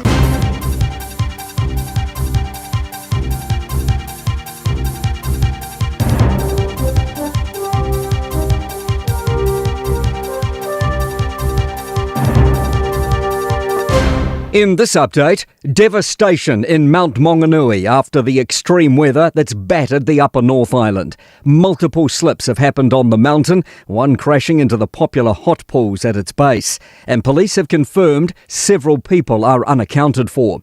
They've cordoned off Adams Ave with fire and ambulance at the site. One eyewitness says they heard screams when a slip fell next to a campsite, reportedly taking a motorhome through the hot pool's fence. Beach Hut Cafe Mount Maunganui owner Michelle Craig says it's upsetting. This morning my customers told me, various customers are quite upset because there are many slips on the mount today. Also in Tauranga, 2 people are unaccounted for since an overnight landslip on Welcome Bay Road, which badly injured one person and meant some homes had to be evacuated. In East Cape's Te Araroa, a helicopter has plucked a family of 7 off their roof to safety after their home's foundations gave way. And searches will resume today for a man swept away in his car yesterday as he tried to ford Mahurangi River near Warkworth. In Northland, the Whangaruru community, including Helena Bay and Oakura, is cut off by large slips. Slips have also blocked the road further north to Russell. Whangaruru North Residents and Ratepayers Association's Jude Thompson says residents are feeling tired after a week of relentless rain. It's not our first rodeo. We've been through this a number of times. But yeah, there's a level of anxiety. To other news, the housing market remains a tale of 2 countries. Falling prices in Auckland and Wellington have pushed the Real Estate Institute's house price index down 0.4% in the past year. With more, business reporter Michael Sergel. The index is a sophisticated measure of home values used by the Reserve Bank. Wellington's index was down 4.5% and Auckland's index was down 2.1%. But most regions saw rises, with Canterbury's index up 2.6% and Otago's up 2.5% to a new record high.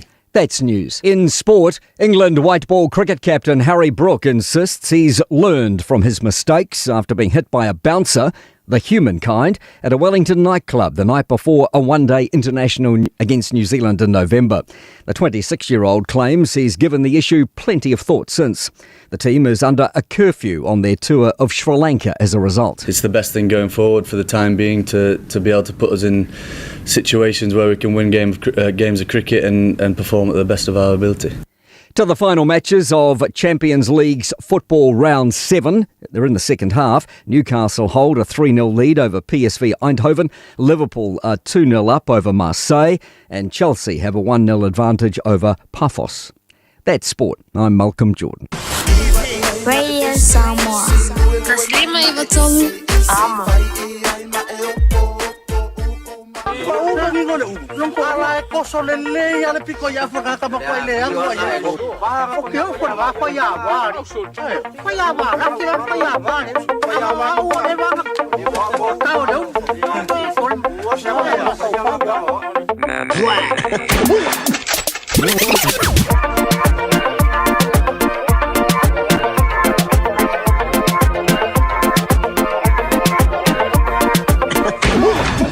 I want to fight. Let me fight. I want to fight.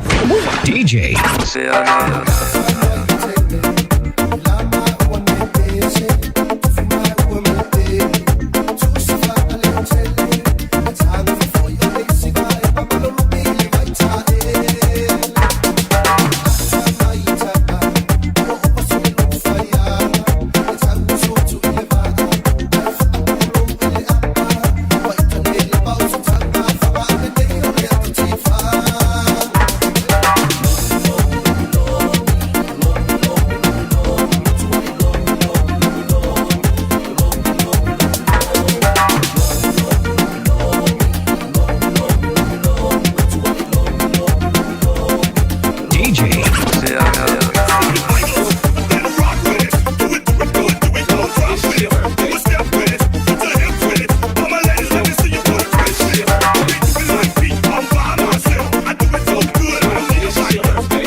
Iva minuta leo tadele jula se football jasi fa fonga tatu wa tunu itatu tala falling night ngala Britania. They ona ye foile ni Taeao sono fa ponga ilunga tu tu le Samoa. Jasi lima Iva tolu amo. O baba ya tu inicio tatu pa ngale ma football ilunga tatu YouTube. To tele ila to. Eo awuri ngali ya to le tau la tango share tatu pokalame. E ma wai fo disi ngaka kale aka. Ia mangai musika mo bodiatu. Ia makuala fa pengere kanga share ia se pese. Ia vakula nga pese lai ma fakia le loko nga kangaka. Ia vakula nga pese fa ngolongo pe. Ia ke ala wa video kia o mai fa afta ia mo pese mal pokala me kanga share mai. Ia waka fa ngolongo ia waka do fo ia wa isi fo ia ngi yaso. Wa fa ila ia kanga lolo mi fa le ia la coffee. Ia le se besi ali linga lo minga la coffee mangi fo das falei. Ai a fa le kong lo minga la coffee. If you le pule fa kali mai wale ko e usu ko. Ai sia. Ori minga kala coffee. Mai atu whatalawatu nei vai ngal tai urungo tātou YouTube le ngata fo Ilea Fatima. Fatima manuia le nei anso malapasinga le matamatatu le laumua o Aotearoa. Ofia, Willie? Oh, Willie, okay. Ya, ifofu ila ka whalongolonga aku ya Willie. Ya, nei malo whaptele maftamai. E si atu niso tatu paanga e penesa fili whatalawatu malo si folau de lei. Lunga li YouTube le lato le tatu nisi le mo ilanto le vai va mai lunga tatu YouTube tua sao whatalawatu fo le nei Taeao whaptele maftamai. Se atu le si le atu a oilinga whatalawatu lua oilinga malo whaptele maftamai. Ia aya iria masaka kupenga moni kai la kasifa. Whatalawatu Marietta malo se fo lau de lei. Ia fa malo te fo ia so fatasi manuia le Taeao le fatasi mai na matatu nei West Valley Utah. Pena fo ia pentito whatalawatu pentito le mafuta mai. Muli pola ana mamam sulita talo fatalaflava le fatasi atu nei Blockhouse Pay malo se fo lau de lei. Rachel sifa fatalawatu nei Taeao whaptevi ele Sulia malo whaptele mafuta mai. Des fatalawatu fo tatu pokalame.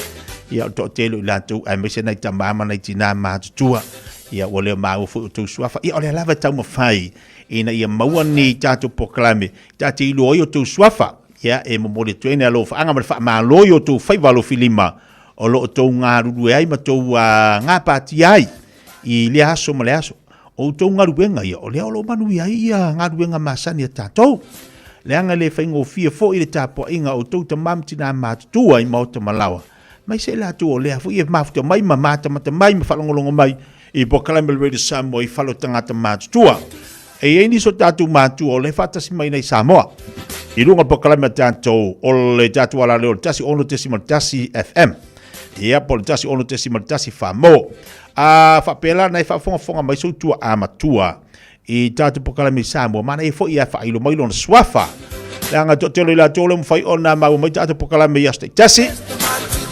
ia ilungo tatu tatu ala ufalongolongo mai Samoa le ngate ilungo tavale a o lato fo ile mafuta mai ia je tono lato falfenga luenga lungo telefoni wa sawa le internet sawa skedi wo ilungo penga te failang e maka ukia le mewe ia wa baila ia yo le pisa ku ngile kio ala falongolongo mai tangata le Samoa falongolongo mai tangata la yo Amerika o Japan fiti le ia tatu pa anga mai fiti le afu e mafuta mai ia o lungo Facebook lungo le YouTube e ia la mea tatu te ino e se le mane fo ilia e tatu te ino e te tau ona tu ulungo penga te whailangi e fo imea le te tau ona tatu tiro e le te tau ona tu ua ilunga e tau fo ni tatu fo itete o pe yang kapisa le tatu pokalame fifia mai o le halu al kaha mele le yema kaukia o le camera ne mele wo ia o ka o kai e le wa emo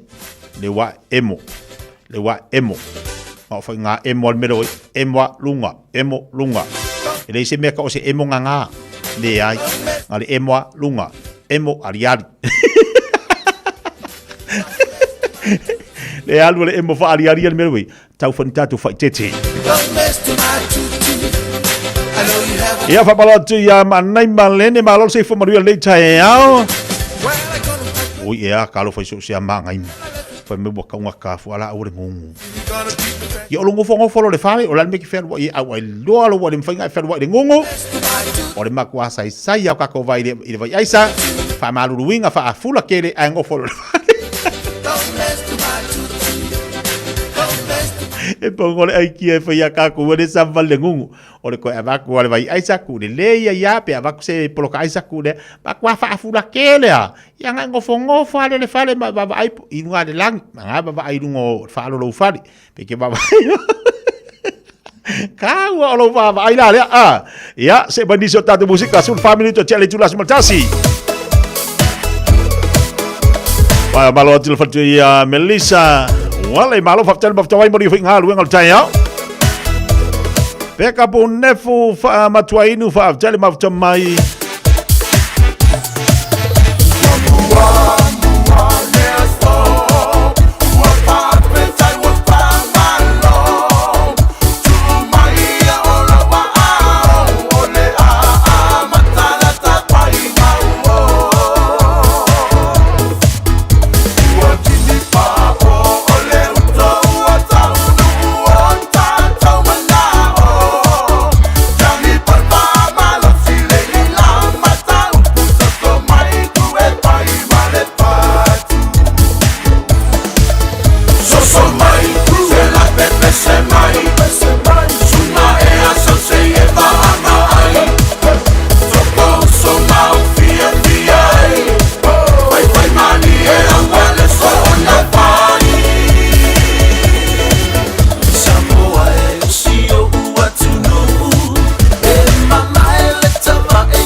So my group fa Fiafia le Taeao se fulma le valu minuto cha nei leitu la se fulma le tasi io alo fesili la afa pe ngila ka kula le mo nga singa selo le ngungu ai alu le aingi fala o ngungu ole ala le si vai fo la fa pe afa pe te lusta ia lapta inga mamela amel fo ma ai alu la wa le ai ma se fala ia le ala fa me diskankari mai o le ingwala le fala mai e paola me o le la refe mai e ingu pela fala ia ma li le fala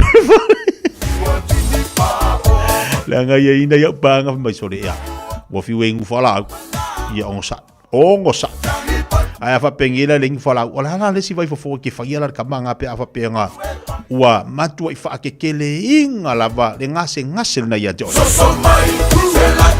Tiuna tui vai singare whatala whatu po klame ya le ngata fo i lefa maloatu ia oloa Josefa. Se fo mani auso le mafuta atu i nei lungo le bi i ngei fausanga sa whata. Lui si o whatala whatu ma alo whaptel mafuta mai whapena fo ia lone tona. Fealo fani. Fealo fa ina. Talo fatala vale mafuta tu nei lua tu anu. Vai ko kelo la tu lua tu anu le mafuka mai. Le va fa leni ya yopu fatalo fatu le Taeao malo se fumaria lupe ma ave. Le mata tu nei Alaska. Good morning. O walu afternoon la ko. Po evening here. Lo ne tona fatalo fatu mafutanga malo se fo lau de le. Pamne fo le tu te banga luenga Taeao. So mai. Ia manga foi ai fai mo mai singa kai minga wi o to ina po fel pitonu po fel atunu so mau Fiafia vai mani e angwale so na pai so mai se la pepe se mai ana ia fai mai le vai a Maletina hano mana ia woni to ai me ai ona ia manga ia ngai so sangi mai mo tatou la ia mo le ngase la le fula ma le mai ingi ia wore fala au ki pidola ai me ai onga manga ia seki Marieta Amerika kalo Marieta le aven kama i fao esa atali e vai fale lei mai e ali Matala mata sa ya mai go brother lo fati ya tebala ingal nei Taeao. Morning brother. La fu mai ana nga luenga ya malo la kama finga luenga le newspaper hero. Lua su fight tu le malo lo se uso. Mo tangan tai finau.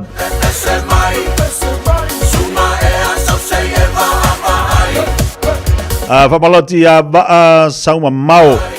Kenan fatalo fatu nei Taeao le fatu simati nei i New Mexico. Le walus fulu te ele tu la fire la tu la Fiafia.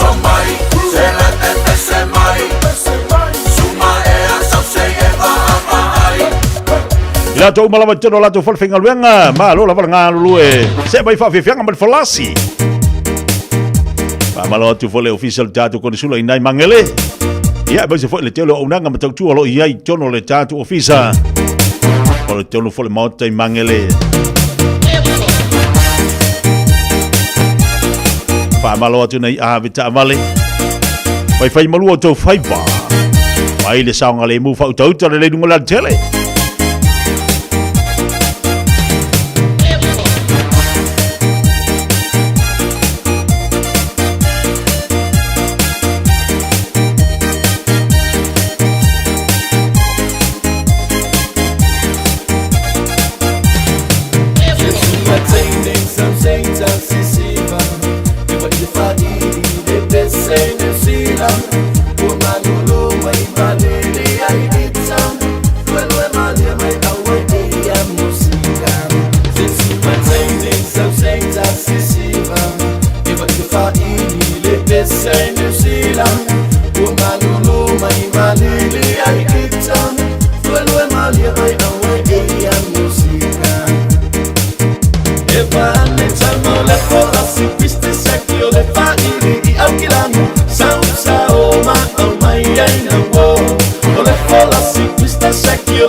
mai pea, pumpa leo tele mai pea. Tamale bola mai New Zealand, tamale bola mai New Zealand. Pumpa leo tele mai pea, pumpa leo tele mai pea. Suma esi tau tuana, sima moina e tau whaapa. I roa mai oe no ainga, I mūku se mea pāku se mea. I whaatea mai a whaila usala, masalau ni masalau tala. A oru lea o te tia siwa, I tamore bosi mai New Zealand. E vane tamale bola si piste seki o le whairi I aukilangi. Sausa o ma au mai ai na wo. O le bola si piste seki o le whairi I aukilangi. Sausa o ma au mai ai na wo. E vane tamale bola si piste seki o le whairi I aukilangi. Sausa o ma au mai ai na wo. O le bola si piste seki o le whairi I aukilangi. Sausa o ma au mai ai na wo.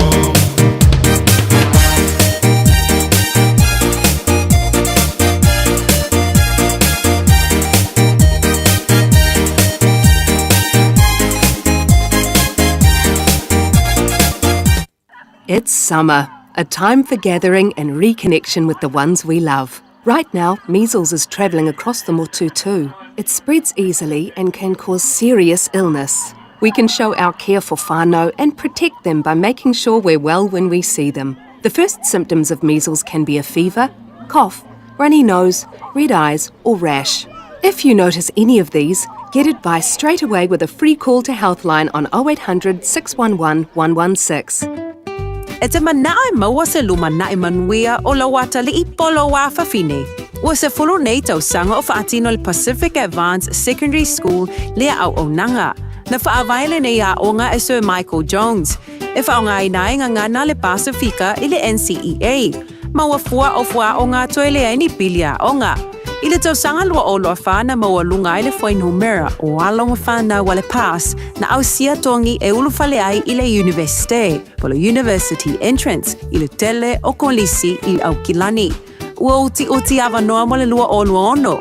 Mo nisi whamtalanga wala au loa le pass I le over se lau walu o fitu lua fitu fitu.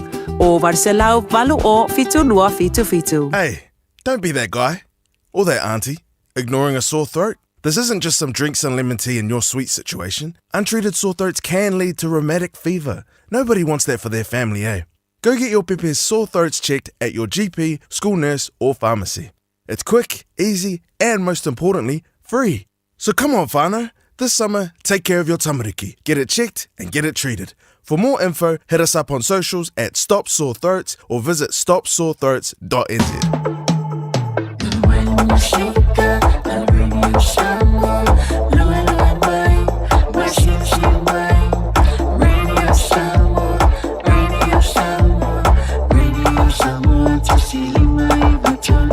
Radio Samoa. Come on, let's go.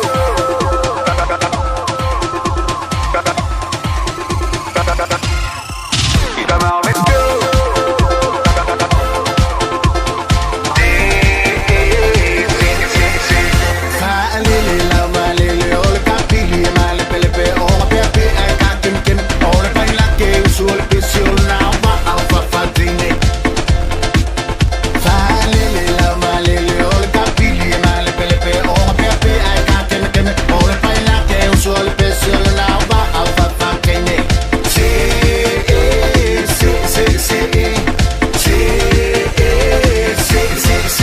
Come on, let's go. I say fine, let's go. On va tourner, elle est te la go. Et fa Fiafia toto. On va il est au sol, le PC fa la la la ta tout le monde. Fa pas mai ça mais ça on va ou no me out. Come on, let's go. I say fine, let's go. On va tourner, elle est te la go. Et fa Fiafia toto. On va il est au sol, le PC fa la la la ta tout le monde. Fa pas mai ça mais ça on va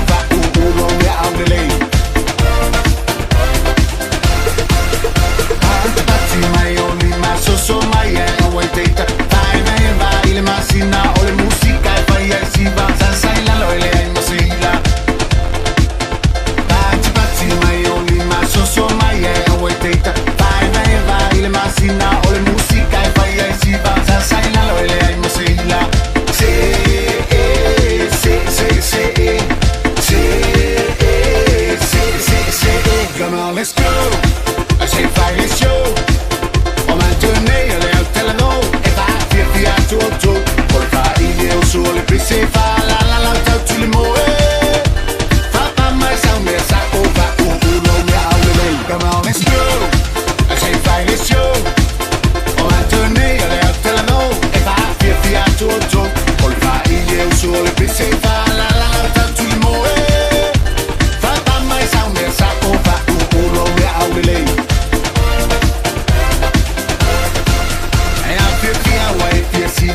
Leo te lua se futbol e valu minuta talo le tula se malua. Tali tula se futbol e lua. Ona te fa sala wino lo tatu tala mai samo. O mai o ngi kai au. Sek. Malu le musa. La il mi la fa. O le ia e Fiafia ngi kai au. Io te fa talo vatu o te lo tatu pa anga tatu tau mafai to lo watu to swafa. O to yo lo tau mafai mai lunga tatu po kala le Taeao. Pa talo fatua ile ia Filisi fata malo fata le mafto mai mai me pone. Apena foi no fata lo fati alo sa sava vau mai me pone wa ko kele la me pone. Malu a me pone o sai kako kusanga ngi fa yaso. Babaloti ya Agnes Sevilla fata lo fatu nei Taeao. Lea e fata sima ina Utah. Oh, you Mia and Pito Yohane. Alol se fo manuia, ma futatu nei yafu savai.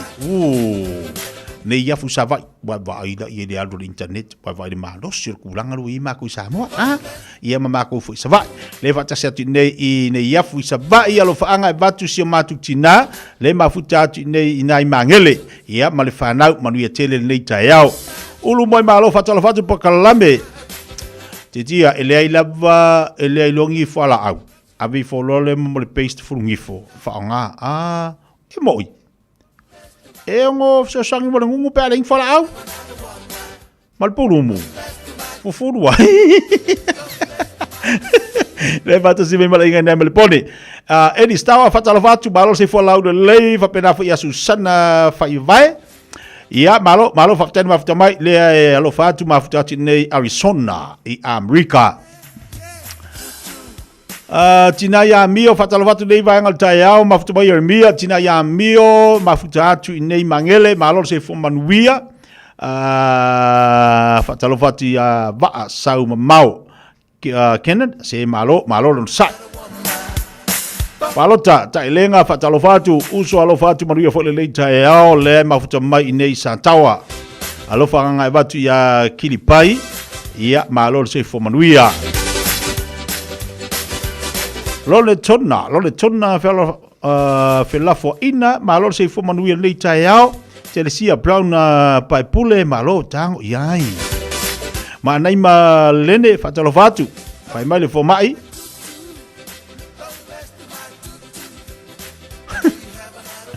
makau kia fo ia sa le ngungu pe le se fo la ia ve se me wa ai me ayo onga sal folo fualo sengi si lata fatalo vatu nei Taeao malo se fua tina sua manu malo se fua le tuna tiva singano fa tele mafta mai SG la lango fatasi fatalo vatu malo se fua le o le happy tanto Erika ma oe fatalo vatu fo le tato pokalame freti a vei fatili malo se fua manuia pro senga fatalo vatu nei Taeao Roof Wintersland Dickinson fatalo fatu le mafuta mai nei Orlando Florida ia fatalo fatu fo ia po mantui mafuta mai le mafuta nei Solomona tanu tu ia le toa fatalo fatu le mafuta mai inga nei pone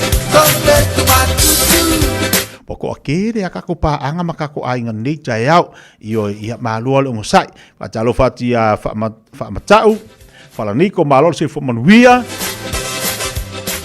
ia fa talo fati a mio telea le fa tsi mai melepone ia fa pena fo iniso ila to le fa tsi mai lungo tata pokaram ia malua fa malolos malol ngosai ia se bai se fa Fiafia ngabele rosa pai sauia o la rosa se sauia o la masoama se miri atu de ngongu o so lo vai wa ati dia i wa pe wala no samsama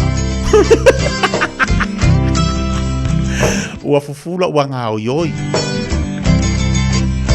wale ma fai o no tu lunga fai se fe au pe la va wa te tia tangata sanga oi yo ngo sa idingi ya ulia Rosa bye fa Fiafia ka botan to le Taeao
Rosa pa io elena o ia o la masoama io o pula vai fa me mer o iai o pu fa me melo iai ia siana pa anga po siana mana me ia nga nga fu le ia ulia ili fa pe ili ka nga fa ia ka mi umangi up yo upu la va nga ke ia so io la masoama o wa pele o lo fatu mal wanganga le asi me ai wa au mai le ia so ta ai Fiafia o le feita ia fa fkailola ia le poi o lu nga kuka ma lo nga sese ia o la to sala ele ma fai la valu lima le mal manong nga yau kuka le la vai tu ma wai lo fatu mal wanga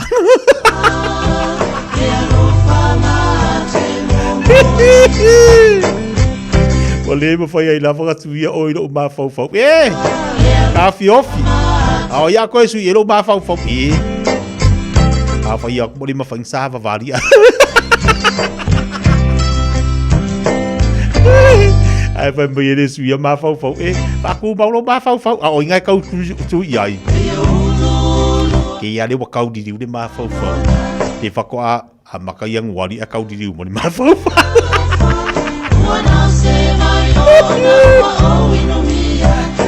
Kamalanga ole fai ar ki ko ai wa fa suka kang la oi fa suka lau ki pe fa pe kau di lo ma fau awanga o kala fa yai ia o por pese sa o por pese aya o alofa na o alofa nei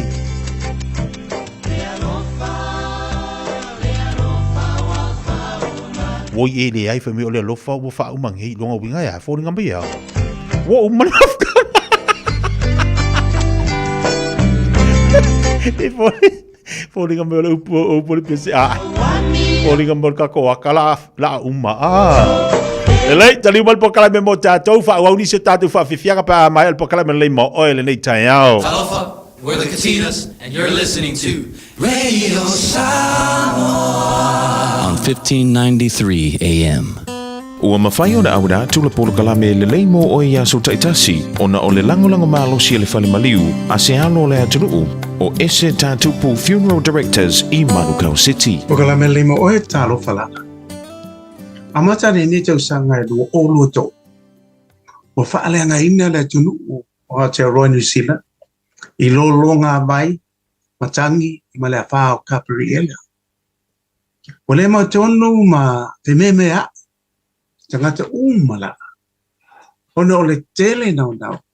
O mea tō tino o tangata o whaanga ina o lau whanua o wala. O mali liu fo'i i a tangata. O sa ili. Ma fasili pēr ma sa ili se tali. Pē aisia ma sa ili se fōr pa whita uli. Whaatalo no sui o le malo. Ma tangata popoto i whaalawalawe whaanatura. O tusi lima fo'i. Solo tangata o tua ia is tangata ia mawhaala tonga ma company. Ai o le tani lea a yopo. Soma lua wha iwe fitu ma le bala. Ia e fasili manu mai wha. La tau te awa o mai ia te oi. Ma manu whelelei. La tau te wha ilo mai ia te oi. Tau tala i ele ele. E a o mai ia te oi. E wha amatala mai fo ia ia. O le sami ia te oi. Mai tau le puponga o yopo na le ai.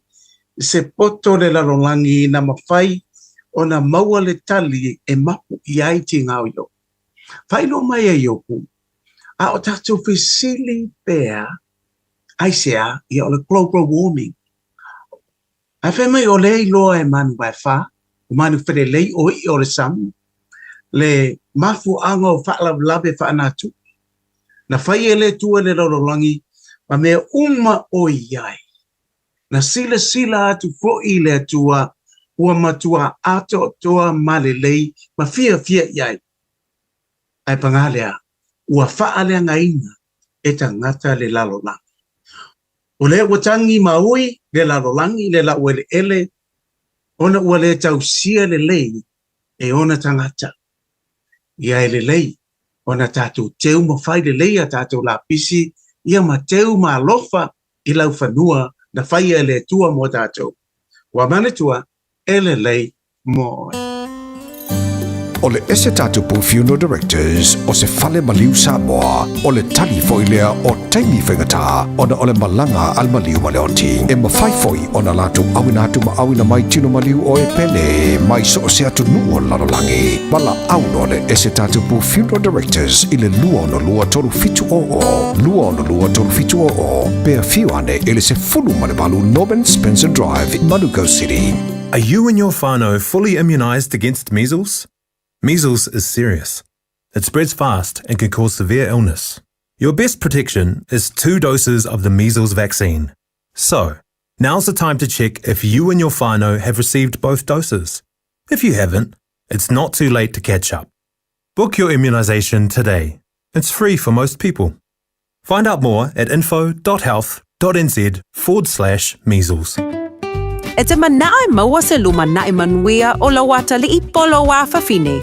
Ua se fulu nei tau sanga o faatino le Pacific Advanced Secondary School lea au onanga.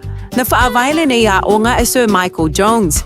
E whaonga inai ngana le Pasifika I le NCEA. Maua fua o fua o ngā toile ai ni pilia onga. I le tau sanga lua o loa whana maua lunga I le whainumera o alonga whana wale pass na au sia tongi e ulu whale ai I le universite. Polo university entrance I le tele o kolisi I au kilani. Ua uti awa noa mo le lua o lua ono. Mo nisi whamtalanga wala au loa le pass I le ovart se lau valu o fitu lua fitu fitu. Over se lau valu o fitu lua fitu fitu. Ua mawhai nei o na whaata wantu top up le Digicel I lunga o le upenga ta whailangi a le ClickX Pacific. E mawhai fo I o na lafu aise leni I le MyCash a le Digicel I Samoa. Tonga fiti mawaru atu I le na o le 5 ta la. E le leile reiti aso taitasi ma e whaingo fia fo I o na e listalai. Asisiane I le clickx.com e lafu aise au top up a le Digicel. Pe lafu ai fo I sau tupe I le MyCash a le Digicel Samoa. Tonga fiti mawaruatu. Morisi whamtalanga wala au le olua tasi 5 tolu tolu whawha. Olua tasi 5 tolu tolu whawha.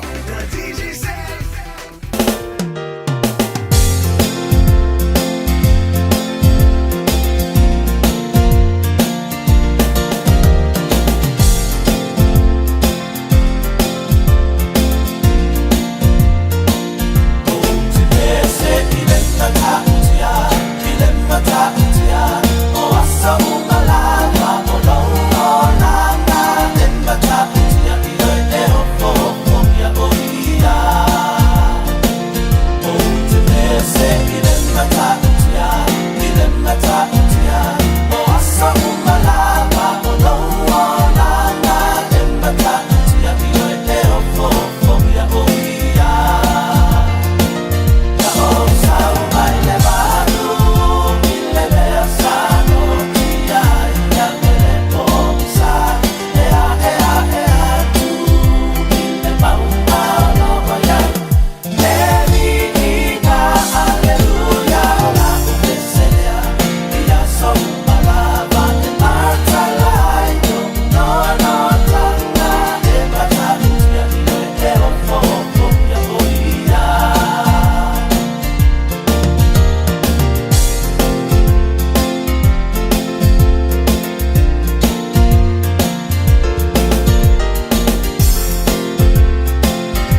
Tala le lei matau le pesa fai ngoina o te pesa le matau tia ma le lei o le tua. Io pa mai atua le tatu po kalame le fata fiti fo ina o le tua le po kalame o le lei mo oe.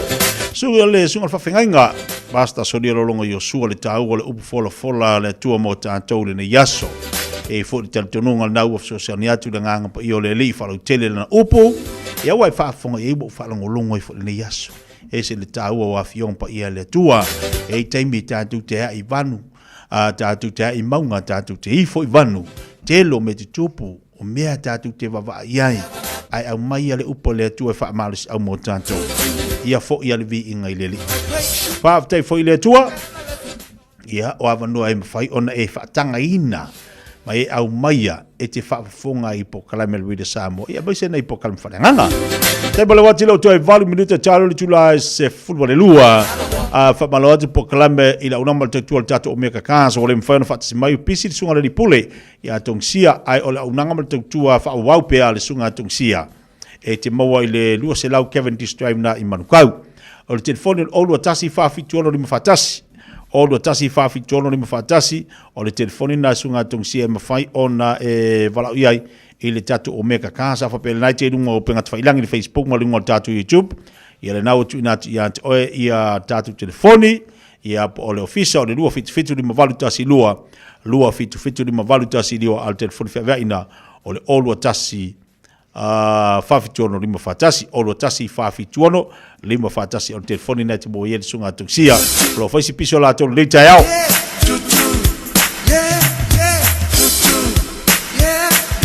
Papalo tolo sia le Malu siosi. Ia mal fatua Diana mole ainga lo mafuta mo ina sini aus Italia. Ia to telefone tatu paanga lo mafuta mo le Taeao. Malu nga lue balo folo sa ia to. To tele la tona ua amata na taliwa to wale fa wina tute manga luenga o le audi se país tembe le pona nei. Ia e fa pe foi la tole na wanga ia tu mo to mofutanga. Tale tula se futma lua. To fa sala wina tatu tala mai Samoa. Seria Yutai. I want to be this. Pakoko amari de aso.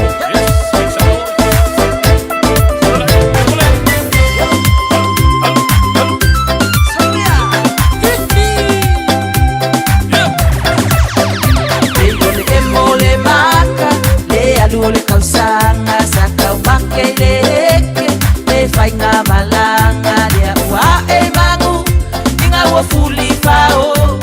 Eba o mala ele suinga fo ole olanga be alele ima me amango ileanga sili makaua ia ola fiafia umakangaka ai awole me besi que si waka fate fai mali ese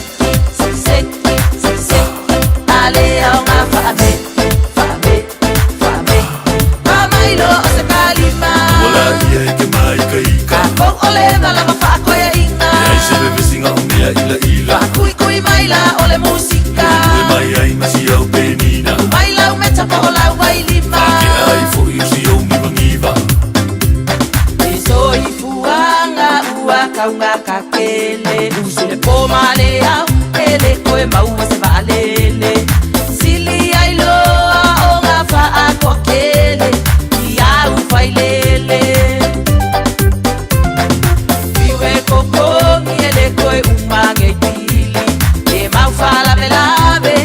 fai ma famisi sa o aile lo makua koe ole ia le palangi ma le ola le ali ai awole me besi que si waka fake fai ma le seki ale au ma fame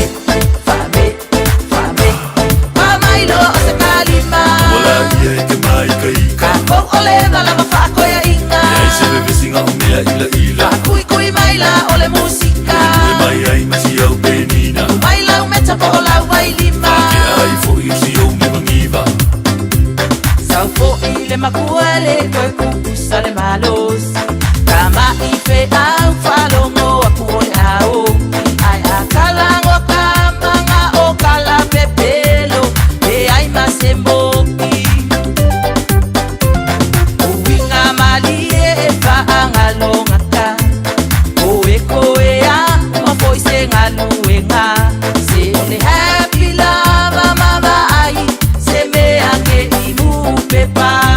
Ia, vai la ngalo sau le kali. E o le o ngā fo i ua pau mai. O ngā fo linga pei o sa sau ai. O fo i singa mea ai longa ua ai. Ka wai o le whangu ka vale mai. Ko ia ngā fika so le manais. Awala ia e think twice. Lo wha kali mai. Male salu lima sa sai. Ai au le beso. Que si wa ka fake. Fai mali sek. Ale au nga fame. Pamailo se kalima. Wala ia ke mai ka. Kok ole ngala mafako ya inga. Ia se bebe singa o mea ila. Kui maila ole musika. Kui mai ai masi au penina. Maila umeta po ola wai lima. Ake ai fo i usi o mi mangiva. Awale bebesi. Awale vevesi pa toto de leila stofi fa maloti a lata i moenga yo sia. Upu lasi le mafuto mai lunga le loli le fo iasi nai Long Bay. Malo mafuto mai fa pena fo ia fo malo ina. Fo malo fa talo fatu po kalame le mafuto mai mo tele salan fai. Lata fa talo fatu lata i lunga tatu YouTube le fatu mai nai Amerika Samoa nai Amerika. Mio tele fatalo fatu malo fatale mafuta mai. Sili makaua ia ola fiafia umakangaka. Ai awale bebesi. Pamalo tu tamaya yo sua malai ngolo mafuta mai nai Ottawa. Ia pa fa ape volitina matu ya mata hanti nai pa kulanga. Nai to ina manai lo matu tua telefo ila to lo mafuta mai tina ya felfan. Ia ona to ino le tamaya tau tina pe mita. Ia fu ina isi tina matu tu tale mau la tu sua fatalo fai. Mai ai masi au penina. Mai lau meta po la wai lima. Ai fo i usi o mi mangiva. Ia atono le mau lu sua fa le lava mo ato lo fa angal pokalame mo to uma lava. Io o sia o ia lau fili talo fa lau fili o mai oi. Sili ai lo. O alu lau fili ka longa.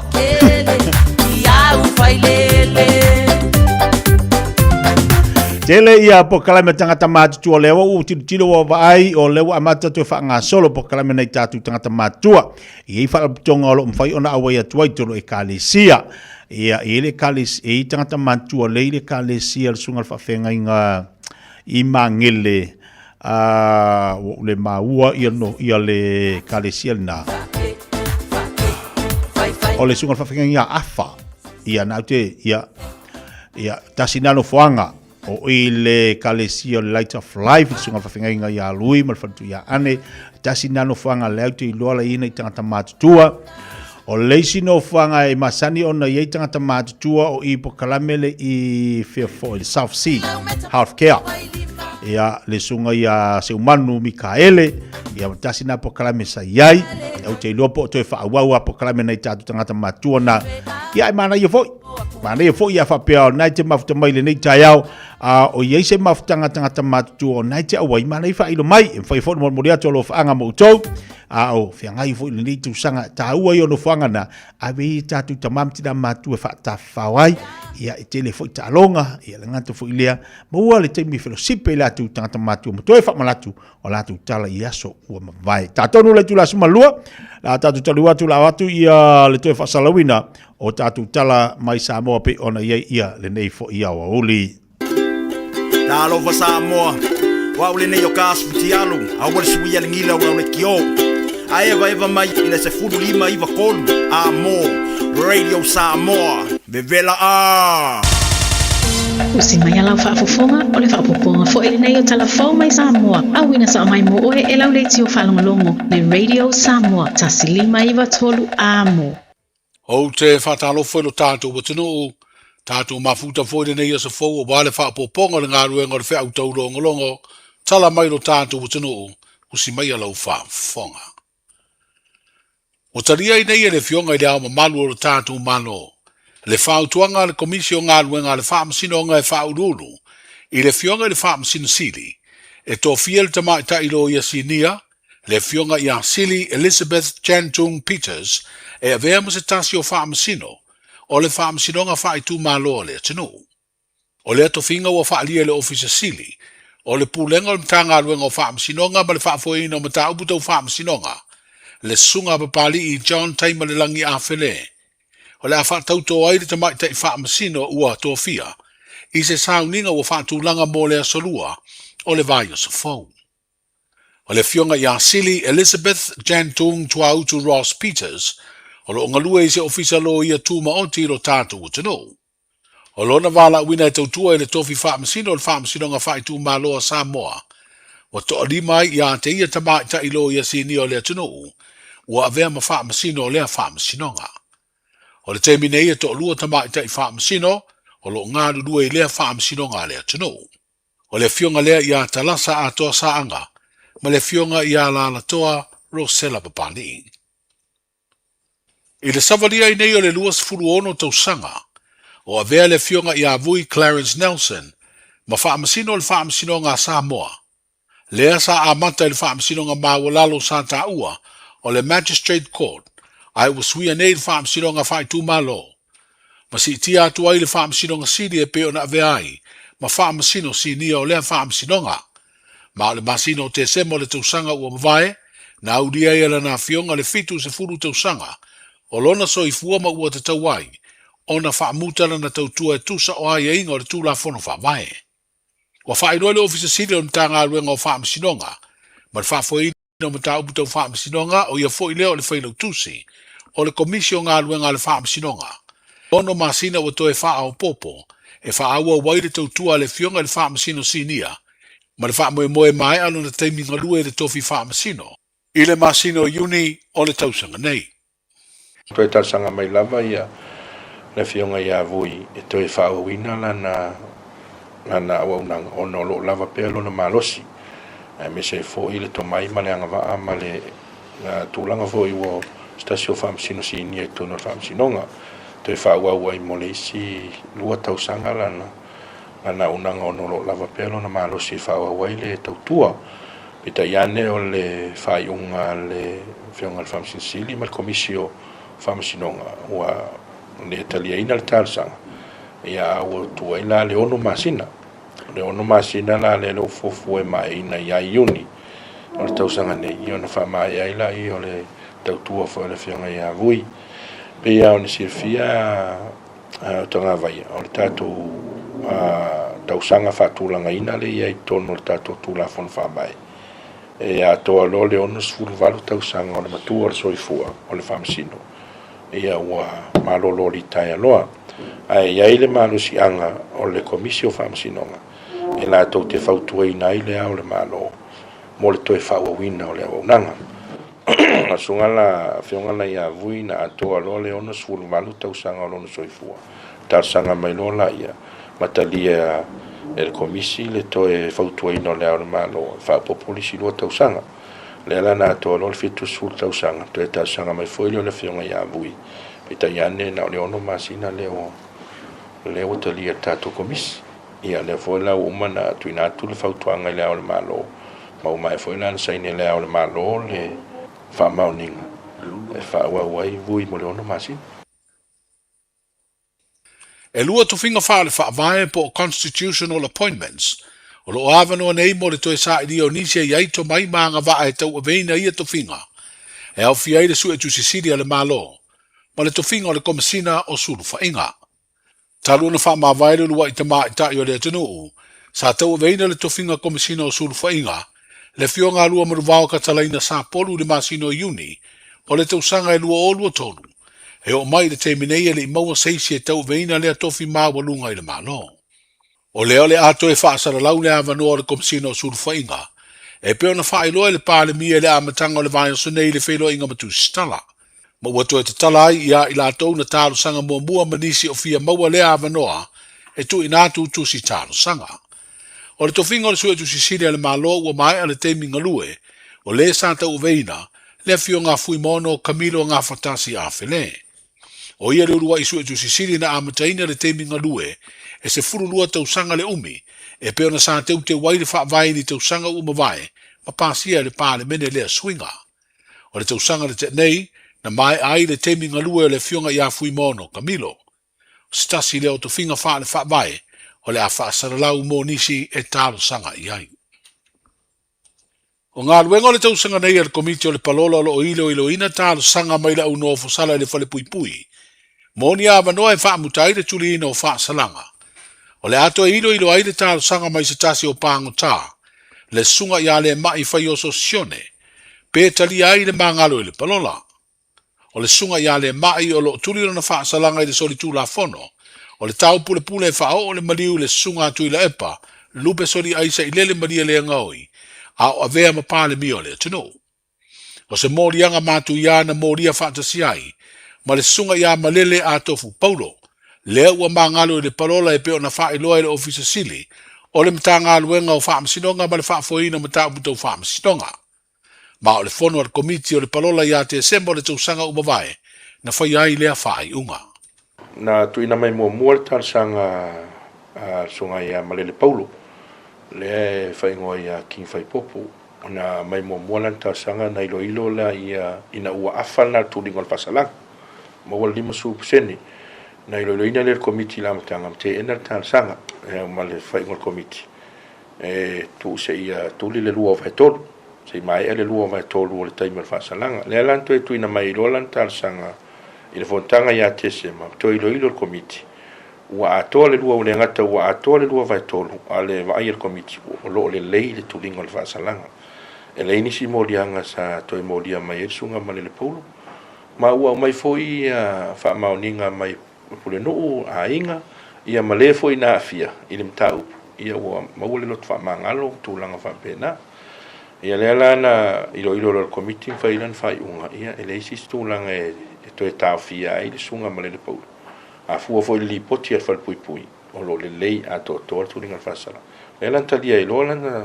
tal sang ma le la o tale tua i tuunga mai ainga al komite palola o le sunga ia le mai e siona ia taipe foringa tusa male morianga le na fie for sunga male le polo o le sunga ia le mai o le fatua angava e tal sanga mai li komite le fatua afal tulinga fasalanga e o lea la o le whaiunga na le komiti leo whapawhala atu i fontanga o le tausanga nei. E toi ilo nai. Ia maatoa, ia ile lua vai tolu talu na.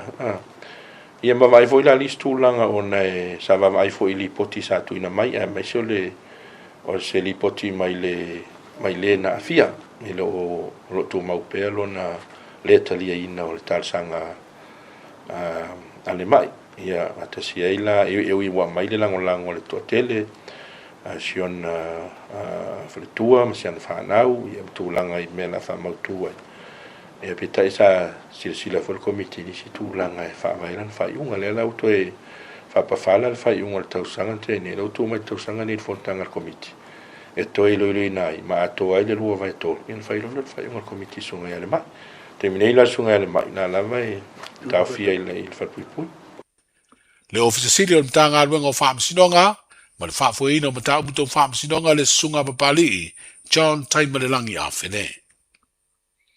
O ta pena le teitai o le tuangai e tapala na fo mai e ave se whaamatalanga i le fifonga whitalai. E whaaidoa ai le mafua anga o na whao ngā o le matati o atapongi saa. Aina ua whisiringi e nisi o tusitara le teitai o le tuangai na ua mai a mai le fono a le pāle mene le asalua. Na ia whaamatala i ai o nisi taimi, e saviringia o na fofonga, ai mai se o ia se tasi o basilia le valu se furu te usanga, le matua lo na soifua, le mafua anga leo lo na whaonga lo na matapongi sa. O le whaonga i to tonu o le maotofono o le pāle mene o le mata, le mafua anga o le whaai unga le fonga vitalai, e peo na whaafonga i eile atunu i se forasanga mai le na foa, i le fono usu o le pāle mene le nei vā yaso. O tala i o le nei yaso, soifua. Ta lofa lava. O le si'u fofonga le nei o Samoa, le Radio Samoa. It's summer, a time for gathering and reconnection with the ones we love. Right now, measles is travelling across the motu too. It spreads easily and can cause serious illness. Before you visit whānau, make sure you've had 2 doses of the measles vaccine. It's the most effective way to keep the ones we care about safe from measles, especially if they are too young to get immunised. It's free for most people, so contact your healthcare provider or visit bookmyvaccine.nz before you settle into summer. Beta Drive Doctors i le taulanga wha tau I mangele, wha pēr manrua. mo le vainga o so singa se pe amana o mia e fa tino e foi ma tui pui o le fana witi o tui pui le ko witi sfulu river mo ila to is fulu on tausanga malunga tu fa pe ma tui pui o le flu ala au telefoni lua lima fitu valu lima iva valu mo so va no e fa tino ai nei au nanga o fisa fo mai mangele e taftafane on McDonald aman rewa e taftafane on falitusi po le public library Peter Drive Doctors Clinics a whaile te lei whaonga ina le au omnanga le Samoa Market. O nisi nei o mafua anga e te tauai. O e au Maui New Zealand ai au lo e fiafisoswani ai ngai Samoa. E mawhai ona tutongi lau whaataunga i lunga o le venga te whailangi ale Samoa Market ai piki Samoa. Whawhai ngō fiesa o ngō sose whaala velave, totongi le pilio mōli, pilio le vai, mea whawhale po se tau mafutanga mō lau ainga. Tu mai lo whaatuatuanga i le Samoa Market, mō sose whaamoemoe mō ai ngai Samoa. www.samoamarket.com Taeao for Samoa o Mr. Cowboy le nei. Whaafafonga ma mai mō mai bea i le Radio Samoa. Yeehaw!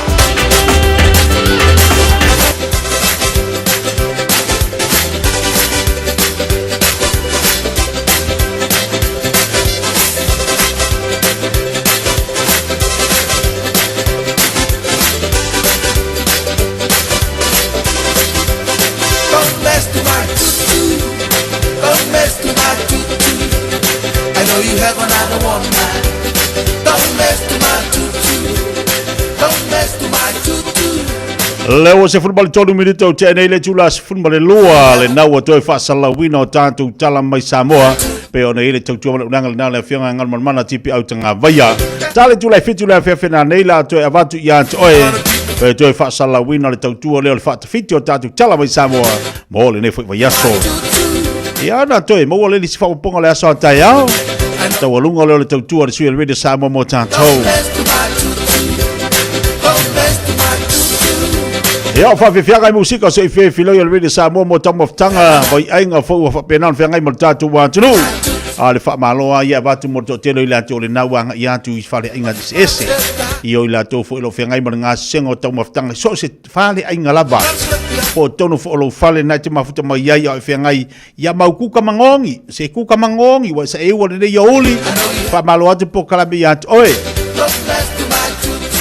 o tōlo ngafa foi manga ruenga i tono fale ainga i le fai ngofie pa malo te unanga mal tautua le afionga ya Samoa maki e amal fatu yang lis mal tui sa mau tanto fale ainga ina i Avondale ia wata se mal tanto fale ainga ina i Manhattan i alo tautua ina fo de telo tanto wa tunu i le fai ngol vayaso ulu toa mala unanga i le nei fo yaso ina i Avondale paso solo mai nai o tahuhu pa balo football kalabia te utou.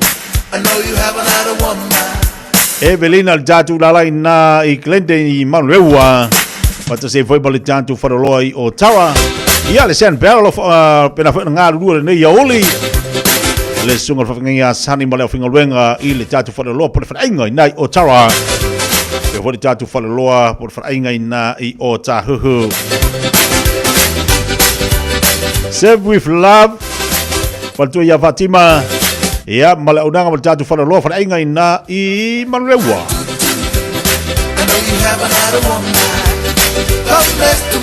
Pamalo atu la foi fala inga o malava malo fa malo los e foi si unanga matautua fala inga tatu ina I Australia e tatu fala inga la foi e PSA tatu proclame ina I Samoa e tatu fala inga le mafuta mo tele America io fe lava mana ia e faido mai fo ilunga tatu proclame o moria tolo fa anga fa malo ya o to yo lo nga du tono fa inga ss malo le kuka malo se eu malo le tofo do bo me umanga ki nga yo ko fa inga yo e fo dis fa inga de ke como foi o yo pinati pa tu ya moira man le fa inga ina I otahu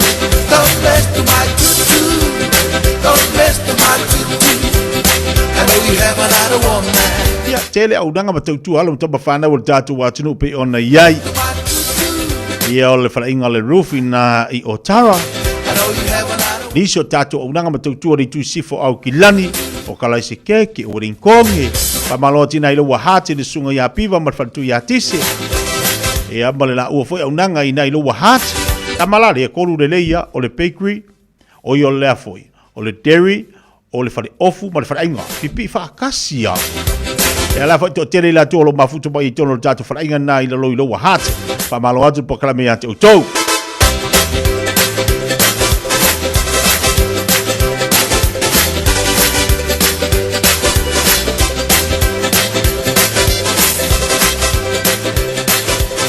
Dali mai loa vatu tātou Fiafia ngā moi la tō le mōri malo longa lo le piso la tunga luenga. Tō whanga meke. Spulu fitu minuto tele tula simo lua.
Luas fulu bidu te lewa te nei le tu la se fulbale lua ia uala.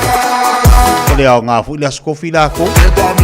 Ka kole aka male di ia uma fu ila skofi. So ngalu leo te fatalo fatu po kalabe le ia oli malo fatalo bafta mai. Mele pone lo fata si mai ia la fu olo ngalu nga e pati. Fatalo fatu e pati. Christina tau wasa fatalo fatu mai mele pone fa malo atu ngalu lue. Fa malo fo ia manuia. Ia o leo mafuta mai nale maola I mangele ia malo faftele mafta mai avoka en lotu to malatai fatalo fatu dei voi vai ngole so mai Alaska fatalo fatu tsungola o ia tikirita ulangi mai ngolo mafuta mai nai Samoa mei fatalo fatu mei faftele mafta mai lungo dato YouTube fatalo fatu ya te pro multalo malo si for loud lei happy for less toffee.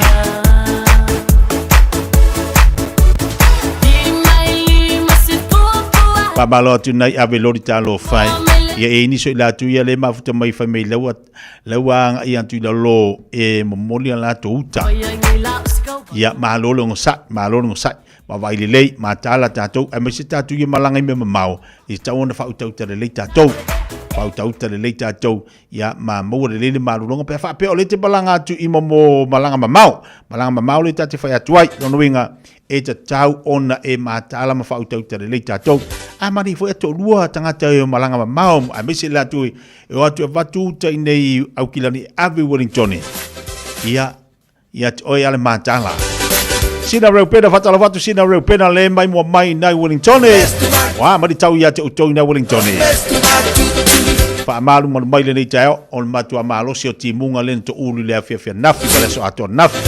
Sau mana po ia la foi va ia tu bingo le tau le yaso. Ia tau fo na mata tu mai va ai po ata pinanga tau na ile po na nei.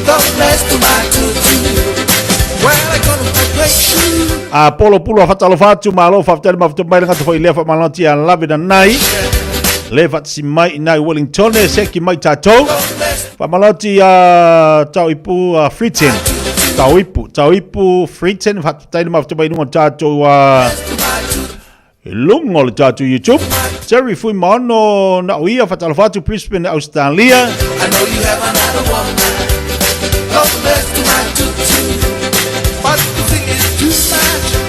Ta leo mai tatu Fiafia ngatu inatu mo uto umala wali na lo mafto mai lunga tau tua. Hey yo, boss. Ya, fianga e tapa ftanga mai ainga. Malu longa lauli. TNT. In between the papers line, I'm the quiet storm nigga who fight rhyme. Yeah, you heard of him, but I ain't concerned with him. Nigga, I pop more guns than you holding them. With my route while the sun's out, scolding man. I'm low 10, in broad daylight, get right, live your life. I roll my 98 dirt bike, you try to stop my rolling, I'm making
bring the papers lines. I'm the quiet storm nigga who fight rhyme. Yeah, you heard of him, but I ain't concerned with them. Nigga, I pop more guns than you holding them. Shit, make them feel shit, you permit the club shit. Una poia, una non fole fina una pati maio lalo le palpala. Savala watu ayo il moto tengah teto tele ole olo tu ilunga pasi.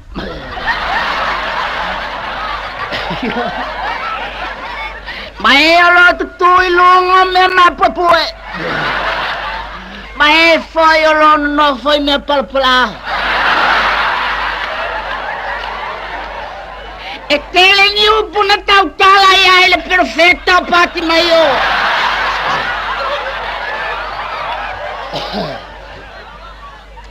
Maior perfetta sta mai perfetta. E leo se perfetta matua. E lai titi lava io. A tato menato io puna tautala ya ele perfetta oka. Che lei lo akawaku akawapea.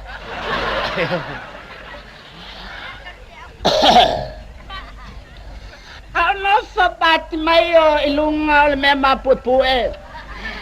Savala watu ai moto tengah teto tele oe olo fie moe.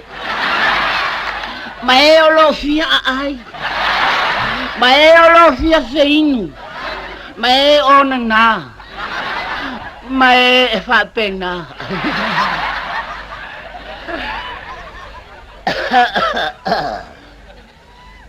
Ole eu pusata tala ya ele perfecta fa pea.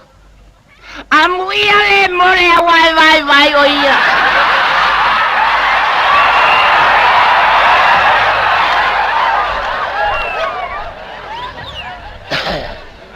E tele tu ai na vai per tato ma fa mamma na tu ai.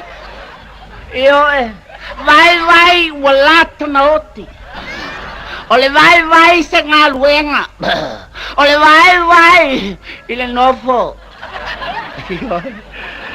E tato no oe, ma le tato anga fa pese kumo se loku oka.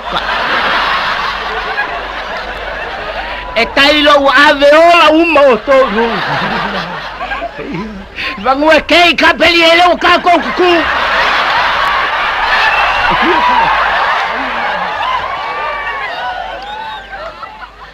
Le tato ai ngai ma le tato no ai mai se le tato malo fa kai ngofo malo le fio moe fa tai mole yo vai o se me ese tele yo fe awala mai ai vai yo ole fesili pati mayo ile vaenga o ile vaenga o Isaako o Rebecca o Lazaro ya tato manatu le vai o Lazaro yo fenga ko ku angale ai kama fangwe Lazaro yo atenge o makako le ko vai a Lazaro ya se baila le que quiero Lazaro.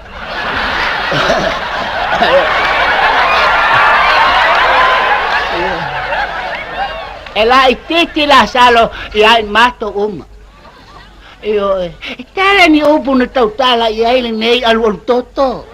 Io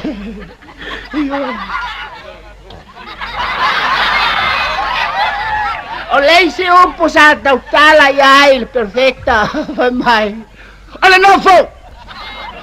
Ia aka ko mana tunatu le nofo o ka kan kuai ngofo. Se le fa nofo. Ese le kuangovo. Ese le nofo. Ya va el nofo le ali.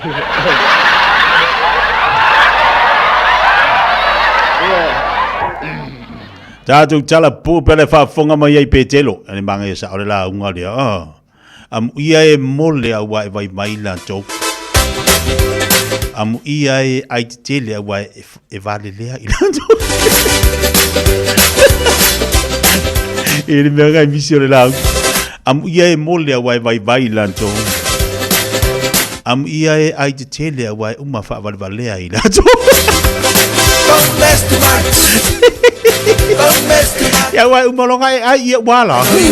E nei do Don't mess to my tutu. Don't mess to my tutu. Amu ia ai mana nofu a wa wale so lato size. I know you have another one. Don't mess to my tutu. Well, I gonna break. Ai mangof. E uma nga US with the size. Leo to luas fu valu minuto talo le tula e tasi dunga to tula radio Samoa tasi bo tula mo. Sina fa Fiafia mo tan tula ne yoli. Mai ta te musika le. Inka ko. Daga ime nga misi la unga pe kelo. Amu ia mo le vai e sa ori lika ke mo le lo o ka so ka vai. Aya uma lonka ai oka. Amu ia ai te tele vai uma vale ai dato. Vai le mura udi. Oh, it's a kissy kissy. Oh, it's a kissy kissy. Hooligan, be a mayballa. Take on me to lead a hammer down brown. The bean on the ground. The bean on the ground. Take on me to lead a hammer down. Do one of a time. Do one of a time. Till on a new turn of a time. Find a time. Live on a time. I want a new world of a time. It's a new picture of a time. Balloon of a time. Live on a new view of a time. Living a new feeling of a time.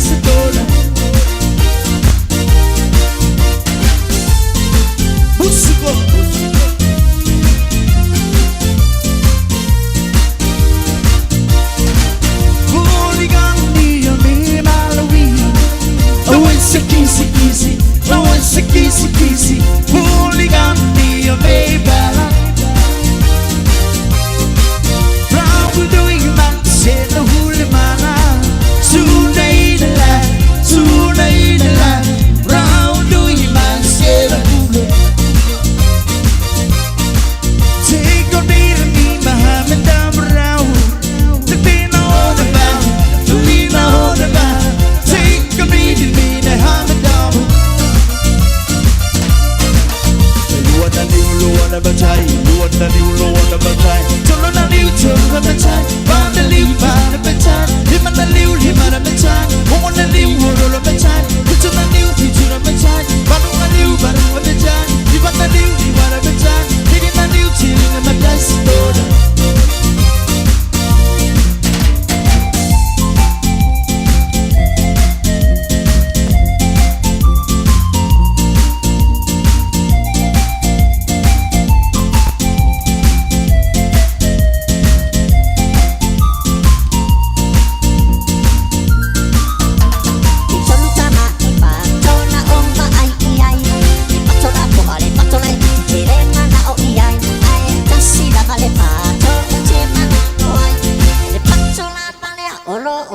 Siva mai Dolce va e fede na oma ai ai Le fede la tua le fede ce le mana o ai ai Nasiva le fede o ce mana o ai Le fede un lupo ora e siva mai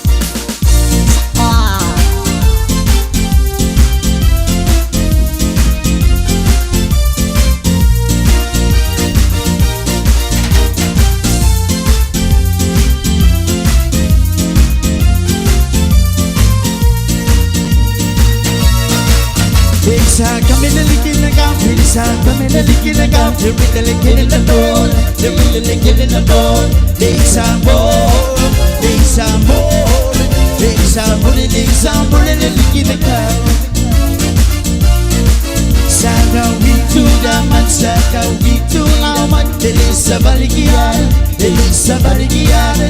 Saka we, Saka we, Saka we, Saka we to now man. E adesso restino lei, non è master, restino lei, non è Saka we my love, Saka we my love, Saka we, Saka we, Saka we, Saka we my love, man. Do what I'm a time, do what I'm a time. Children are new, children are a time. Family, man, I'm a time. Live on a new, man, I'm a time. Home on a new, world of a time. It's a new, future of a time. Man on a new, man, I'm a time. Live on a new, you want a time. Feeling a new,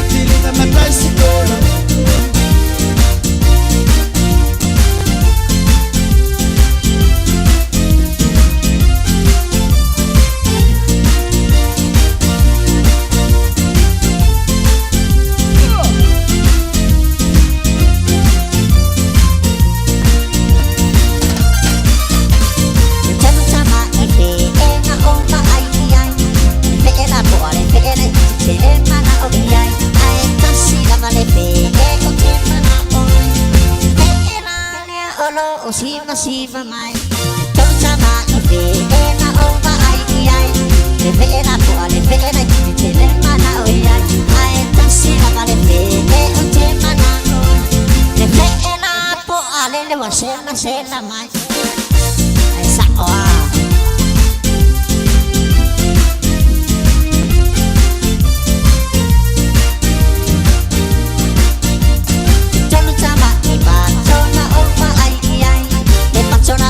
Faccio la tele mana o ai ai tassi la le faccio o te mana o saula vai malanda te me si vai oh ai sa awasela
Tuli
Yole, Ape, Awele Moe, Hima Atiko Kia, Ike Atibule, Ke Atihalu, Te Pakai Seisa, Itangua Hosti, Siana Pai Kotanda.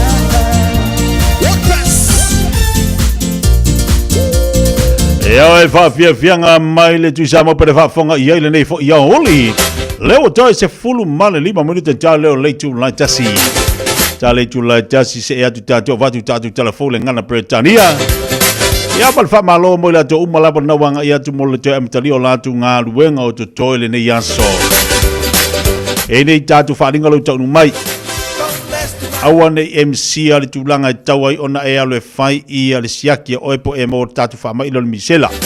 E lau te mauna te amatalia fo ileo nisi au nanga matau tua pe ona iai anai tātu tamali I. O loo ngā lului whare mai te tasi. Kala pwai whare wha ilo ia te tātu pula tūlanga o iai le wha mai ilo ni misela. Ai o le tala ia tauna tātu wa iai. Mo tātou ia malanga I Samoa. E tau ona e ale vai ia se whare tala vai la tani. Ien fai on siaki ia pete anga I fo mai fai se tala vai ia maua se tala vai ia masiaki o pe e maua ile fa mai ile misela tau te lo so I fo malo ine tau na ye tatou Kaso tatu fasilanga tau nei mal Pacific Isi tapunia o le ofisa I o tahohu talo fasa mola tunu pele ai mai se lava paanga al tatu company e masani ona whaangaina le tatu ofisa I o tahohu talo ai o le tele o le atunu u matatu paanga o whaangaina le tatu Pacific Isi mobile app o le ua whaiai le fuafanga e tapunia tu mau le tatu ofisa I o tahohu e afu atu le asolulu su malfate se malu o lima o lo avano pea tatu ofisa I o tara male taulanga whaantau I mangele fa pea le tele o tatu lala ua whaasopolia I au kilani ma so se vaenga o New Zealand e le ngata I lea o le tatu direct transfer ai maise le tatu Pacific Easy app awa ele ngata ina whaingofie ai tau ngofie foi awa o lo fa awa pea ia le tatu fa bitoa e na o le lima tala le tongi mo au tupe fa moli e fa sawi nei foi lo taimi ai maise ua tau ngata le pedisiri I nei vai tau e mole atua le fa tele ile atunu ai maise o tatu pa anga uma sa fa ngai no tatu ofisa I o tahohu ile nei tu sanga tele avia foi le ia vanoa e mole atuai o mato mom onga ma whamanianga mo le tātou wā tino. Whaafitai tele lava mo le whaangaino le tātou o unanga a le Pacific Isi I le tausanga. Mo lisi whaapitalanga bala au telefonu le over se lau o tasi onono po o le numera masani au kilari o lua fituono fituiva fitufa o le lua fituono fituiva varufa sa inia e le Pacific Isi o lau paanga mo tupe whaamoli Samoa. Awa ngalo sa lo minga o le tusi al songa fatasiai ma lo minga o le fili e mo wai falupenga o Samoa I sifo mo fo ia falupenga tutuile manua o nisi o tala tu o Samoa o alanga upu o le mtafa yoi ale mtai le fainga o falalave e pe o faiponga maliu o le singo ainga sile fainga polo si I faalalo falangingo e kalisia ma le tele o le ngangano falalonga tawal tatu tusi e fitu se fulutala na o le tatu ofisa la Valeria Samoa e mwai I le tatu tusi na so mai le tatu tuatusi o le tolu pa hono tolu ono Hopewell Avenue I Manukau ia pe vala bale ofisa o le lua tasi lima iwa tolu lua tasi lima iwa tolu mo I la tau e fia oka na tatu tusi lungo pengat failangi pole online tanga iane I le shop radiosamoa.co.nz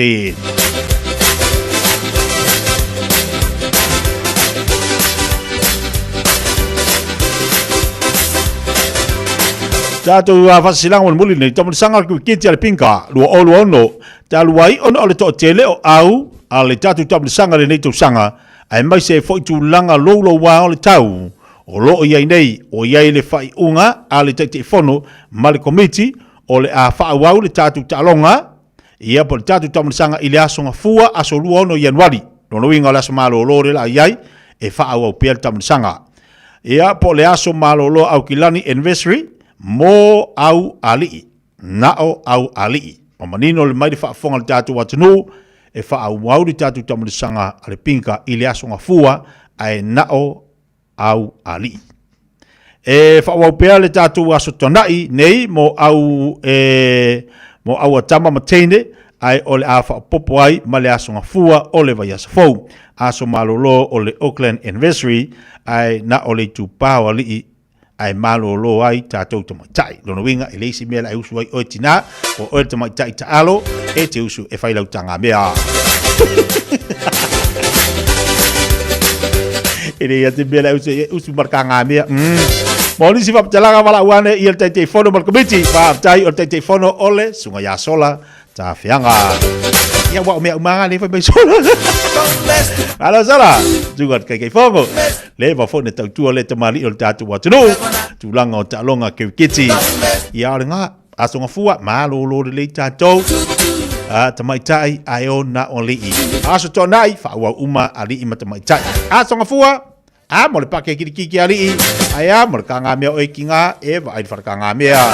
Ma vai kamai ki.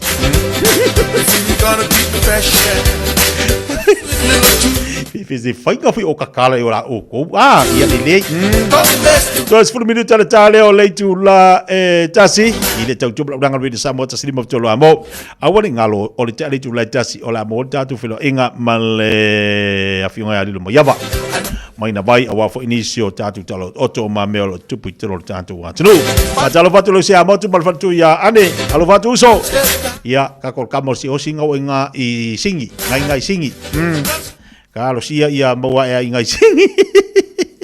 Usibal fa fonga po klame. Ole areto le ola.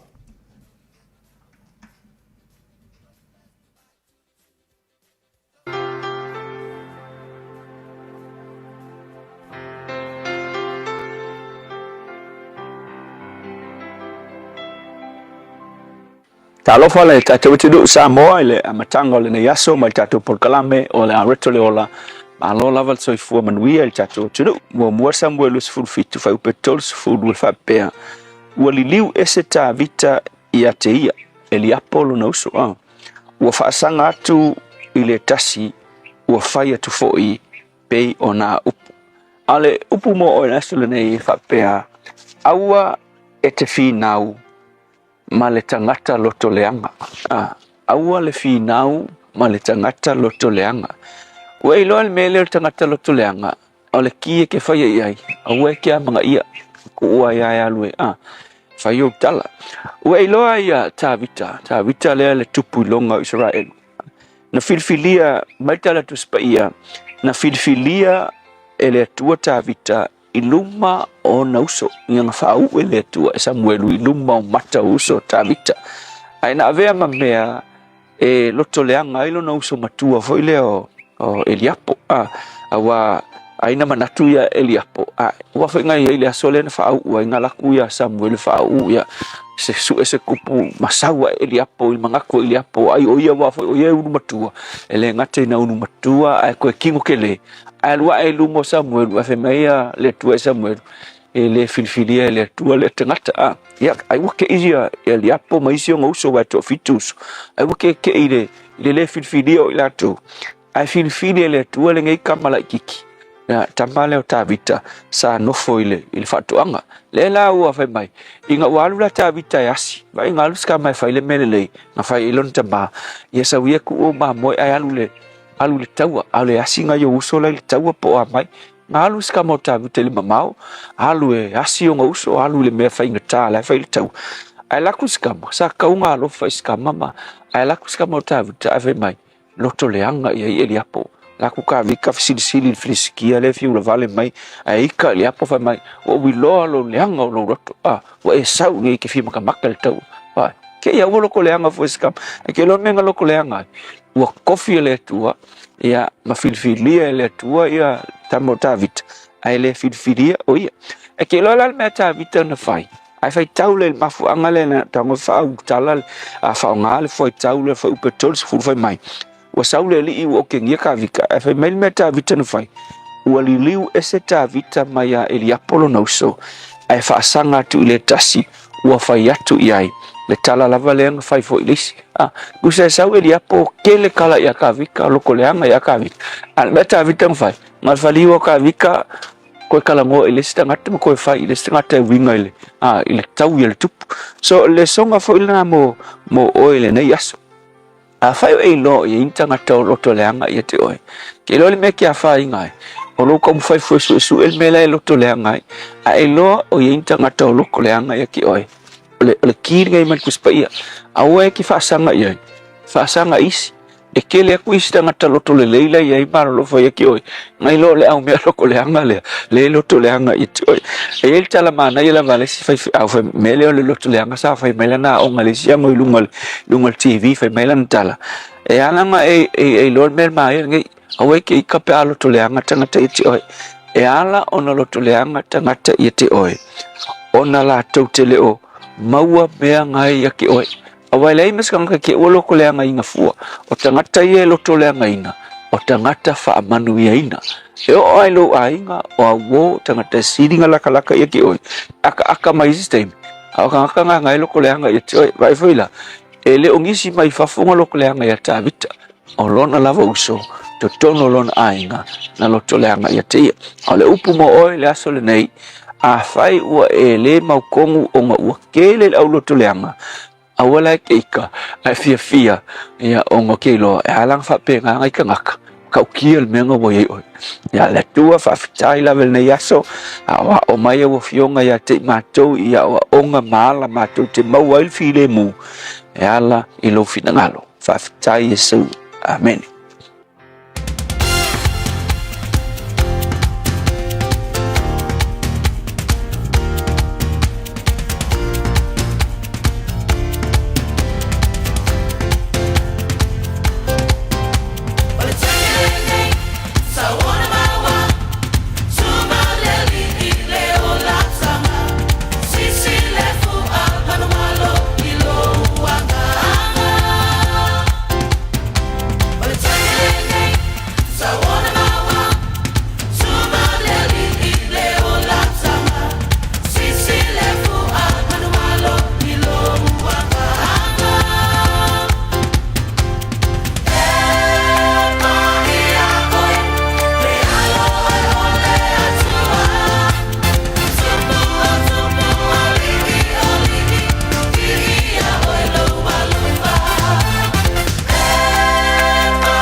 It's summer, a time for gathering and reconnection with the ones we love. Right now, measles is travelling across the Motu too. It spreads easily and can cause serious illness. We can show our care for whānau and protect them by making sure we're well when we see them. The first symptoms of measles can be a fever, cough, runny nose, red eyes or rash.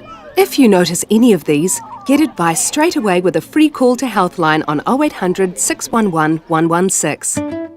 E te manae maua se luma nae manuia o la wata li i polo wa fafine. Ua se fulu nei tausaga o whaatino le Pacific Advanced Secondary School lea au nanga. Na whaavaile nei a onga e Sir Michael Jones. E whaonga inai ngana le Pasifika i le NCEA. Maua fua o fua o ngā toe lea ni pilia onga. I le tausanga lua o loa whana maua lunga i le whainumera o alonga whana wale pass na au sia tongi e ulufale ai i le universite, po le university entrance, i le tele o kolisi i au kilani. Ua uti awa noa mo le lua o lua ono. Mo nisi whamtalanga wala au loa le pass i le ovart se lau valu o fitu lua fitu fitu.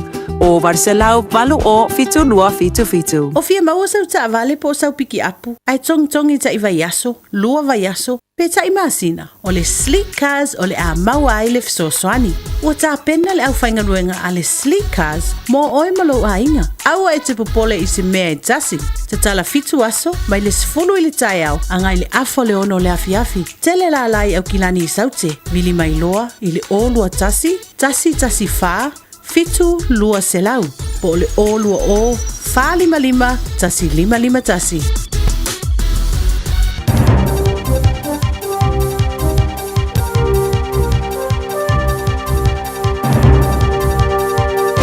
In this update, screams and reports several people are unaccounted for with a slip tearing through Mount Manganui's beachside holiday park about 9:30 this morning. St John has declared it a major incident affecting tents, cars, caravans, a toilet block and the hot pools. Tauranga City Council says most people have been evacuated from the park and are contacting campground guests who checked in and out. Emergency Management Minister Mark Mitchell says things are very fluid. Police are in there and it's been overseen by Civil Defence and we're just accounting and working out who's not accounted for, and the teams are working as quickly as they can to try and recover people. An eyewitness reports seeing people trying to dig out a campsite building filled with dirt. They say girls trapped in the campground toilet block managed to yell out to their parents, and they saw a man whose wife was also reportedly trapped. News Talk ZB host Brian Kelly says a slip has already taken out the oceanside path to the summit. That was the first sign that things weren't good, and then with all the overnight rain, this happened. And so at the moment we're just waiting for a confirmation as to what's going on, but I imagine that the news will not be good. Prime Minister Chris Luxon says this is very worrying for everyone involved. We're doing everything we can on the ground, providing support to the campground staff and all the visitors. The incident's being responded to as police and fire and emergency, land search and rescue, St John. There's even geotech experts being flown in right now as well. And Civil Defence is warning landslides can happen without warning after record-breaking downpours across the upper North Island this week. 2 people aren't accounted for after a slip in Tauranga's Welcome Bay overnight, causing injuries and evacuations. A family was rescued off a roof in the East Cape's Te Araroa this morning, and the hunt has resumed for a man swept away in his car in a Warkworth River yesterday. State Highway 35 is closed north of Tolaga Bay, as well as Highway 2 north of Tauranga, and sections of Coromandel's Highway 25. Power's out to more than 9,000 homes. That's news. In sport, England white ball cricket captain Harry Brooks dismissing the notion of a booze culture within the team after apologising for scuffling with a Wellington nightclub bouncer in November. Brooke was out on the eve of a one-dayer against New Zealand. The Test side came in for scrutiny during their Ashes series defeat in Australia after their mid-tour break in Noosa was described by some as a mini stag do. We weren't just going out and getting leathered every day. We were having a few drinks here and there. We were playing plenty of golf, going to nice cafes, having coffees, and we had a few drinks here and there. I don't think that's a bad thing. It's just what human beings do. And the Phoenix women have signed American striker Mackenzie Anthony as cover for injured forward Sabitra Bandari. And that is sport. I'm Raylene Ramsey. Hey, hey! Radio Samoa Tasilima Ivatolu Amo Radio Samoa Tasilima Ivatolu Amo.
E ala ua samalvali atu le vela wati le nei fo ia uli a tatou I nei o lea ua sfulu minito te nei le tu la tasi I o le taimina le rida Samoa le ua taulongolongo ati atu e pe whape nai te mafuta nunga la tele ai le isa wati ia matantou fo ia le mafuta ma le whare wa fiu esu e la wati wa le minoi vai tolu o na wa fiu esu e wa umama o le vai wati ia wa pinko vai aku ngala waki a ola mau mai vai wa fiu e wha o vai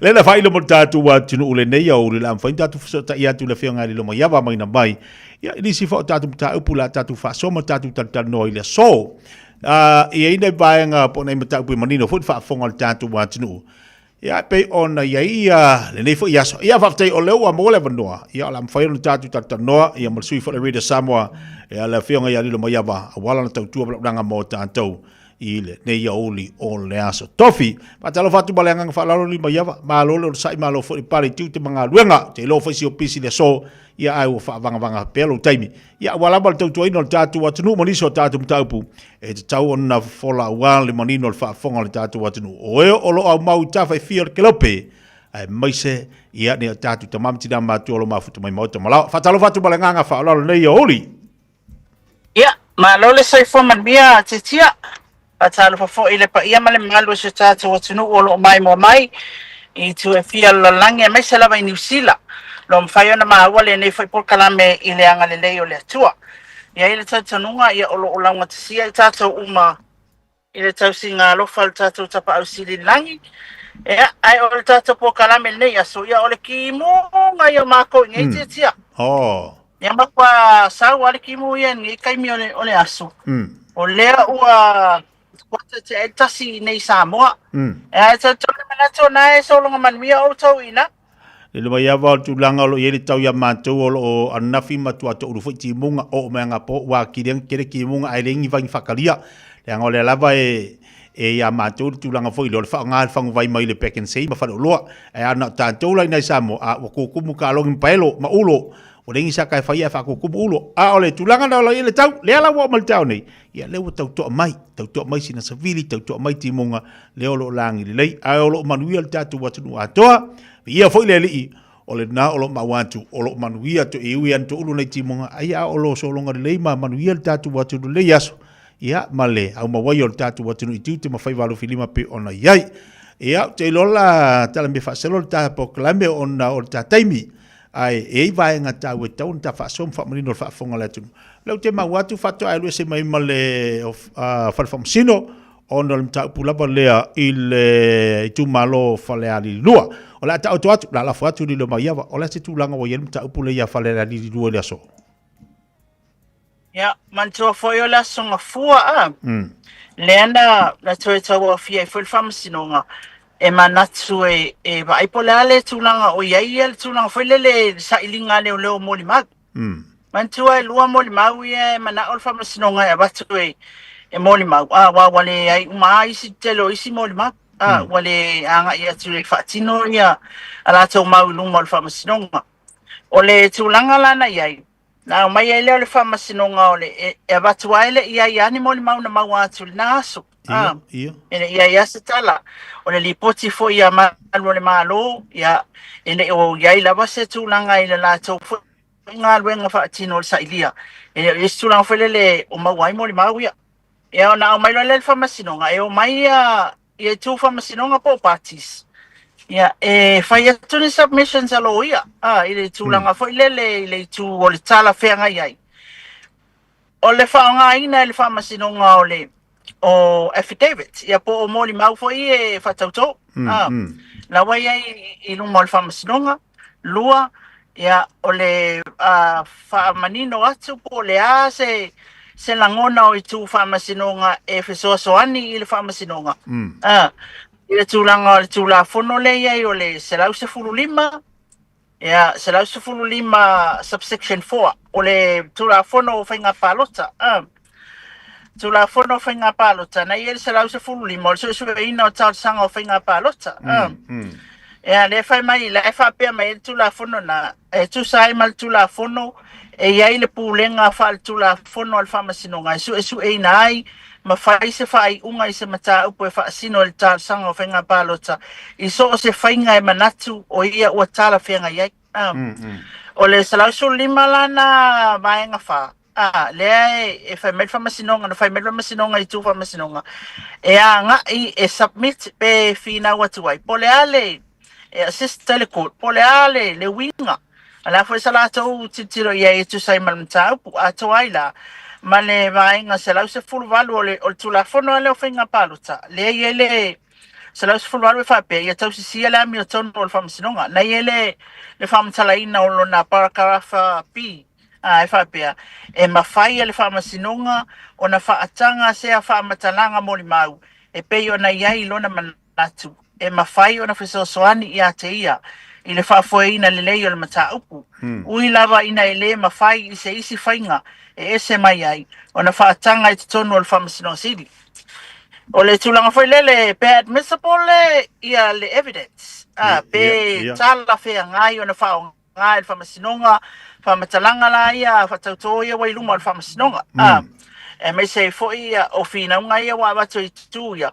wale apia ia wale o atu ia tangata ia e moli mau e se tawara tu ia i fasili ma tūlanga mwhapena ia o nei la lena whapea e tawa o fia atuai e o atuai ia a watu ai tūlanga ia o whina unga ia le lana whaatino le Taeao ia mantua foi oe te tia a file submission oka e alu lo ia makua kapenga le mai i tu uma e tu sai matula fono pa wa mea o te fia whapupu o te wail tato i le whafunga anga le tato watunu O lo whapena o na whina watu ia le tulo ia le lo ia le tua te lupi. Ia le tamai tai lo ia mural o le umi o le whina ngā mural. Tua ia sua. Sei whairo atu muli le tatou tala tusia ia tūlanga uma whapena o whina unga lea a Alex sua. O le whina unga matautia na nei le Taeao o le whina unga mural. Lea na whapea atu ai whaatūlanga atu ai mural le process al whamasinonga na whai ele le mata upu. Usanga o aku lo wa mawhaile le mele wale maua moli mag. Te mua ia te sema po le sfukas o atu lo wale maua moli mag. Ia o close ai ngale case o le upunan wha ngai mural. O close ai ngale case ale al defense ala tau ia wa close le petitioner ma le respondent wa umma wa ngata nala tau mta upu. Ia na fai mai fai lalfa masinonga sa mitsa ku English o maka upu lava i le vale ai na wale mau atu mon mau ia. Paytime. Later, i le vai aso alena. Ia ai ta reopen o le upunga len whaonga e mural le na te ena fa masinonga. O le reopening o koe reopen le evidence. Ma fai mai e toi wala au moli maula ia lua le fiu e su engik. Moli maula ia lua. E toi wala au el fa masinonga moli mau ia lua. Ia e anga ia tu le whamasinonga e whaatino la mol mau e lua. Nea lo ta ua le whamatalanga a lema. Le moli mau e to atasi a le tu tangi le nau o atu mai moli mau e fia se furu lea, wha se furu walu e pe ongo se furu mongu kupu lea lele i o atu. So atasi ana o a lema. Moli mau la a lema. O le whapea o ia o lava ai o le ave le tupele se lau lima se furu wanga i le to o lua moli mau la ia. O le ala fina watu le toto lupe o le moli maua le ma o le hia sei o le mea na whaalongo iai so sala le ufai mail whamasinonga ia mural ia whaatulanga turo e mural ia le process al whamasinonga ma whai mai e lana tala e bias le whai o le process le al whamasinonga pe wai tu tasi le wa ai al whamasinonga le tu le ia ai whai mail whamasinonga nei na avatu le ava noa i lau i tū e o mai ia ia moli mau i no mai ia le i o mai ele i Fiafia mana o au mai lau moli mau respond anga i le tangi ale petitioner ia po le tangi ale tangata le o na tangi o tangata tangi o la meko tu lo ma la meko ai na avatu le ava noa i lau i tū ele i Fia mana o i lau i tū e tū la ises e o ai i lau i le taiulu le afionga te lupe ele i mana o mia e tū la le lawa e sa wefe mai e bias le process al whamasinonga. E pe o le tūlanga nā le na whina wa e nei. Ia, whina wa tu fo ia mural ia i vaenga o le tūla whonu. O lo wa ai e mata uai. Le case le ai whai le ngō le solo ma le vau o pontoe ma to mata. Man to fa le case na le na le loro foi mol mag. Ya fa abatulo e mural fa unga ofisili mel famasinonga. Wala ni mata upu fa pene e te iloa e a foi nei. Na yese mata upu e tali tusa mal mata upu le nei. Ele wa su e akili el famasinonga moli mau nga o moli mau le ko su e el famasinonga nga maka. Abatu e lole case na to mata ma fontoi ma fa pe atu mi o tasina case ia fasili mel famasinonga pesa yese tulanga foi na le o le tangi sa contested sa mafaio na tali atu tangi tali mai FMA mural ia la ia toe fai atu ia famasinonga au mai nisi cases fa laulo e mural tele o cases umana o cases sa mafaio na contest foi ngale kura i moli mau ali tu tangi kura i moli mau respondent sa mafaio na ona tangi matali o le evidence nga po le mau ile case le this is the only uncontested evidence in lewa iluma famasinonga ona ele o mafai ele tu to lupe ona tali e tu sai mali tala ale mai lana moli mau ele mafai ela tele o talia le tala ale alema ai fa ko ia miro la ia le moli mau te tono moli mau na la fai mai o alema ele o se agent. Ele o se agent sa toi lup na alwe abele tupi. Ele o se agent. Ya, ai fai aku ia whamasinonga. Ia, na fai atu o man whamasinonga e call. E fai mai ia miuru. O le base le na o le mata o whinaunga. Lena tu e whinaunga tu e mta. Upule pean wha pe maua mai mo le mau e lua. Ia. Ya, ole o whinaunga na, lai whinaunga, temine lai whai, temine te tia o wal se mai o no le tapo kalami. Ai o whinaunga na, lai whai temine i le whinaunga foi le o le a le tūlanga e te tau ana whai e le whamasinonga. O le wale kulai mo le mau. O le fesili mena le whamasinonga, e asista kulai e lo ia tūlai mo i tū whamasinonga. Po la la tau sila fia o la le tūlanga e tau na whai e le whamasinonga. A wālai manino le tūla whono. E pū le al whamasinonga i lana whaitalia i le tū e talawhianga e peo na whaita watu waenga le tūla whono lea. Na te whaia e le whai unga i le whaonga aina o mo le maula i e whesoa soani e le whamasinonga i se mata upo le te tatia. Ea, o le whinaunga na miro na ala mai e fwoi le fasili e le fionga ia le ata wal sa Daryl Clark. Lalo sila fia iei. Lalo sila fia iei i le mata upu le nei ma le va ai e le whamasinonga. E withdraw la ma ave i kua ono le wale mau mo le mau o le ata atia le allocation sila wafeta la le tupe na titong. E ave i tua le case. Lua o lea ua maua i le ua maua ua whalalafi mo le maua le o mai e tūla. Tolu o lea ua maua i lea so lea na wha e loa nei. E iai mo le mau o lea na wha i ele tala awa kou ke o e whai kou mau. O la lau wa ai e le tūlanga o le ami o tonu tia. Tūlanga o le whai o le mea tonu o le whamasinonga o la le vai e. E ku wala e alu pea la e withdraw le case lea mawe tua o le iai mea i e tia mai mata telo le soli ngā tūla whono whainga whaala tua i ena whai. Whai le pālota, whai le awenga i tua le case, whai fo i mo le mau ia o tau su e mai e le whamasinonga. Ea, ngaka ilo, ngana o ilo, mela e alua koe, kasi la le i tu, usalanga break mai for 15 minutes o usaulua. Ia, ai toi wala au la ia, e toi wha awau ia whina unga le i tua toi lupi. Ia ona se so oilo le me le i tua le AG. Ai, o leo fo iolo na wa umale le whina unga pupu, wa whina unga le i tua la meko, tu ilo ma la meko. E tu sai o mta upu, o nisina mea na maa mai le, i le tūlanga le lei foi le, i la umai tau, wakako manatu ane umana ia lea wa umale mtau pu tatou avelo ikua mfa lei ma but the court lai vava ai le lei me alfa masinonga ia tatou ma mea umala ma le whaatulanga ngal tula fono le sa fau mua mai e pale mene e fia ina ia mawhai o na tai lima ai mea tatou te whaia ia o tulanga lana al keisina ele mawa sei unga o fina nga lai whai taimine submissions alo ia e whaatau le mata upu lea ile keisa lea o le palota falea lili le ta ua le afionga te lupe po mulunuku on semo ia ma le tō whatu ilo ma Lancelo Talame. Ma alo whaftai, lilo, ele te lene ofisili le mta upulea o la ofisili. A uma nei la ia le ua whaile ungal whamsinonga le mta upulea falea lili. O iai se fuafuanga le whamsinonga I mori mau ia rua wale o atu. E ila se whai unga ale whamasinonga e whai tangata ia to orua I mori mau ia wale mawhai ona o atu e whaasoa la mori mau. Ili mea leua mafu ai ona anga ili mta upo whalea lili il whamasinonga. Lua. Ile lea na mori mau I oifolingo le alema. Alema.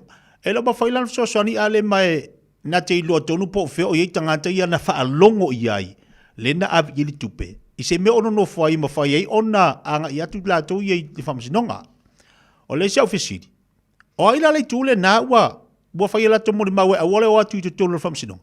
Ina ia manino le whaafonga le tatu watu na ua vaenga ia le tatu te iloa le tatu te whaasoa ia. Ia, pēr vanga, e ila se fai unga le whamasinonga ua fai mo le maue a tōlua wale o atu. Ia, a le a se fai unga o le a fai ia ila ua. Ia whaatasi ei. Ia, o ila I tū na ua le mawhai ona na ua whai latu mori mau e wala atu e whai latu mori mau.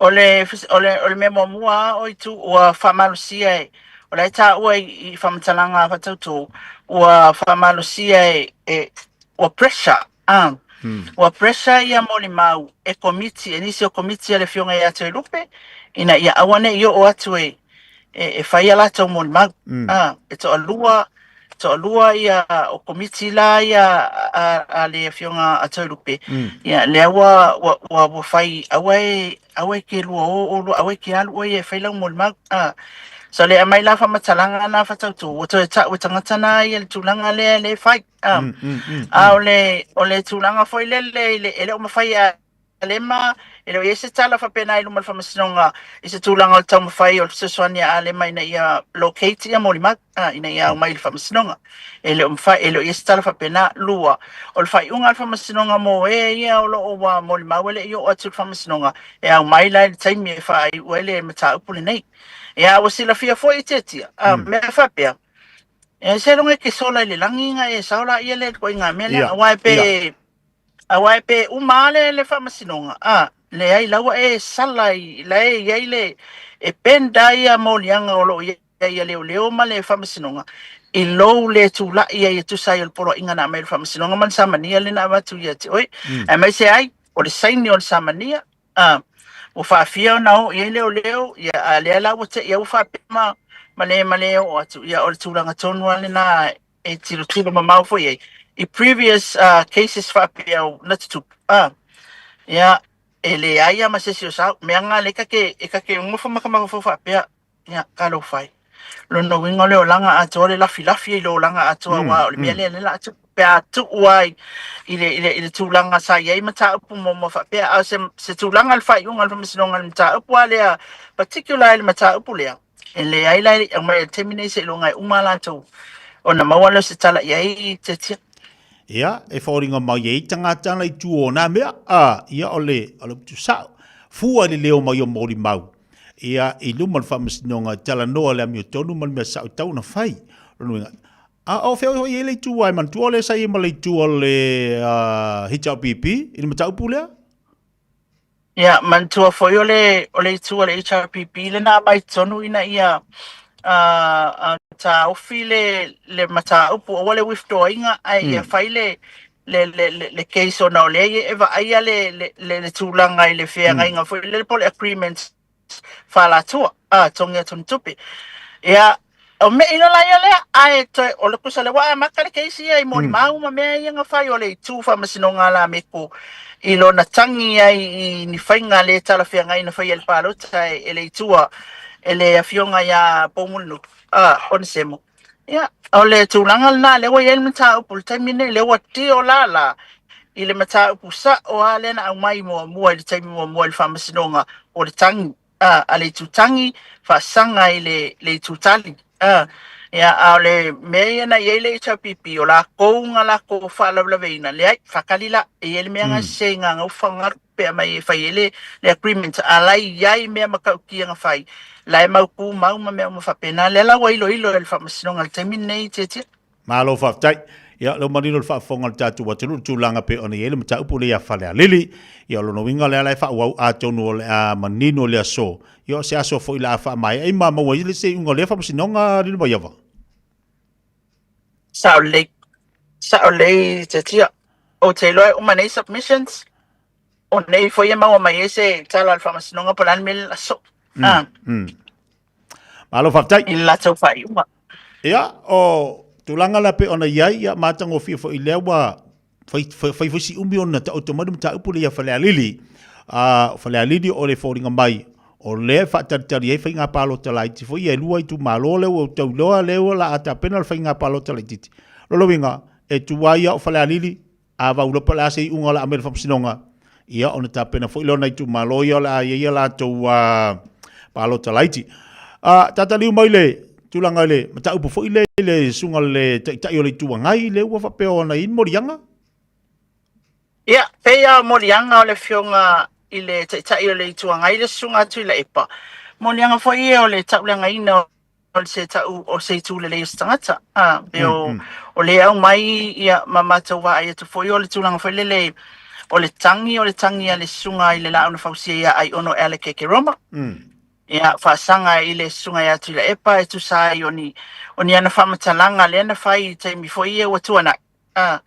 I le whaonga a avea ai le sunga ai ono ele ke Roma.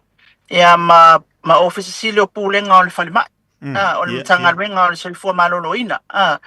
Le e whaapea o na whaatino ai ana antulang whanele wa mawai le awa noa wa whaine wa yeilo na so o tanga ilana whalimai malana business. E le te tau wai o na alwe avea ma CEO o na le na so o tanga e tūlanga whaine na whaatino wa whaine wa so o ta ia tuai mea ngalwe ngal whalimai a nga ilana business. Mai le tau wai o na whaia se tūlanga whaapea ma avea ma office silio pulenga. Ona le foi lana business al business na ol business o lana falimai o lana clinic foi lele ia peila o le tūlanga tonu na le na fai ai la fonga atu le epa ilungo o le social media o po fea lava po se TV po le ale mena fai ia o le ala wa ave lo le tangi ale whatever mta upo whatever fai le tūlanga lea a le lau faulu nei le tangi ale sunga ai ono ele ke Roma e whaasanga la i le sunga tu le epa e tu sai o le mata upule na taimia o avea ia ai ono ele ke Roma ma office silio pulenga on tanga renga so fo mano loina e fōringa maila i le tūlanga le atu la e pamale a fionga ia ai ono ai i ulungo penga te whailangi le na u whalongolonga ti ai o le na mafuai o na whai ia le morianga lea ai ni whamnianga o saunuanga ia sunga te ia le tuangai i le mataupu ia o le mea lana nai e tilo i pea whape whaurua tu le whamasinonga le tang. O i le matau.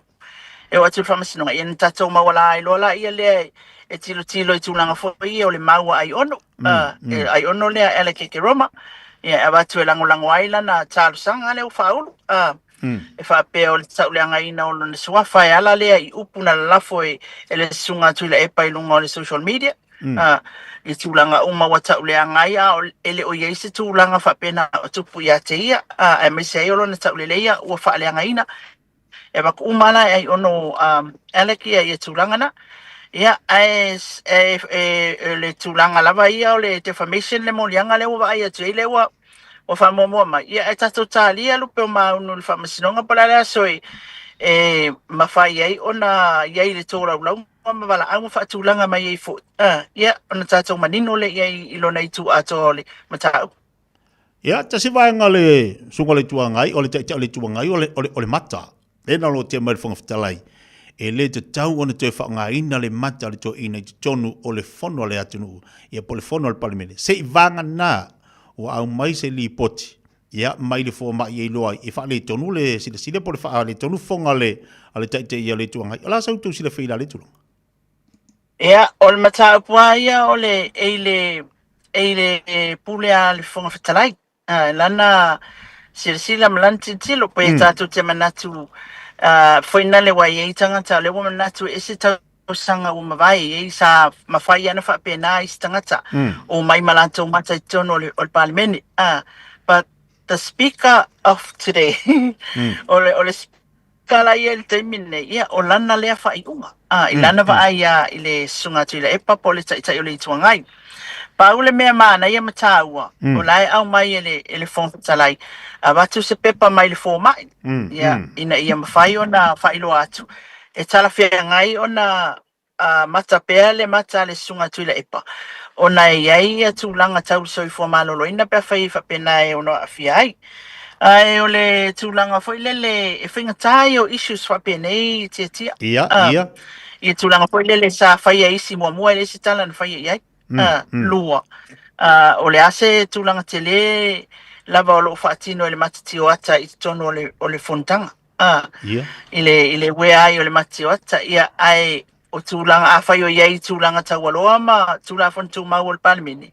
ia o le ua whaonga mai a whaia le i whaonga e na speaker taluai le ua whaonga mai le speaker leo lo ia nei ia le tūlanga lea ia tātou tālia fo awai whaia e pape e ke whaia kuiaku la e paskanga whaia le kari a mai ia tātou le media e whaia toa ai whai mai ia to ina ia se yo wale vai po fel fo ma ia mai se me se o te o mata le ia o la fai mai ia ila na ia tala fo ile ile mato ile va fo mal tato media to sai o lana mata ai ia lo malam lama angai mata ia langa ia mata fa pe foi le ai kai mi e pong sai le va inga le ko inga le ko inga tio tale tu ia ai alu fa foi la ia ne vai la ia le ke va ai ku ka kala u luli ku sala kili ia me alva ai tanga tala mata ina mata ia o tu nga me se na ela mata fa pena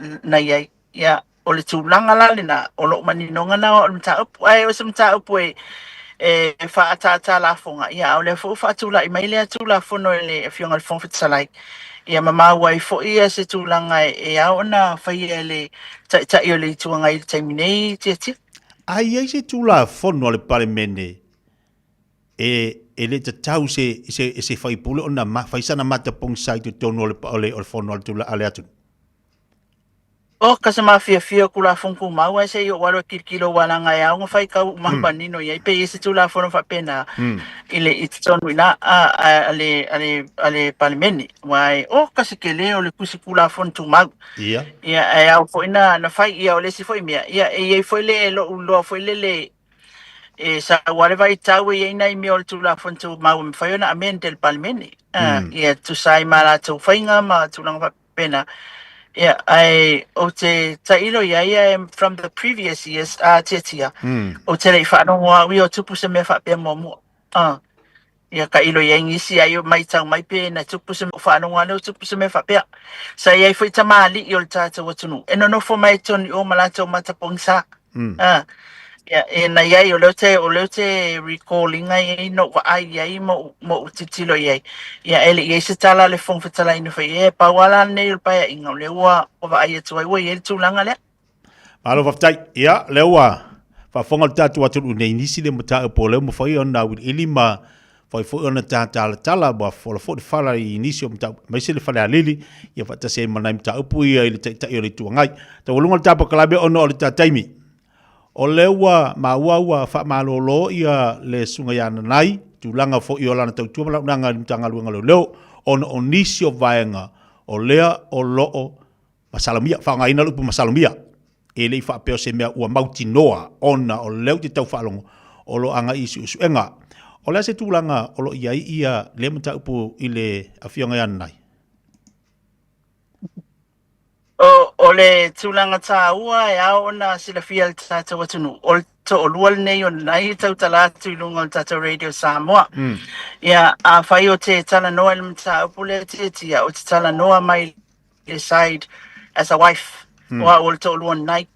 A o le tūlanga i le as a reporter. O se tusitala. E le tala fia ngai lea. O le pūlona e tau ana to ese aise a. Langa yellow conflict of interest to look to olua ia le leo o fa malolo ia mai mantua o la lava lea na ta inga tia now for wasila fia tata watunu o le mea tupu ya pai e tau ana whailoa e tau foi a whai e tupu ya la whai e tau ana whailoa ta whai e nia fianga mo le tata watunu la fa nana la yona o fa ye post ya matu ilunga fa ilo le tata watunu ina ia manino le tata watunu awale nana ina se me o lo tang fail tata ma lo e tapele le tulanga al fa fita uli fa la fa saina mai le au ese ai fo yo matu tangata ma matu ainga ile mata upu yana nai ya o lo makwa Fiafia ngai ma ile nei taimi mato afi ma lielo na fina ngalo from a wife o we fate ia le la fa matalatu o we fate ia el Taeao lia ona ele I ma fa wina I se me fa pe tupu ia pa wale le tulanga na o iloa e o se me po la kalaka se fulukas ai text mai lo ia tia o fa mai o ke alwa ko fa la kalaka ku ka vale le ka pa Mantua le drop ole o ma mai Taeao na drop le o ia ai o sa ta avalu te fialo I faila o la news ia e fa mai sa u la lo le kapa ke fa la tala ta mal ta avale o fa pe pola mo fa ko ai se a e fa mai ole afengi ngalo sawa lalo ya o walu lo ya walu lo ya lalo kapa ya o fatali ya na oso mai ai tonu ya ole tulanga ele ai ma se fa polina na oso mai tonu fa mai va ai wo suspend ma wale umang ole makingo fo kon kabali o telena na ina tia lo mafatia na ufa mai ole keke ole keke ile le fa mai lo ko lo ye ke o fa ko mai o suspend fa ku suspend ile ya ai fa mai lo it is lo le mele na fa mail por kala mele li palmia len sa wa leo wa ule wa masalumia ole me no va ya no va ai wa le wala mai nga me kon ka ba le so mar ka ba o va ya la na u fa ngal wenga le o e pe ma fatia foi la tau ya mo mai tu mai nei teine ia la tau fa ngal wenga fa tasi wai ele na ina le me nei te tia le ma sama ko kidisi mas ko sang fo ngal le nei ma se mianga le el mata wa inga na wa mata mai ti o le lotu me fa pena a on nai e mo le official le e kai fa alua a fa e mo yaku e kai fa alua nga sau ile ingal wenga le po ona le tulanga fa le taimil na le na fa tino ingal wenga ale tactical operation section ma fai ona na fai le fo yo fa fitau le ia maua tangata ia fai le isa ya ai o le taimila mantua foi mo le sila fia tata watunu o le fionga nai tai leo pole inspector ele va nei na inspector ile matanga luenga o leo o ia o le 2IC o le TOS o le tactical operation section o ia o le tai lona lua o le ofisa lea la to te whaia o so whainga, tangata tonua ia, e la to te umia o penga i tanga luenga o leo. O le mea lena lai ona tūlanga na lai ona le leisa mato ki lisi masi tau sanga fō, ona ngā luenga ia, ili taimila leo, na olo tilo atu, i le tutu mena o whenga luenga, o awia o makwa i ua eselo langona na o iai, pe mai kao lo, o le whakakope mai kao lo, ma mai au faku se ku kasi al ka vale se po le ata ko so le wo fa no ngoro lo to wo lo ngi mo mautino o lo ko lo la le na fa tau yi sa no ngale fionga le lipan mia ene se NSS na ngale ma se lunga tu la fono ya ona ma foi lo le fale me anei tia finga tai as a wife me anei finga tai le tu langa o mai ama tau malo ainga e tam fai fa mala mai il ma fa na tam fai fa ma il ma fa na mo ma ainga ma wo ne me le utu esa e ke I umaga e ke e fia se la facility il ma fa na o la me o e so ka I daddy ka ka o no winga le alu dad ma ko e ka fiu e ka explain ai se I la to langa ma le ainga ma to ainga e ma ko I live ai se me fa pia loa e kere I lopo la kai min ma ko fe loa I man ka fa pia ia I o tala na o tele me fa pia la fa pe so ma fa ia ko tinai le allocation le wa mai se umali se so enga le o te fa tai ia I lo to fiafia tanga renga le fa tai le fionga le komsina le tumau le fionga af masanga ia Malu executive ia fa pe fo tanga renga le nem se le loa lo to loa I tonu tanga renga le tia o ma ainga ma wo mai masani ele im se la to tele lo ma o ma lo mata ainga ia ai wilia e ka kele kam fai fa matala tu so tele se ia au mai le fa maoninga o ni me uma ele se su enga malu mai o terminate e suspend lo kolwa lo kolwa lai lalo la vol mtanga lwenga lo lalo mtanga lwenga ele tau na tau tala fo I se metas se fa tino nga lwenga malu polea lava tia le mea le la fa kusa mo la tala nei as a mother as a wife o le kangaka wa tu ia o le o te fa tala nei le ai maso manatu e fala filafi se me lo to lua pe a fai o le masalomia se mea e tatau ona whaailoa umai le atunu. Ma o te lango fo, il finangalo wa whapena ona whaatonu ai e le fionga le lipali, mia mtanga luenga o leo. Whai al suenga, suspend ia nanai, ia o te lango ia ai se a. O ke le manga o le atunu nei, mea le tupu nei, ile aisa ma tau ma whai o le tata watunu e fo ia. Le ala na le ala yo na ufata whatever le me o mai ama to ile so engala fa ile o e ai fo ia wala le ali e na te fa o te le ka wa kupe mama ngai pe a ka ko fa kali so engale le a o mai ya ona to fa longo la ia le Samoa i le si tu o le tala ma le si mia atoa ai le mafai ona uta tala atu se tu langa so enga se tu langa le fa lo to lua pe mama pe a tato whaatatali so e ngā leo. O mai o le altala. Ia, tato toi whailoa, ia lea. O lilo mai awa mai nā le nei. E to te wā ai mai a ma tau whaalongo mai. O te whaamatala toa pe oke. O ki ai, pe ki ngā ai, pe on ki ai. Ia tato whaia le mea lau ngata sia tato umai lalo le tūla fondo. Ia, o le tala nā pupu o te tia e tu sai o tapo kalami.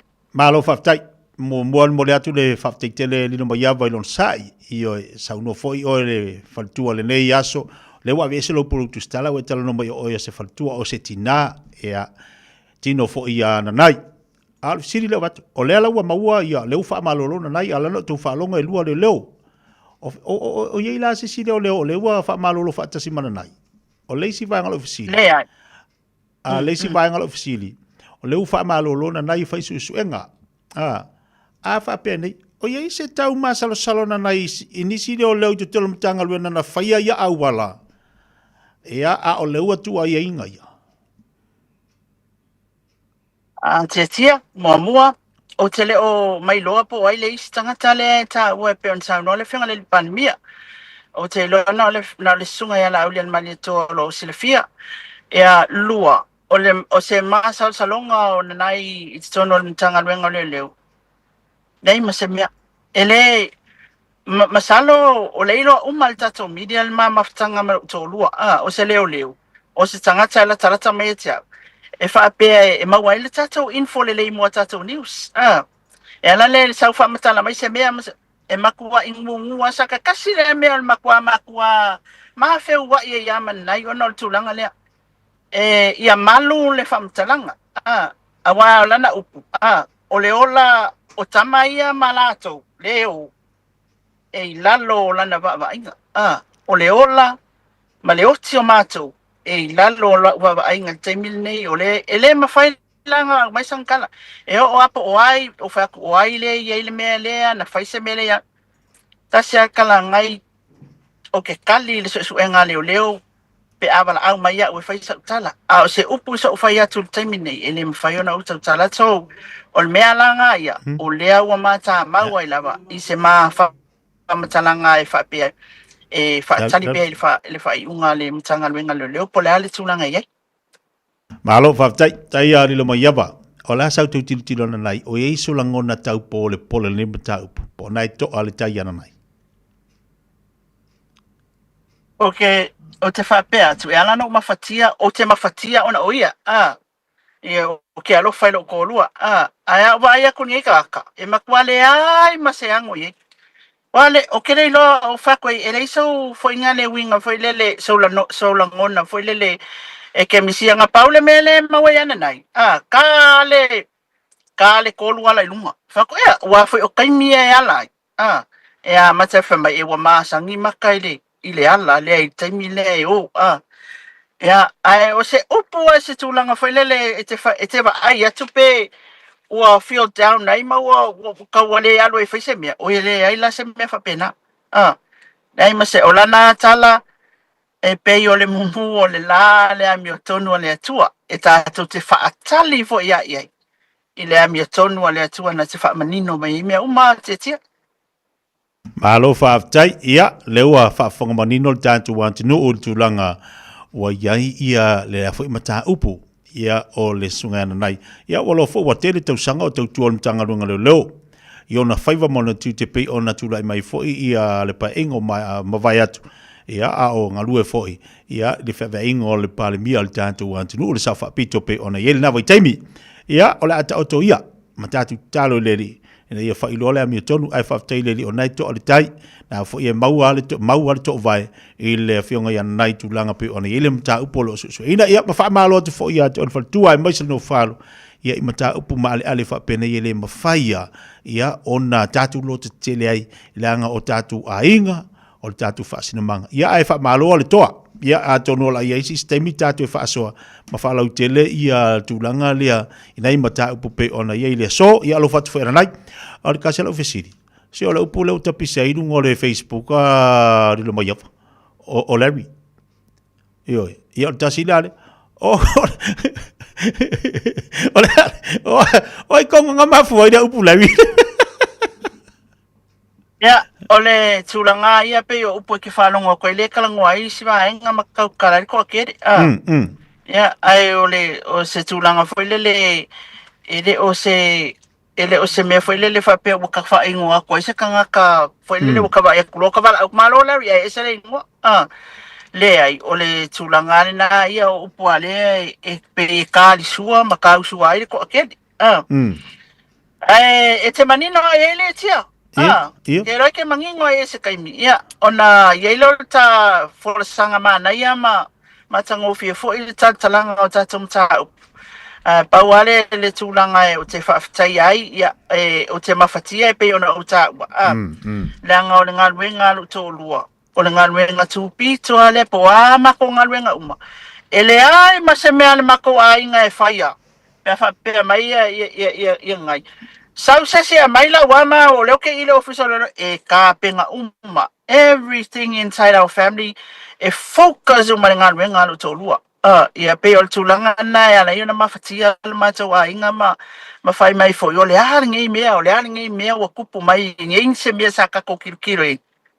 Ya ai o la fa file mu ai ia ka ko fa kari pepo la so nga a fa pe au mai wale ko yai bangi ma le officer leo ele se me o ia o so i fli ava pe au mai e manino le mata le vai ia tia ia o le nale le tulanga tatu te ia e tatu to e feiloa ia ma kere ko e feiloa i mele leo se mangulanga le wa e fafaku mo mai la interview o le ala e kake ko e feiloa ia la e te mile fa manino ila to fa ia tulanga fo i mata upu mane malo fa tai ia ua fa fonga tatu watu o mata upu o le lo tupu i tatu watu e fa malo atu lau tau tua malo nanga i o tonga ma le folaino le fale le so pe ona yeina mtaupu ia leu manino ai ai mai se fo ia le tulanga pe ona ele mtaupu ia nai malo le toa malo folo sai malo lo tele ia tatu talo le ri e fai ala na mio tonu o a fo ia unga le tulanga lo yele mtanga luenga la tou mal tomo fainga nei vai taimi ina ia tau fiofi la laisa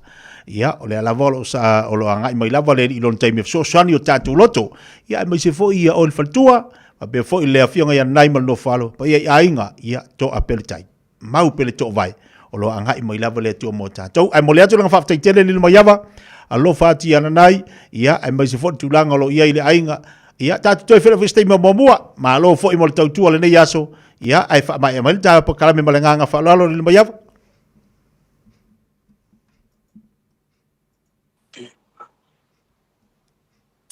o le leanga service ia ni mo yava fa mai mai ta pa kala me malanga fa lo ia faftai tia fa malulu atu fo il tata watu nu ia se tala wa le tau tamali ila fa fo mai le nei tu la le aso o se tau fai ngalava vai mai lo ufo i tangata fa tau wa ina ia mafai ona malama manino il tata watu nu inisio mata upu faftai ia tia il tata po kalami ia lau fo Fiafia foi ia mai sei foi ole o fasili watu ina mai wale manino ngosio tata watu nu ia ele fa iti ale nga fa aftai ntanga lwengo leo ia olo uta we nepal kalame o tata malo ia le fionga le palmia ia fa pena foi ia tuti no umai pe fa masinonga ia la tau foi tam fainga olo ta o tata po kalame ia malo le nga lue malo le fai o favor ai mol nei time ia tia o te lota so e feloa il vai so fo ai ia se me fa ko pe mai ia o tinko ku ia oi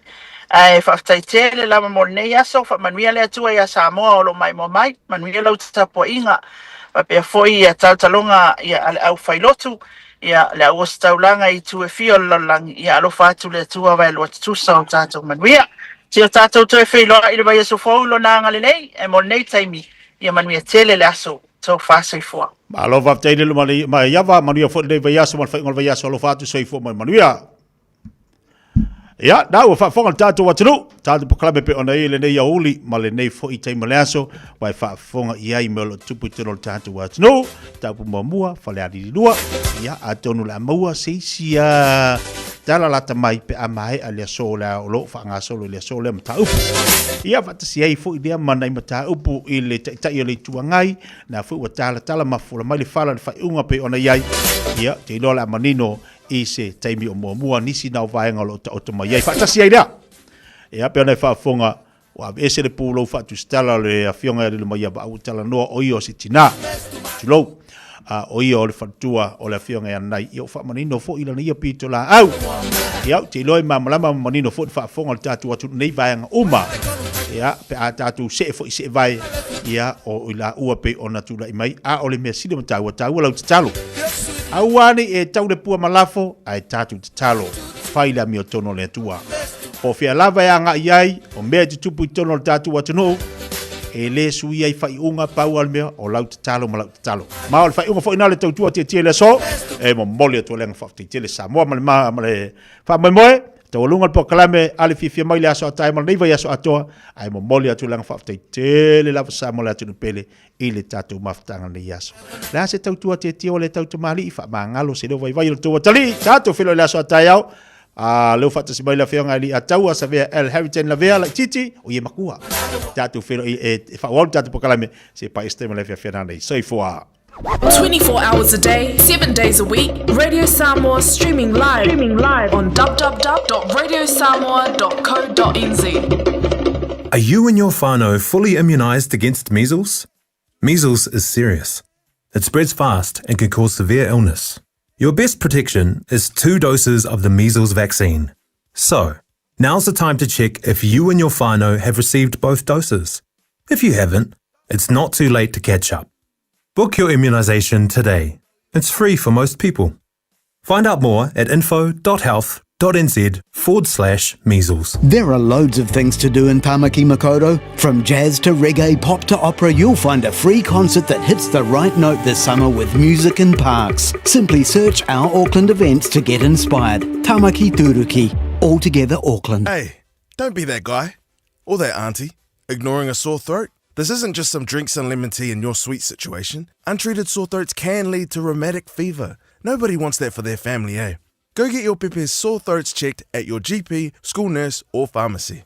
It's quick, easy and most importantly, free. So come on whānau, this summer take care of your tamariki. Get it checked and get it treated. For more info, hit us up on socials at Stop Sore Throats or visit stopsorethroats.nz. A whaile te lei whaonga ina le au omnanga le Samoa Market. O nisi nei o mafua anga e te tauai. O e au Maui New Zealand ai au lo e fiafisoswani ai ngai Samoa.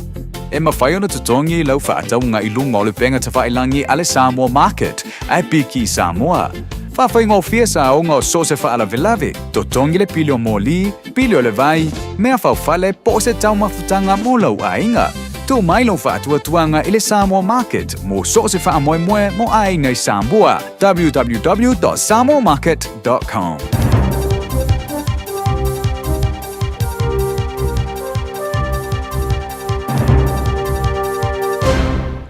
E toi whaatalo whātui lau whaafonga angale nei tū la o le aso, alo mai o tātou telefone o tū whaatasia e lau radio sa. I le tele o aso whetaya I pēr ni so whaitua o te roa nei mawinga lolo wā o le tau. O le oli potia mai le leilo loa mai au ni tangata se to lua, mai se ainga e tasi. Ina wa a whila lātou whale I se ele solo ma lolonga te tele I Welcome Bay tauranga I le pōle aso lulu. Whamawina I reporti ma le New Zealand Herald po le kuata I te ai le wha. I le wawea o le aso tofina maa wai e leo le nei mata upu. Ma wha I loa atu I le au aunanga tūlanga pangatia uai ai le whale. E to atasi se tangata na avatu le whale mai mō tonga fitinga ona o ni manu anga tu ngā. Tā ua le whaanati o na anga I esio a inga tūtua oi mai le whale wa Fiafia. Mō puinga e pe ona mai tauina ai le malolo